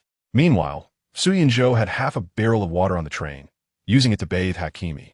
Following their harrowing experience in the bloody town, the mystical cat was in dire need of a cleansing. Yet, due to its ebony fur, it was not overly conspicuous. Nonetheless, Su Yunjue felt it necessary to give it a bath. Of course, he could not bear to use pure water for washing a cat. That would be an extravagant waste. This half-bucket was filled with Qin Ruoshui's bathing water. Hakimi, you are indeed indulging in luxury, Su Yunjue murmured as he gently lathered the dark feline. From this, it was evident that the cat was indeed a noble breed, exhibiting no signs of resistance, only a slight instinctive flinch upon contact with the water, quickly followed by a return to tranquility, allowing Su Yunjue to wash its body at will. Subsequently, he dried the cat off, disposed of the remaining water, and reclined back onto the bed. Now, with a touch of talent, I can earn 6 bronze points every 24 hours. Indeed, leveling up is the sole path forward. Whether through the upgrade train or enhancing myself, I can achieve significant strength. Currently, my experience points stand at level 4 experience points, 1840. Su Yunjue nodded to himself. By the latest, I should reach level 5 before the 6th station. Moreover, my physique has already attained 20 points. This is twice the physical prowess of an ordinary person. Truly remarkable. While I cannot claim to be superhuman, defeating 10 foes would be no challenge at all. Regrettably, this body remains somewhat cumbersome. Su Yunjue's gaze fell upon his agility attribute, which still languished at the initial 10 points. Should I allocate some of my forthcoming attribute points to agility? He pondered this as he entered a meditative state once more, continuously absorbing experience points from the energy crystals. The train's journey is always fleeting. Soon, they would arrive at the 5th station. Su Yunjue opened his eyes and spotted the little black cat not far away. He beckoned it over. The feline promptly leaped into Su Yunzhou's embrace, allowing him to stroke its fur. After satisfying his need for companionship, he released the cat. A day had passed, and he once again possessed a total of 6 bronze points. Following tradition, the first bronze point would be allocated to the green treasure chest to discover what treasures it might yield. Green treasure chest 1. Type: treasure chest. Quality: excellent. Effect 1. Guarantees a minimum of 3 energy crystals and randomly provides 13 excellent items. There is a minuscule chance of uncovering a perfect item. Effect 2. Ensures that you will receive one of the following 3 rewards: 6 energy crystals, 1 perfect grade item, or a skill book. This time, there were no changes. It remained as before. Su Yunzhou did not delve into the underlying principles, but simply opened it. However, this green treasure chest did not disappoint him. 3 energy crystals and 3 items emerged. Martial Soul Zhao Yun. Type: armor. Quality: perfect. Effect 1. Upon activation, a martial soul of Zhao Yun appears behind the wearer, assisting in combat. During the existence of the martial spirit, it consumes 2 points of spiritual power every second. Should the spiritual power drop below 2 points, it will automatically be deactivated and cannot be activated again. Effect 2. When the bearer sustains fatal damage. If their spiritual power is at least 30 points, the Zhao Yun martial spirit will automatically manifest to shield the bearer from this attack. Description: a display of formidable prowess, protecting the king and showcasing merit. This item resembles a transformation device akin to the belt from Armor Warriors, featuring a button that can be pressed. Su Yunzhou initially intended to test it aboard the train, but ultimately refrained. The next item is a spherical object. Pokeball. Type: item. Quality: ordinary. Effect: it can contain a pet that you've already tamed. Intelligent beings cannot be targeted. Description: please refrain from throwing this item at weakened creatures. You cannot capture them as pets in this manner. Su Yunzhou directed his gaze toward the corner where a mysterious cat resided, pressing the Pokeball against its forehead. Initially, the cat resisted, and Su Yunzhou was unable to successfully capture it. However, it soon leapt inside voluntarily, transforming into a streak of light as it entered the sphere. Moments later, Su Yunzhou released it. The cat appeared somewhat reluctant to remain inside. In situations where pets cannot be carried, this method could temporarily accommodate the mysterious cat. As Su Yunzhou pondered this, he turned his attention to the final item. Breadfruit tree seed. Type: consumable. Quality: ordinary. Effect: when planted, it will grow into a breadfruit tree, which, upon full maturity, produces 30 loaves of bread daily and requires 18 months to mature. Description: you might wonder, does bread really grow on trees? If it did, it wouldn't cost 500,000 marks each. A sustainable food source. But why does it take 18 months to grow? By the time it matures, who knows what year it will be? Nevertheless, it is merely a seed, so I shall keep it. Perhaps one day it will lead to a fortune. After surveying the contents of the green treasure chest, Su Yunzhou had determined the allocation of the remaining 5 bronze points. They would be directed towards skill, spiritual array mastery, the best handgun in town, miniature generator, and martial spirit Zhao Yun. Furthermore, there remains bronze points, 1 point. Indeed, having leveled up to level 4, he now earns a bronze point every 4 hours. Su Yunzhou finally found himself with a surplus of bronze points. He was merely curious about how many levels he must attain to earn silver points. He eagerly anticipated Train 2. Chapter 29. Draft. Top 10 in G8 Zone. Martial Spirit Zhao Yun 1. Type: armor. Quality: perfect. Effect 1. Minor. Effect 2. Minor. Effect 3. The Zhao Yun Martial Spirit grants a perfect grade initial weapon, the Bright Silver Spear. After the enhancement of this equipment, its effects remained unchanged. It merely granted Zhao Yun's martial spirit an exquisite weapon from the outset. Naturally, this resulted in a significant boost to his power, yet did not resolve Su Yunzhou's persistent issue of being unable to summon for an extended duration. Currently, his spiritual energy allowed him to summon Zhao Yun for a mere 60 seconds at best. However, after Su Yunzhou integrated a compact generator, he was pleasantly surprised. Core Energy Generator Car Module Card 1. Type: item. Quality: perfect. Effect 1. Consuming resources such as wood, energy stones, coal, and petroleum, it can generate electricity. The energy conversion power is rated at 100. Effect 2. Consuming 1 energy crystal, it provides limitless power for a month. Effect 3. This electricity can only supply the train. Power transmission fails beyond 100 meters from the train. Without hesitation, Su Yunzhou attached this car module to the end of the train and utilized an energy crystal to generate power. Currently, he had energy crystals 9. Finally, he would no longer endure the inconvenience of relying on a flashlight once darkness fell. Previously, the only sources of light within the train after sunset were the screens of the control panel and the flashlight Su Yunzhou had brought along. Notably, he had acquired 5 flashlights and an assortment of batteries from the supermarket in the bloody town. Furthermore, kitchen appliances were fully operational, and the small refrigerator was functional as well. Chill cola, here I come. At this moment, Su Yunzhou couldn't help but reflect on how Yi Feng was indeed a person of integrity. Of course, certain individuals still warranted being blocked. This fellow's incessant chatter was undeniably irksome. The best fully automatic handgun in town, 1 type, weapon quality, fine attack, high physical attack unaffected by the user's physical attributes. Effect 1. The likelihood of quality issues with this firearm approaches 0. Its lifespan is guaranteed for at least 268 years. Effect 2. Modified for fully automatic firing. The magazine capacity has been increased to 30 rounds, achieving a firing rate comparable to that of a standard rifle, without increasing recoil. Su Yunzhou furrowed his brow, gazing at the handgun's magazine. How was he to load 30 rounds of ammunition? Could it possibly be a spatial magazine? He removed the magazine for further examination and discovered it was indeed labeled Compact Spatial Magazine. Lastly, there was a skill book. Skill book, Spirit Array Mastery 1, type. Skill book, skill level. See skill description. Upon learning, one will grasp the fundamentals of deploying arrays using spiritual energy, advanced knowledge, and also comprehend the principles and methods for deciphering most arrays.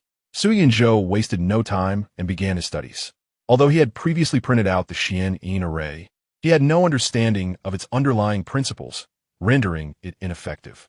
This was not akin to the Western magical circles, where drawing one on the ground would activate it automatically. Most formations rely on spiritual energy as their foundation, yet Su Yunzhou struggles to comprehend the flow of spiritual energy within these formations.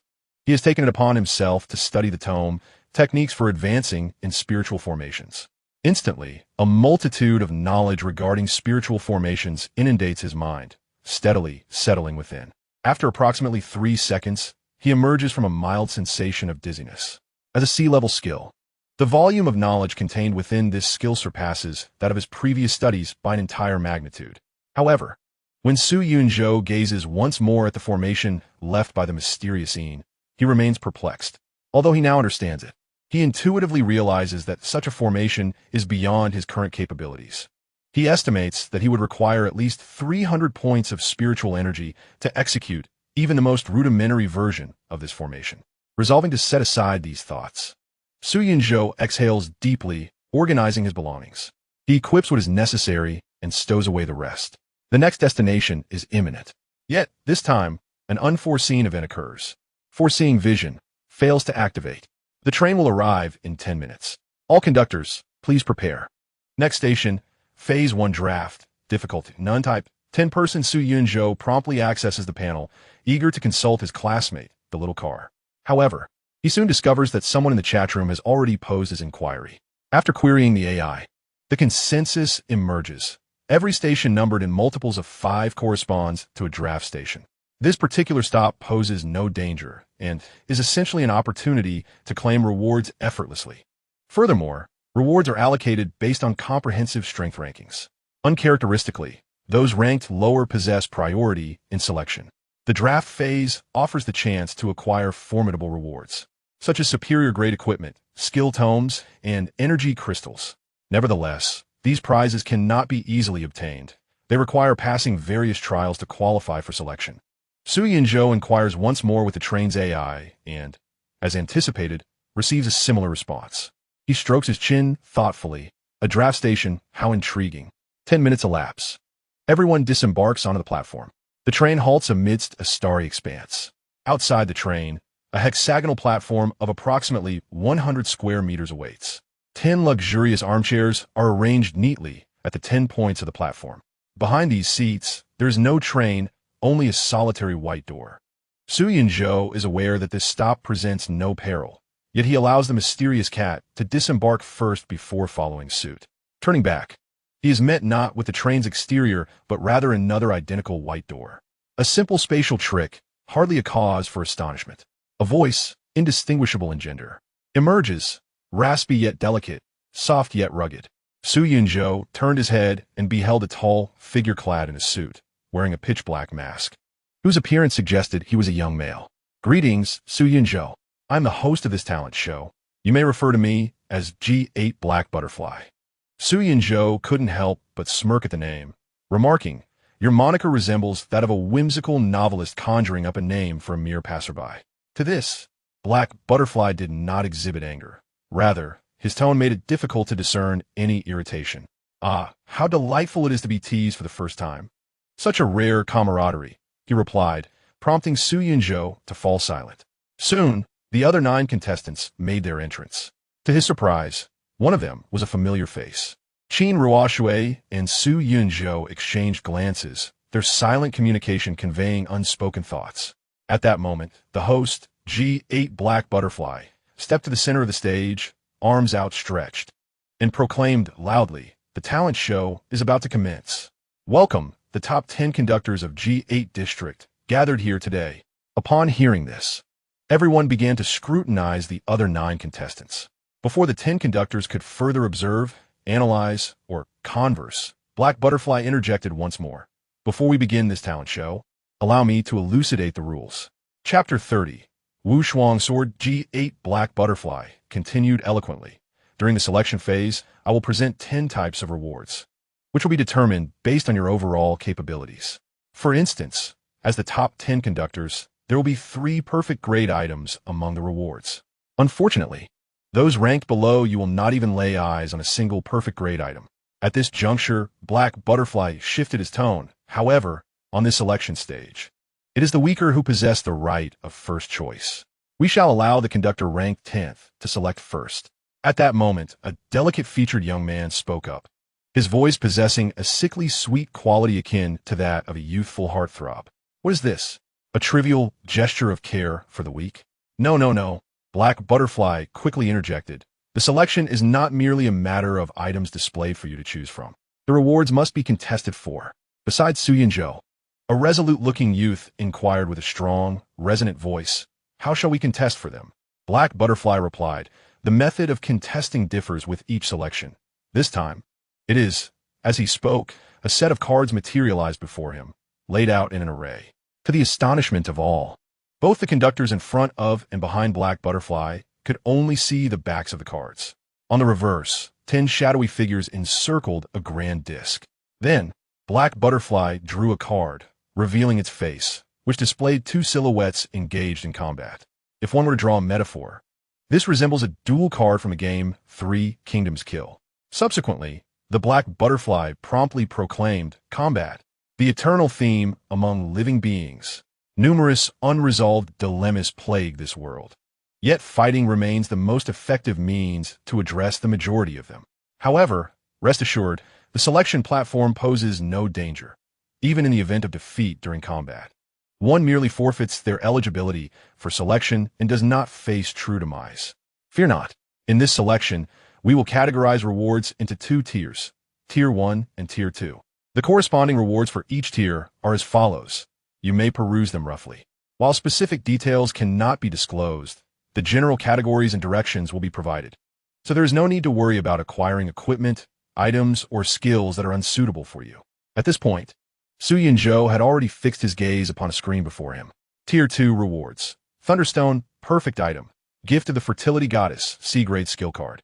Floating light sword, perfect equipment. Tier 1 rewards. Rice ball tree seed, ordinary. Spotless garment, ordinary. Pitch black bullet, fine. Tiger descending the mountain style, E-grade skill. 2 energy crystals. Su Yunzhou remained relatively composed. In contrast, the expressions of the others were filled with incredulity. Even the 2 ordinary quality items in Tier 1 were passable in terms of effectiveness, not to mention the several fine-grade items. The 3 items in Tier 2 even stirred a sense of excitement within Su Yunzhou. Thunderstone? Is this not the energy stone essential for upgrading to a level 4 train? To think it could be found here, the Black Butterfly did not rush anyone. She patiently waited for all to finish their perusal before continuing. Next.